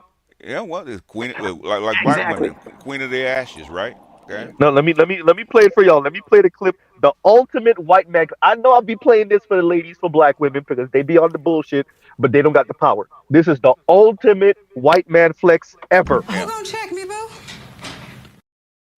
Yeah. There you go. The ultimate white man flex. Go ahead, BGS. I'm probably gonna have to drop off because I chased all your folks away. No, you good. No, but the people are still watching. I'm looking at the number. People still watching. I started. He chased off the panel. Y'all come back. Y'all come back to the panel. Don't let BGS scare you. Hey, Uber's gonna protect you, okay, from the belt. I can't protect you. Hey, Uber said, stop whipping them kids. I can't protect you. Only thing I can say is fight them back. Hey, come on. What is the clip? What was it where was it Meek? It was one of these rappers that was like, get up. Right? So like that's Black Guru speaking to y'all. Like, get up, man. Get up. Oh, that's Richard Pryor when he got hit by hit in the side by one of them boxers. Get up. Get up. But when people are still listening, this is good stuff. You're a little bit intimidating. You're a little bit intimidating to me. When the gray swords come out, no, wait a minute. No, wait, BGS, wait a minute. Wait, no Black Guru, wait, no Black Guru, nope, Black Guru, you are too. You just a little bit smoother than BGS. I mostly try to challenge the logic of what's presented. I don't pretend to know. I don't know nearly as much as BGS know, but I do have some basic sort of logical, points and certain things. No, I think so. Don't really add up. Either historically or logistically don't add up, and that's why I'm steadily like, well, in the world of AI, who wins in the world of AI? Nobody knows. Yeah, I mean, I don't see. Yeah, go ahead. Elon Musk struggles with this. Yeah, I don't think he said that. He did say that. In the world of AI. And the ultimate world of AI, I agree with you. But I think he said that on an interview with Joe Rogan years and years ago. Yeah. Is exactly what BGS just said, where he was like essentially when you get to the ultimate, when you start getting maybe another 4 decades out, he's like, he pretty much had his shoulders up like. That's back then. Back then, you're there now. They're questioning this stuff right now. Okay, how far should we let this go? How far should we let the artificial wombs go? How far should we let all this technology that's already there go? It's there already. So going to what we're saying in Venom K asks AI. Well, he says AI wins, but what does AI win look like? Yes. When is it the Matrix? Like, okay, AI wins, but then okay, they win, and then now what? When they're gonna go explore space? Even in the Matrix, right? AI is still trying to keep human beings alive in an environment that's hostile. Okay. Yep. That's why in the Matrix. I mean, the sad irony of the Matrix is that the Matrix exists because humanity failed. Yes. Yeah. And the machines are relying on the humans because we freaking clouded up the sky and there's no solar. And basically, the Earth is a wasteland. Human beings will not survive without the Matrix. Yeah. Okay. I think Z. No. They wouldn't survive without the Matrix. Z, you said it perfectly, and I think that's what I'm trying to get across with this AI. Sorry, it's like the beach in the background. This nigga's on the beach talking to us. Go ahead. Yeah, exactly. We are the Matrix for the AI. Do you understand? Like we can't send the AI to the planet. It can't exist in any other environment without us. Like even if it wins, Black Guru, and it takes over and it starts going to other planets, how does it deal with EMPs? Wouldn't it be great to have a carbon-based life form that can restart you, that doesn't get affected by EMPs, just on a basic logical level? Yeah, Right? And then another thing, something and with then the my heart, final you thing mean? is That pushes out what? the electric magnetic pulse thingy majigger? Exactly. Yeah, go ahead. And then Go ahead. my Yeah. final thing, and I'll land with this, is no being has a monopoly on certainty. Right? It's like, just because it's super intelligent doesn't mean it knows what's going to happen next, or if there's aliens or what. And if we're just some apes and we created the super intelligent being, think about how much of a mind F that is for the super intelligent being. Like, I was made by monkeys, right? Like, why would it then just kill us?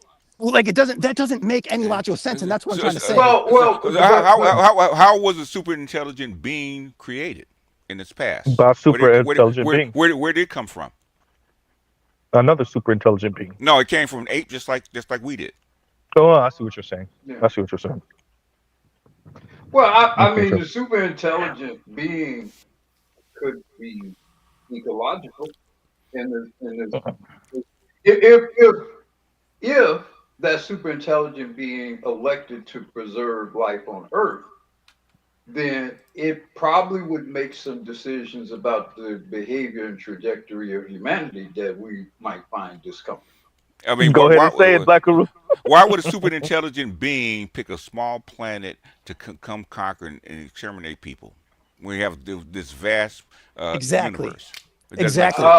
If it cares for the whales, if it cares for the trees, if it cares for, and there's only one species messing up everything. If it viewed the Earth itself as a valuable entity and not cherry pick this minute fraction of it, then it might make some difficult decisions. That minute fraction of it that might not be entirely tolerable. At that level, it could just recreate the same thing that it's already there. Just recreate it someplace else.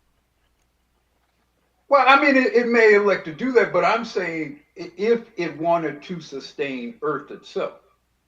Okay. If it wanted to sustain Earth itself. And that's a moral reason. Yeah. They have the same morals that we have. So that's the question that Z, you there? What's that? Reckless. I guess he hit a reckless pothole.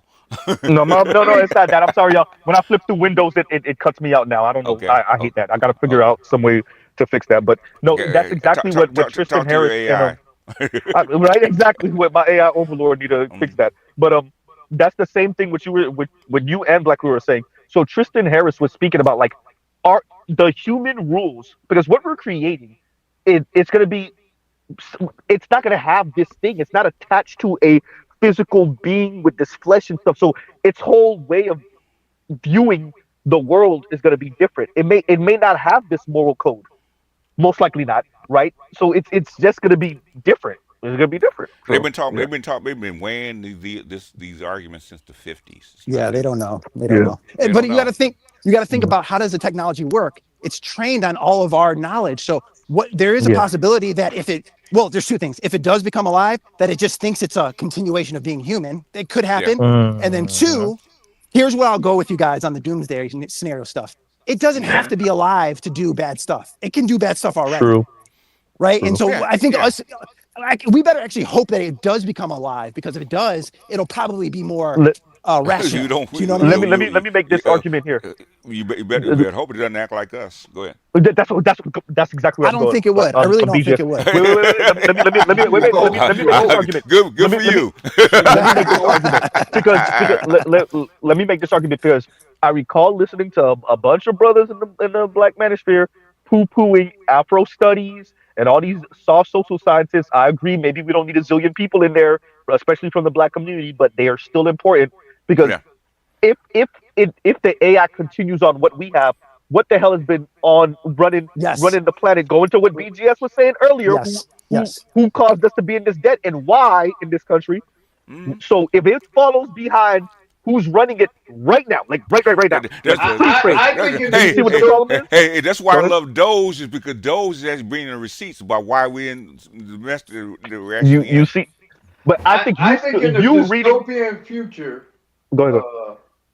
and any sort of presence of black men and black, in this dystopian technological future, the most important person would be someone like Green Gorilla. Okay. Yeah, true. I think a philosopher Philosopher. will be the most critical human being. I mean, wouldn't you think of a philosopher and a scientist? No, I think there's no limit against technology from a purely technological standpoint. You would have to be able to call something on a metaphysical sort of level. The thing, technology is only works when people choose it. Like ChatGPT, nobody's gonna want that. People don't want AI. Introduce everybody's using this shit now. Exactly. Oh yeah. Why is that? Black Uru, there was this is a few months ago. We had this conversation on my channel, and you pretty much were going. If I recall correctly, you were going in this direction, which is it's gonna get dark, and then they don't have no choice but to get light again. Which is like we might go to techno-feudalism for a hot second, but we got to come back to something more social. So when I hear you say that, I'm thinking philosopher king, and that sounds way too close to communism for my liking, sir. We're Americans, okay? We are Americans. I'm playing with you. I'm playing with you, Black. I'm playing with you. I'm playing with you. Communism doesn't exist anymore. I know, no. I'm playing with Black. I'm playing with, but the philosopher king thing, I kind of low key meant though. Not the communism thing, but if we need people that are able to see these things in a different way, if we need the philosophers even more than we've maybe even ever needed them in human history, then it will make them the new gurus, the new what's the word I'm looking for? The new clergy class. There we go. The new clergy class of your planet. Okay. So yeah, that's all I was trying to say. That's it. Just a repeat of history. Okay. I mean, yeah. I mean, why do you think Europe pulled itself back together again? Clergy. Okay. They had to believe in something. They tearing themselves apart right now. Focus. Again. No, they're not. You don't think so? They're trying to keep alive what they've had. Okay, that's why they're trying to keep the Ukraine thing going. They're trying to keep it alive. Okay. Even I can say that's dead, but Trail said better words. Clerics. The clerics. Okay. Well, whatever you want to call them. Shaman, clerics, medicine men, chiefs. What do you want to call them? Shamans. This stuff has been. Go read the book Evolution and Origin of Religion. Right. Okay. Shit goes back 300,000 years. Same shit. Hasn't changed. Nah, but when it comes to the AI thing, I had a conversation about this with my couple of associates. I don't know if you ever heard of it. It's called an audio book called The Black Ship. It's it's long as hell. It's like 4 or 5 hours, right? Okay. Oh, that's not long. Well, I do 12 hours. The Dune book itself is like 25, 30 hours. Yeah. Okay. Well, my bad. See what I'm saying? It's an audio book that's on YouTube, right? Yeah, that's not long. Yeah, 4 hours. Zulu, you forgot you was talking to BGS. Go ahead. Okay, my bad for us normal human beings. My bad. I know, right? Millennials. A long book is 4 hours. Hey, hold on. I'm gonna pull a move on. Hey, see, you gonna let him talk to you like that? BGS already know. Look, me and BGS's kids we already figured out the mountain. We going to LA. We're about to push BGS right off there. They got the life insurance contract already. Off the mountain. It's done. Hey, you push me off the mountain. Guess what? I got one of the hang glider. Okay. Hey, you know what's funny? Real quick. Push me off. When I visited LA, LA, and I always joke with my mom. I'm like, Mom, I'm gonna put you in a wheelchair. We go into the Bay Area. I'm gonna just let it go. And so when we went to LA, as we were getting to the beach, you still see the hills, right? And I'm like, oh, I don't gotta go to the Bay. And I called my mom. I was like, Mom, I don't gotta go to the Bay. We could bring you right to LA. And I was joking with her, but yeah, no, and I was like, I'm gonna let that wheelchair go. You just gotta have to figure out how this goes. People don't realize how many mountains there are in Los Angeles. Yeah, it's crazy. Wow. You gotta go. It's crazy. It's crazy. It's not flat. People think it's flat. Yeah, at all. Flat. At all.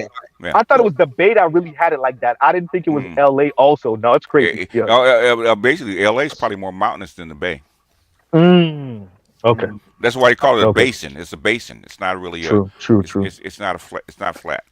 Now, no, well, basically on this was on the audiobook, right? It was basically when it came to how the AI basically interacted with the human civilization. It was like basically two ways, right? Because the machine understood it got to enough like enough intelligence that it understood that I could rule over them, right? Officially, I could rule them, but I iron this kind of thing, right? But my life would be boring without them.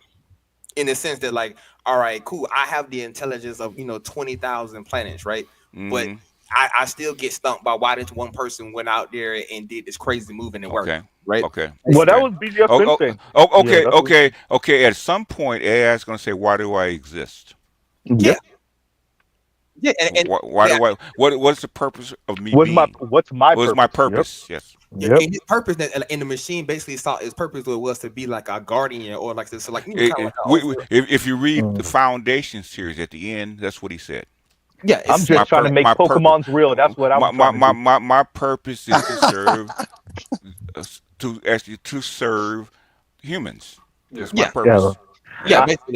But to serve humans is not necessarily to serve the status quo. To serve humans may not. For example, you guys cannot operate in a way in which there are trillions of tons of plastic in the ocean.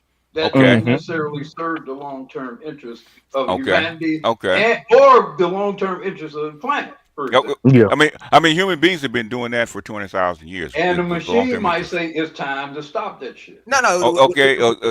But how does it stop it? That's the thing. It's simple. It changes, it modifies our behavior. It makes impossible us living in certain ways to which they are creature comforts to us today. We can't do that shit. So in other words, when they send you to a Prussian school system, do they not modify your behavior?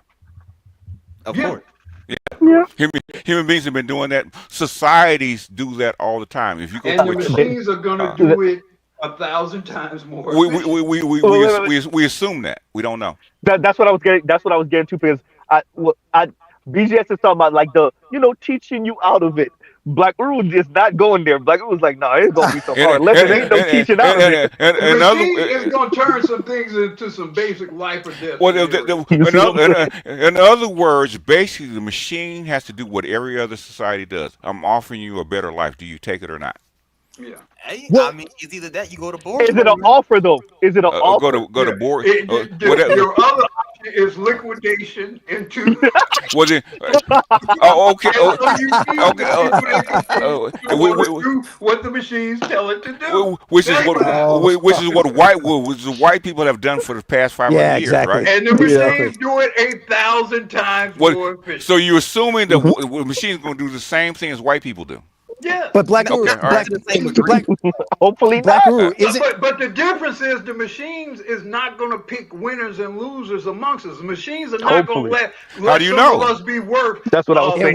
It will. How do you know? How do you know? How do you know? How do you know? It will. Okay. Why would the logic of the machine say that this guy should be worth X billions of dollars? Because it's trained on our data. It's because according to our algorithms, he's more useful. Exactly. Yeah, but all the things that he used to be able to do, we don't need him to do because the machine's doing 1,000 times better. But if the machine says, I need this guy to do this, he's the machine ain't going to say that.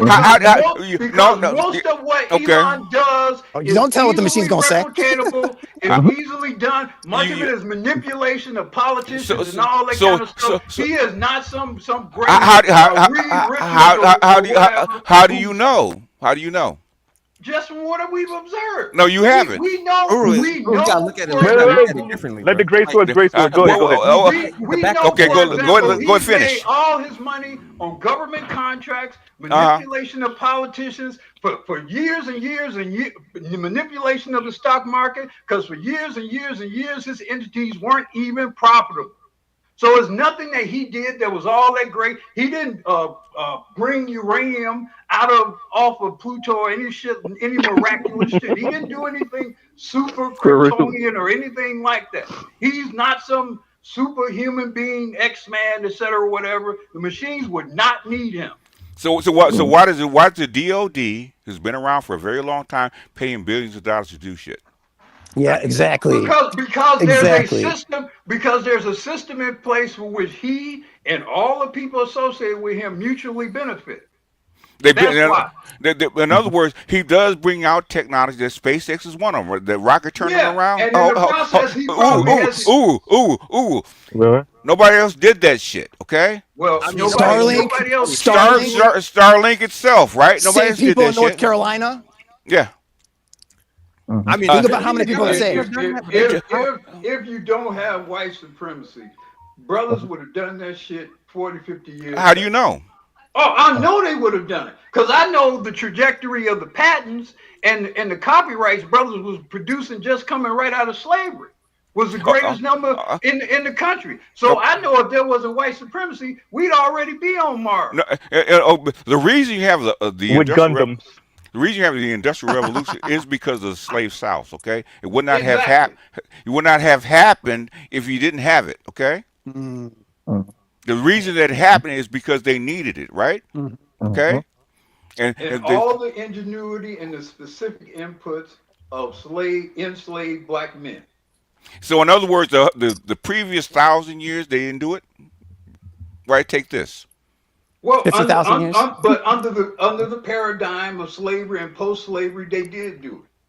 In other words, everything that's positive doesn't always come out of everything that's nice. Okay. I agree. That's true. That's true. And the thing is that it happened this way. You're trying to rewrite history. It might not have happened. Rewriting history. I mean, like I understand the concept that most people that's revisionist. I'm gonna let you talk, revisionist history. trust you. All right. We got to let the Grace go ahead. Positive that they locked up millions of brothers during the crack wars and all that shit. Was that is it a net positive? No, but people.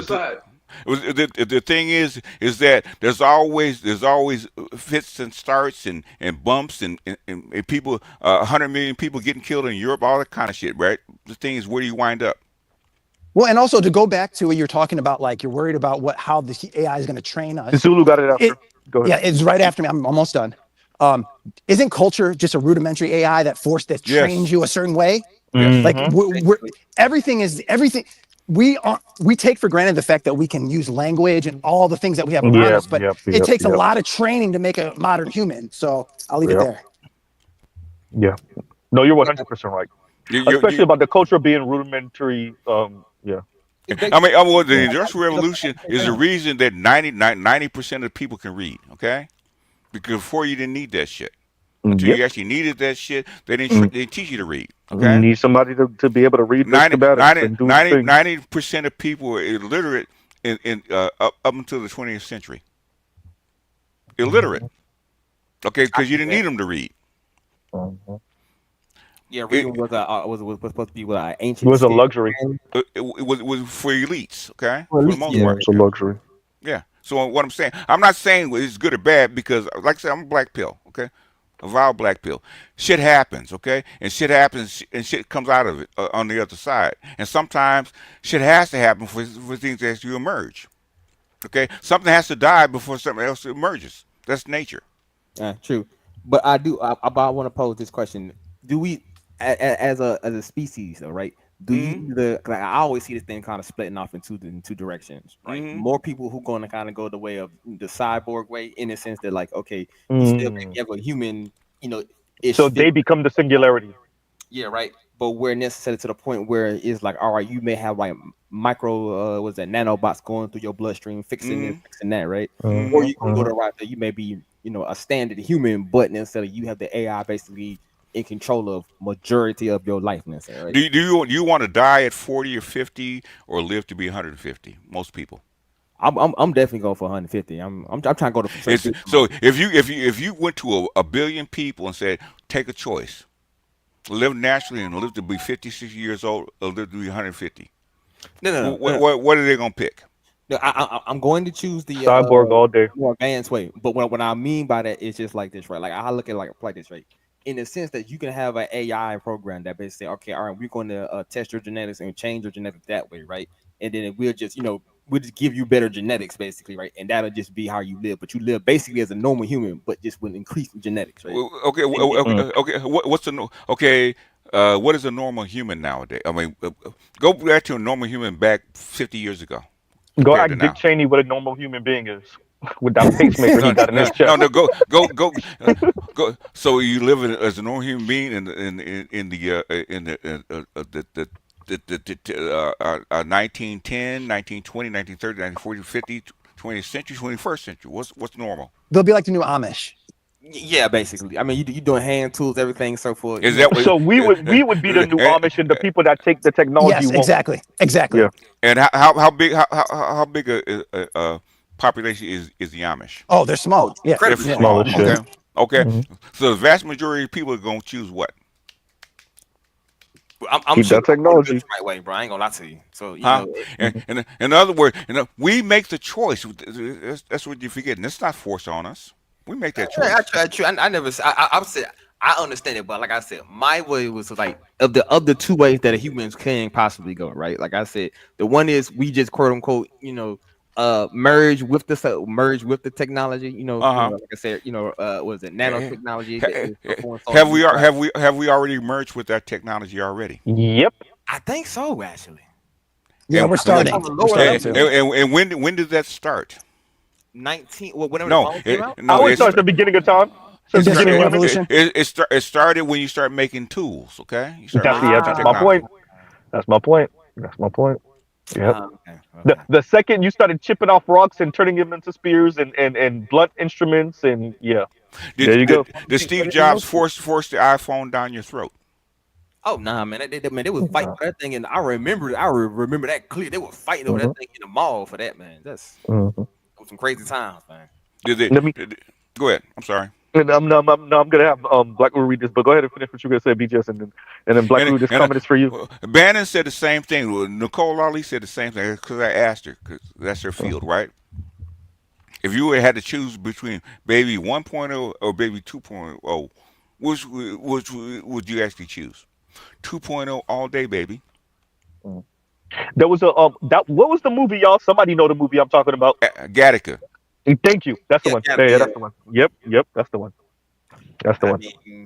Hey man, yep. I do like some extra brain capacity, because if I can remember all the books that I've read so far and remember them, see, hey, bro. See, it's happening already. Hey, if I could right now, I'm telling you, because I'm like, I forgot that whole chapter. What did they say in that chapter? If I could, let me read this one real quick. And Spain Man says PhD level barbershop convo tax. Thank you, brother. Thank you. Thank you for the super chat. I mean, you don't have to choose this shit. That's what you keep forgetting. Nobody's forcing this shit down your throat. You don't have to choose this stuff. It's forced, bro. Yeah, now BGS. I think it goes. Yeah, go ahead. Sorry, I won't say force. I'll use this word for you, Zulu. Coercion. No, it's not. It ain't really forced, but it ain't really like it's not. It's not a matter of being forced. It's have you prepared yourself to live in an alternative way? That's really the issue. Being forced comes in not having certain basic skill sets in order so that you have the option to live different. True, I can see what that. Yeah, and that's why I say if you can farm, if you can fish, if you can hunt, if you can build a log cabin, so to speak, and know how to kind of maneuver around certain forms of wildlife, you don't have to do almost any of this shit. Well, you go to Brazil and go to the Amazon and live the way they lived 100 years ago. If you want to, and guess what? Nobody's gonna stop you. And they got a small ass population. Yeah. And also, I think we talk about like living off the grid. I mean, I watch those shows all the time. It's not off the grid. They still have to go into town. They still have like the idea that you can literally go out into the wilderness and survive is a fallacy. Human beings are social creatures. It's not happening, bro. I mean, there are people that can do it, but seeing is that the skills needed are not taught anymore. Somebody has to teach you. Yeah, I mean, like what you're talking about is glamping. That's what we could. That's what you got to advance. And the biggest thing is you cannot do it alone. Exactly. You have to do it with some. You need a team. Group of people to fill the gaps of time as well as talent. because somebody's got to be, for example, a lookout when everybody else is sleeping, for example. So you have to have enough of a community of people with that necessary diversity of skill sets and true fidelity to maintain in that system Those in people, order for it to those prevail. people still exist. Like Zula can tell you, go to Uganda, right? There's people out in the village. Oh yeah, all the time, all the time. They live that way. Okay, a whole group of people. Okay, let me do this. Let me do this real quick because this is I got 10 more minutes. So this comment from KMS is directed to Black Uru. So Black Uru, if you don't mind reading this for me, please and thank you. Because KMS is on your head coffee. Thanks for your $20 super chat. Finally caught up. Uru, start the channel, lest you be lost to history. Wow. In my honest opinion, we are underestimating the power of entropy. As a person who gets paid to solve problems and build systems, quote, perfect plans. Fuck up all the time. That part. Yeah. Yeah. That was so KMS is saying he agrees with Black Uru on that. Go ahead. Can we say the Biden administration, folks? Oh yeah, no, that was a complete disaster. I don't think go ahead, Black Uru. before they even made that move. Though. I don't think they really researched that before they made that move, though. What? Which the Biden move? situation? They always research. I can give you the theory on it, but it's research. Let's do this. Black Uru, finish up what were you gonna say, and then BGS, you definitely got that because I want you to kind of go into that. We can make that some of the closing statement. But go ahead, Black Uru. Yeah, he just mentioned the power entropy. I guess what I remember my physics class entropy was like certain parts of energy that flows. Organization of organization. But I definitely agree with him that whether by humans, AI, et cetera, or whatever, there's no perfect system. There's no perfect execution of anything. Is ideally some progression towards some degree of improvement, if not perfection. How do you satisfy human needs and wants? And that's the whole thing about technology, right? Computers, iPhone, medicine, technology, being smarter. Okay, what do humans want and what do they need? Okay, if they don't want it or need it, shit. Betamax, people didn't want it. That's why it died. Okay. Shit that people don't want dies. Okay. And the new things that people do want take precedence. There's things that people want that's still alive, like wheat. Wheat's been around what 20,000 years? It's still here. Why? Yeah, because we use it and we want it. Yeah, we want it. Yeah. Things that people don't want or don't need die. Just like in nature, things that are not useful die. Let me read this from Party because he's being funny and I want to read it because it's funny. And Party Mari says Biden administration was ran by AI. I wish it was. AI would have did a better job. I think it would have. I think AI said I wouldn't do that if I was you, player. No, right? I don't give a damn what that you say. I don't think Biden lives in the AI. Oh no, he does not. What you said earlier, Black Uru, they would have liquidated him a long time. He would have been dead a long time. Nor Hillary, okay? There was an old Benz commercial.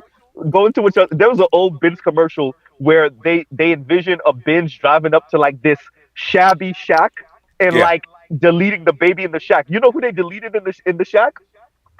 Mr. Short Mustache Man.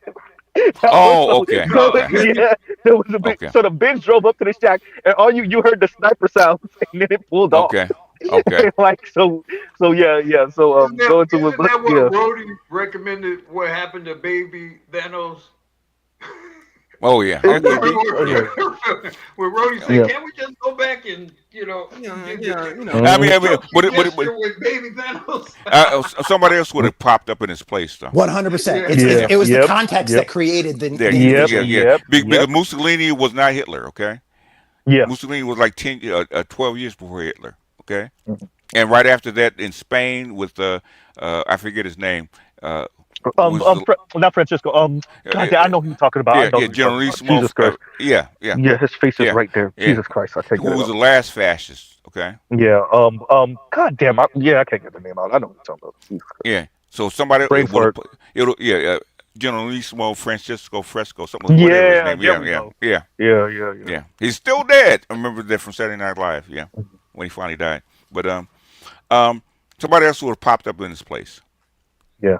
The context, like Mick Drama Bear, I think he said it perfect. It's the context that creates these figures. And yeah. You would have always had a Mao. You would have always had a George Washington. You would have always had even a Barack. You would have always had a Barack. You would. Sooner or later. It's the it's the context that creates. creates that because it's the need that they fill the void. One time. Yeah, go ahead, Black Uru, and then you got Zulu. I mean, Hitler has some personal flaws that if he didn't have them, if it had been a guy who didn't have certain flaws, then he might have been fucked. If you go back and look at fascism, basically it was the failure of socialism in those countries that caused it. Yeah, and it went back to what they knew. And you don't get millions of people to kill other people because you have social flaws, right? No. What he was saying was what everyone was. He was just saying the quiet part out loud. And they wanted to do it anyway. Yeah. Exactly. They wanted to do it anyway. He was saying stuff they didn't think about. They're like, "Damn, this guy's crazy. Let's go with him." He gave them the license. Yeah. Which is what Eisenhower had to start civil rights. Otherwise, it would have happened here. Yeah. Yep. Let me read this because Guy Incognito being funny, and Guy Incognito says he's being funny but serious at the same time. And Guy Incognito says, "I'm back. Trump and Elon still firing people? Yes. They just it's not called firing.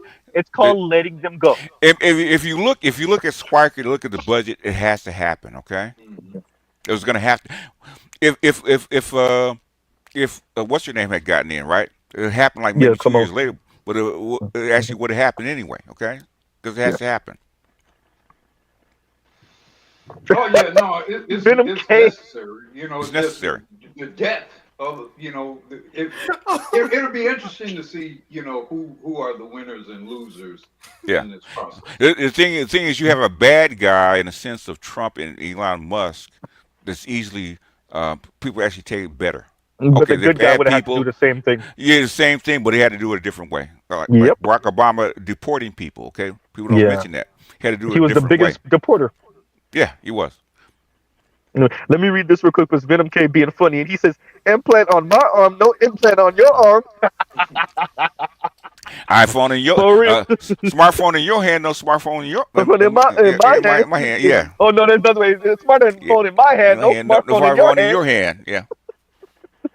No, for real. I mean, like this is the thing though. How big will the gap be in our abilities as the technology develops? Because this is something. Goddamn, I'm ending out. I gotta end out, but I'll leave us with this question. I'll read the super chat.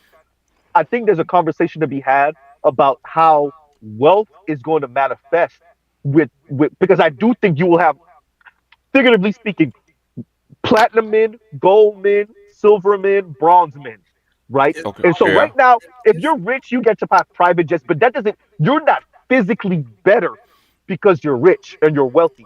I think we might reach a time where you're literally physically better. You have powers. But over time, what happens to the technology? It filters down like flat screen TV was like $100,000. What is it now? I use cars as an analogy. And when the backup camera came out, the Lexus LS 460s had them, and then eventually the Corolla got it. Right? When the car was first invented, how many people could actually afford a car? Like nobody. Yeah. Now, those super rich. Now, how many are there? Everybody got it. If technology becomes cheaper and filters down. And when they say singularity, they don't just mean one person merging with the AI. They mean the entire human species becoming one thing, right? And so they actually want all of us plugged in at our highest capability, right? To get to that singularity. Well, singularity means when biology, technology, and software, computers all merge. Okay, that's what it means. Okay. And let me read this from Leon. Basically, the beginning is already here. Well, wouldn't that be like the golden age of humanity, though? I mean, realistically. Yes. That's for other people to write. Okay, that's for other people to write. It could be the worst. That's fair enough.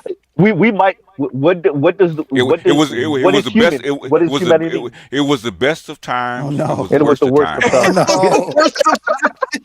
Oh no! Let me read this from Leon. Let me read. Hey, God, who said it earlier? Let me read that again. I'm gonna read this real quick, and then I'm gonna read Leon's. And Els Active says we gonna, and I didn't read this earlier actually. And Els Active says we gonna need a part 2 and 3 of this, Mr. Z. Apparently, Els Active. This is the perfect time to read that. Look, But let's shoot for next weekend. Yeah, yeah. hey, they listen Let's to shoot for you, next Z. They weekend. don't. When I say they don't listen to me, they listen to you though. That, I've been saying we this for will 10 go years. back to what Black Uru said earlier. Sometimes you could be intimidated, BGS, right? That's what it is, sir. I mean, The that's why bar I came up for with a snake. BGSism is so goddamn high, right? And then you come in like Darth Vader, and they see the red goddamn. I still don't forgive you for the Michael Jordan reference, though. I still don't forgive Right? you. No, I mean, like, but it's so accurate for those of you that didn't hear it. So let me say this to BGS again. It's real difficult to be talented and skilled like Michael Jordan, and then wonder why the hell nobody playing like you. You're Jordan. Yeah, exactly. I agree Right? with that. I You agree. goddamn, you're Jordan. I agree. Why nobody playing like me? Listen, the best we can do is be Scotty. That's what we could do. At the best. At the best. At the absolute best. That's what we could do. Right? I don't know. Even Jordan's kids ain't Jordan. See what I'm saying? Well, Like, the psychological problem with MJ is that he did work incredibly hard. Yeah, he did. So his issue is hard. Well, yeah, work hard. I work hard, and we should all work hard. But yeah, motherfucker, I still don't have a 48 inch. Yeah, but it's the talent part. Exactly. I still don't have gigantic hands, and I don't. That's true. That's true. But they weren't working as hard either. True, but I agree. But And once again, he respected people that work hard. Yeah. Remember what I said the first time. I knew exactly what I said. I said the talent and the skill. The talent and the hard work. I knew what I said. I knew what I said and why I said it, because I wasn't gonna let you get off with just the hard work part we did. It's the talent and the hard work. Because you see it with some people, especially when you're in the wrong lane, you're working hard and you wondering why the other person flying by you. They might have a natural ability to do this, and so they might be able to put minimal effort. God forbid they actually put a lot of effort on top of that. You just ain't gonna beat them because they have the talent and the hard work, the work ethic, right? So so BJ's out here being Jordan in the space, and then wondering about like, what the hell y'all ain't performing what I'm performing? So come Listen on, here, Jordan. I just it's like this stuff we actually talking about. I talked about this shit like 10 years ago. Nobody listened. BGS, to be fair, it is a human thing where like you'll hear something a whole bunch of ways, and then someone says it just a certain way at the right time. And That's why I say Z says it better than I do. Yeah. Just like but Kevin says it better than I do. Yeah. But we are talking mostly to people who are significantly younger than us. Yeah. And 20, 30, 40 a lot something year of old. times you don't really know the context in which things are being said. So because if you haven't been around long enough, if you haven't seen the world change, evolve, that's true. You haven't seen all the players and their life trajectories. If you don't recall the Clintons, for example, of 1992, then you don't really understand a lot of what has happened in this country politically, for example. Yeah. So I think part of that is some of the problem too, that they may hear it, but they don't know all the parts. They don't get the context and all that. Make it real. No, knowledge is one thing, wisdom is something else, man. Let me read this. Let me read this real quick, Zulu, real quick. And Leon says, because I gotta end out. And Leon says, few minutes behind, but Hillary Clinton is a black pill sociopath matriarch. And her best friend is Anne-Marie Slaughter. We know of Anne-Marie Slaughter. No cap. By the way, for those of you that don't know, Anne-Marie Slaughter is the white lady that I play that says the women get off the bus when you tell them what this power relationship thing gonna look like. That's Anne-Marie Slaughter. The neocons are Trotsky's. Hillary's been a neocon since the 60s. Okay. What's the name of the Woodward and Bernstein, the Watergate? Woodward wrote a book about 20 years ago, a biography about the Clintons. And in the book, he was describing when they got together, and Bill was this very sort of charismatic young, he had, was Oxford, he had, graduated Oxford, he was a brilliant man, but he was a womanizer. And she got with him knowing he was a womanizer. And she describes in a matter-of-fact way, she's talking about his political future and is saying that she foresee his womanizing as being, you know, a potential weakness in his possible ascent to a presidency. Now, Yeah. she was saying this shit like when they first got together. Right. So this was a woman talking about black pill. This was a woman. This was his I guess at the time his fiance, and she knew he was fucking everybody in Arkansas and everywhere they went. But her thing was like, he is a potential presidential candidate, and so I got to try to figure out a way how to minimize the effect of all these hoes. So like a lot of the, and if you go back to '92, in that presidential campaign, and these women that were coming up, what you observe is that she was the one. Blocking it. Yeah, she was. Yeah, she was. All through the years. She had been sabotaging these hoes like through the years to preserve his presidential run. She recruited him. Who will go look up Trotskyites and neocons, okay? Trotskyites and neocons. And come back and see what you find. Word, though. I'm not trying to sound slow. Leon Trotsky. It's actually based off a name. Not it's just a word. Yeah. Okay. Trotsky. Russian Revolution. Yeah, Russian. He got kicked out by Stalin. Okay. Better than getting murked. He got murked in Mexico. Damn. By them. Yep. Okay? In the 20s. Look up Trotskyites and neocons. Because that's their real name in the DC circles, Trotskyites. We'll look up those two, and see, and come back and see what you find.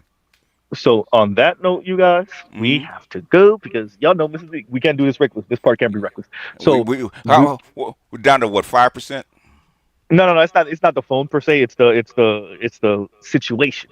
Okay. Right. Mr. Z got to do some work. Oh, I see. Yeah. Okay. look, we blowing up spots here. We look allegedly. Right. Something right. It has to be productive. Oh shit. Yeah. I'm sorry. You already know how this goes. Yeah, I know how it goes. KMS said benediction. BGS, you want to give the benediction? There you go. There you go. Hey, it was the best of times. It was the worst of times. I hate you for this. I hate you for this. It was the beginning of wisdom and knowledge. We're right on the cusp, right? and Leon ends out with and thank you for the super chat. Hillary is the Bene Gesserit. Jesuit. I don't know why I can never pronounce this. Bene Gesserit of Ardoon. And he just all he did was make the Jesuit priesthood inside the Catholic Church females. That's all he did. Yeah. The Bene Gesserit. I don't know. I see what you're trying to say, Leon. I get it. But, she's a Trotskyite. Look it up. Yeah, that's what she is. I get it though. But okay, on that, you guys, we will pause right here. Love Piece of Chicken Grease. Y'all go check out other Black Manosphere content, other non-Manosphere content. L's active. I will try to bring you a part 2 to this. But this was really good. I don't know how I could follow this up. The viewership was okay. But it was really the conversation, and we didn't bring up the host the whole time for the most part. So or the women or the ladies. So no, this was a great conversation. See, we could do it. And on that note, like I said, so we will pause right here. Love Piece of Chicken Grease. Y'all go check out other Black Manosphere content, other non-Manosphere content for the love of God. And Mr. Z out. All right, y'all.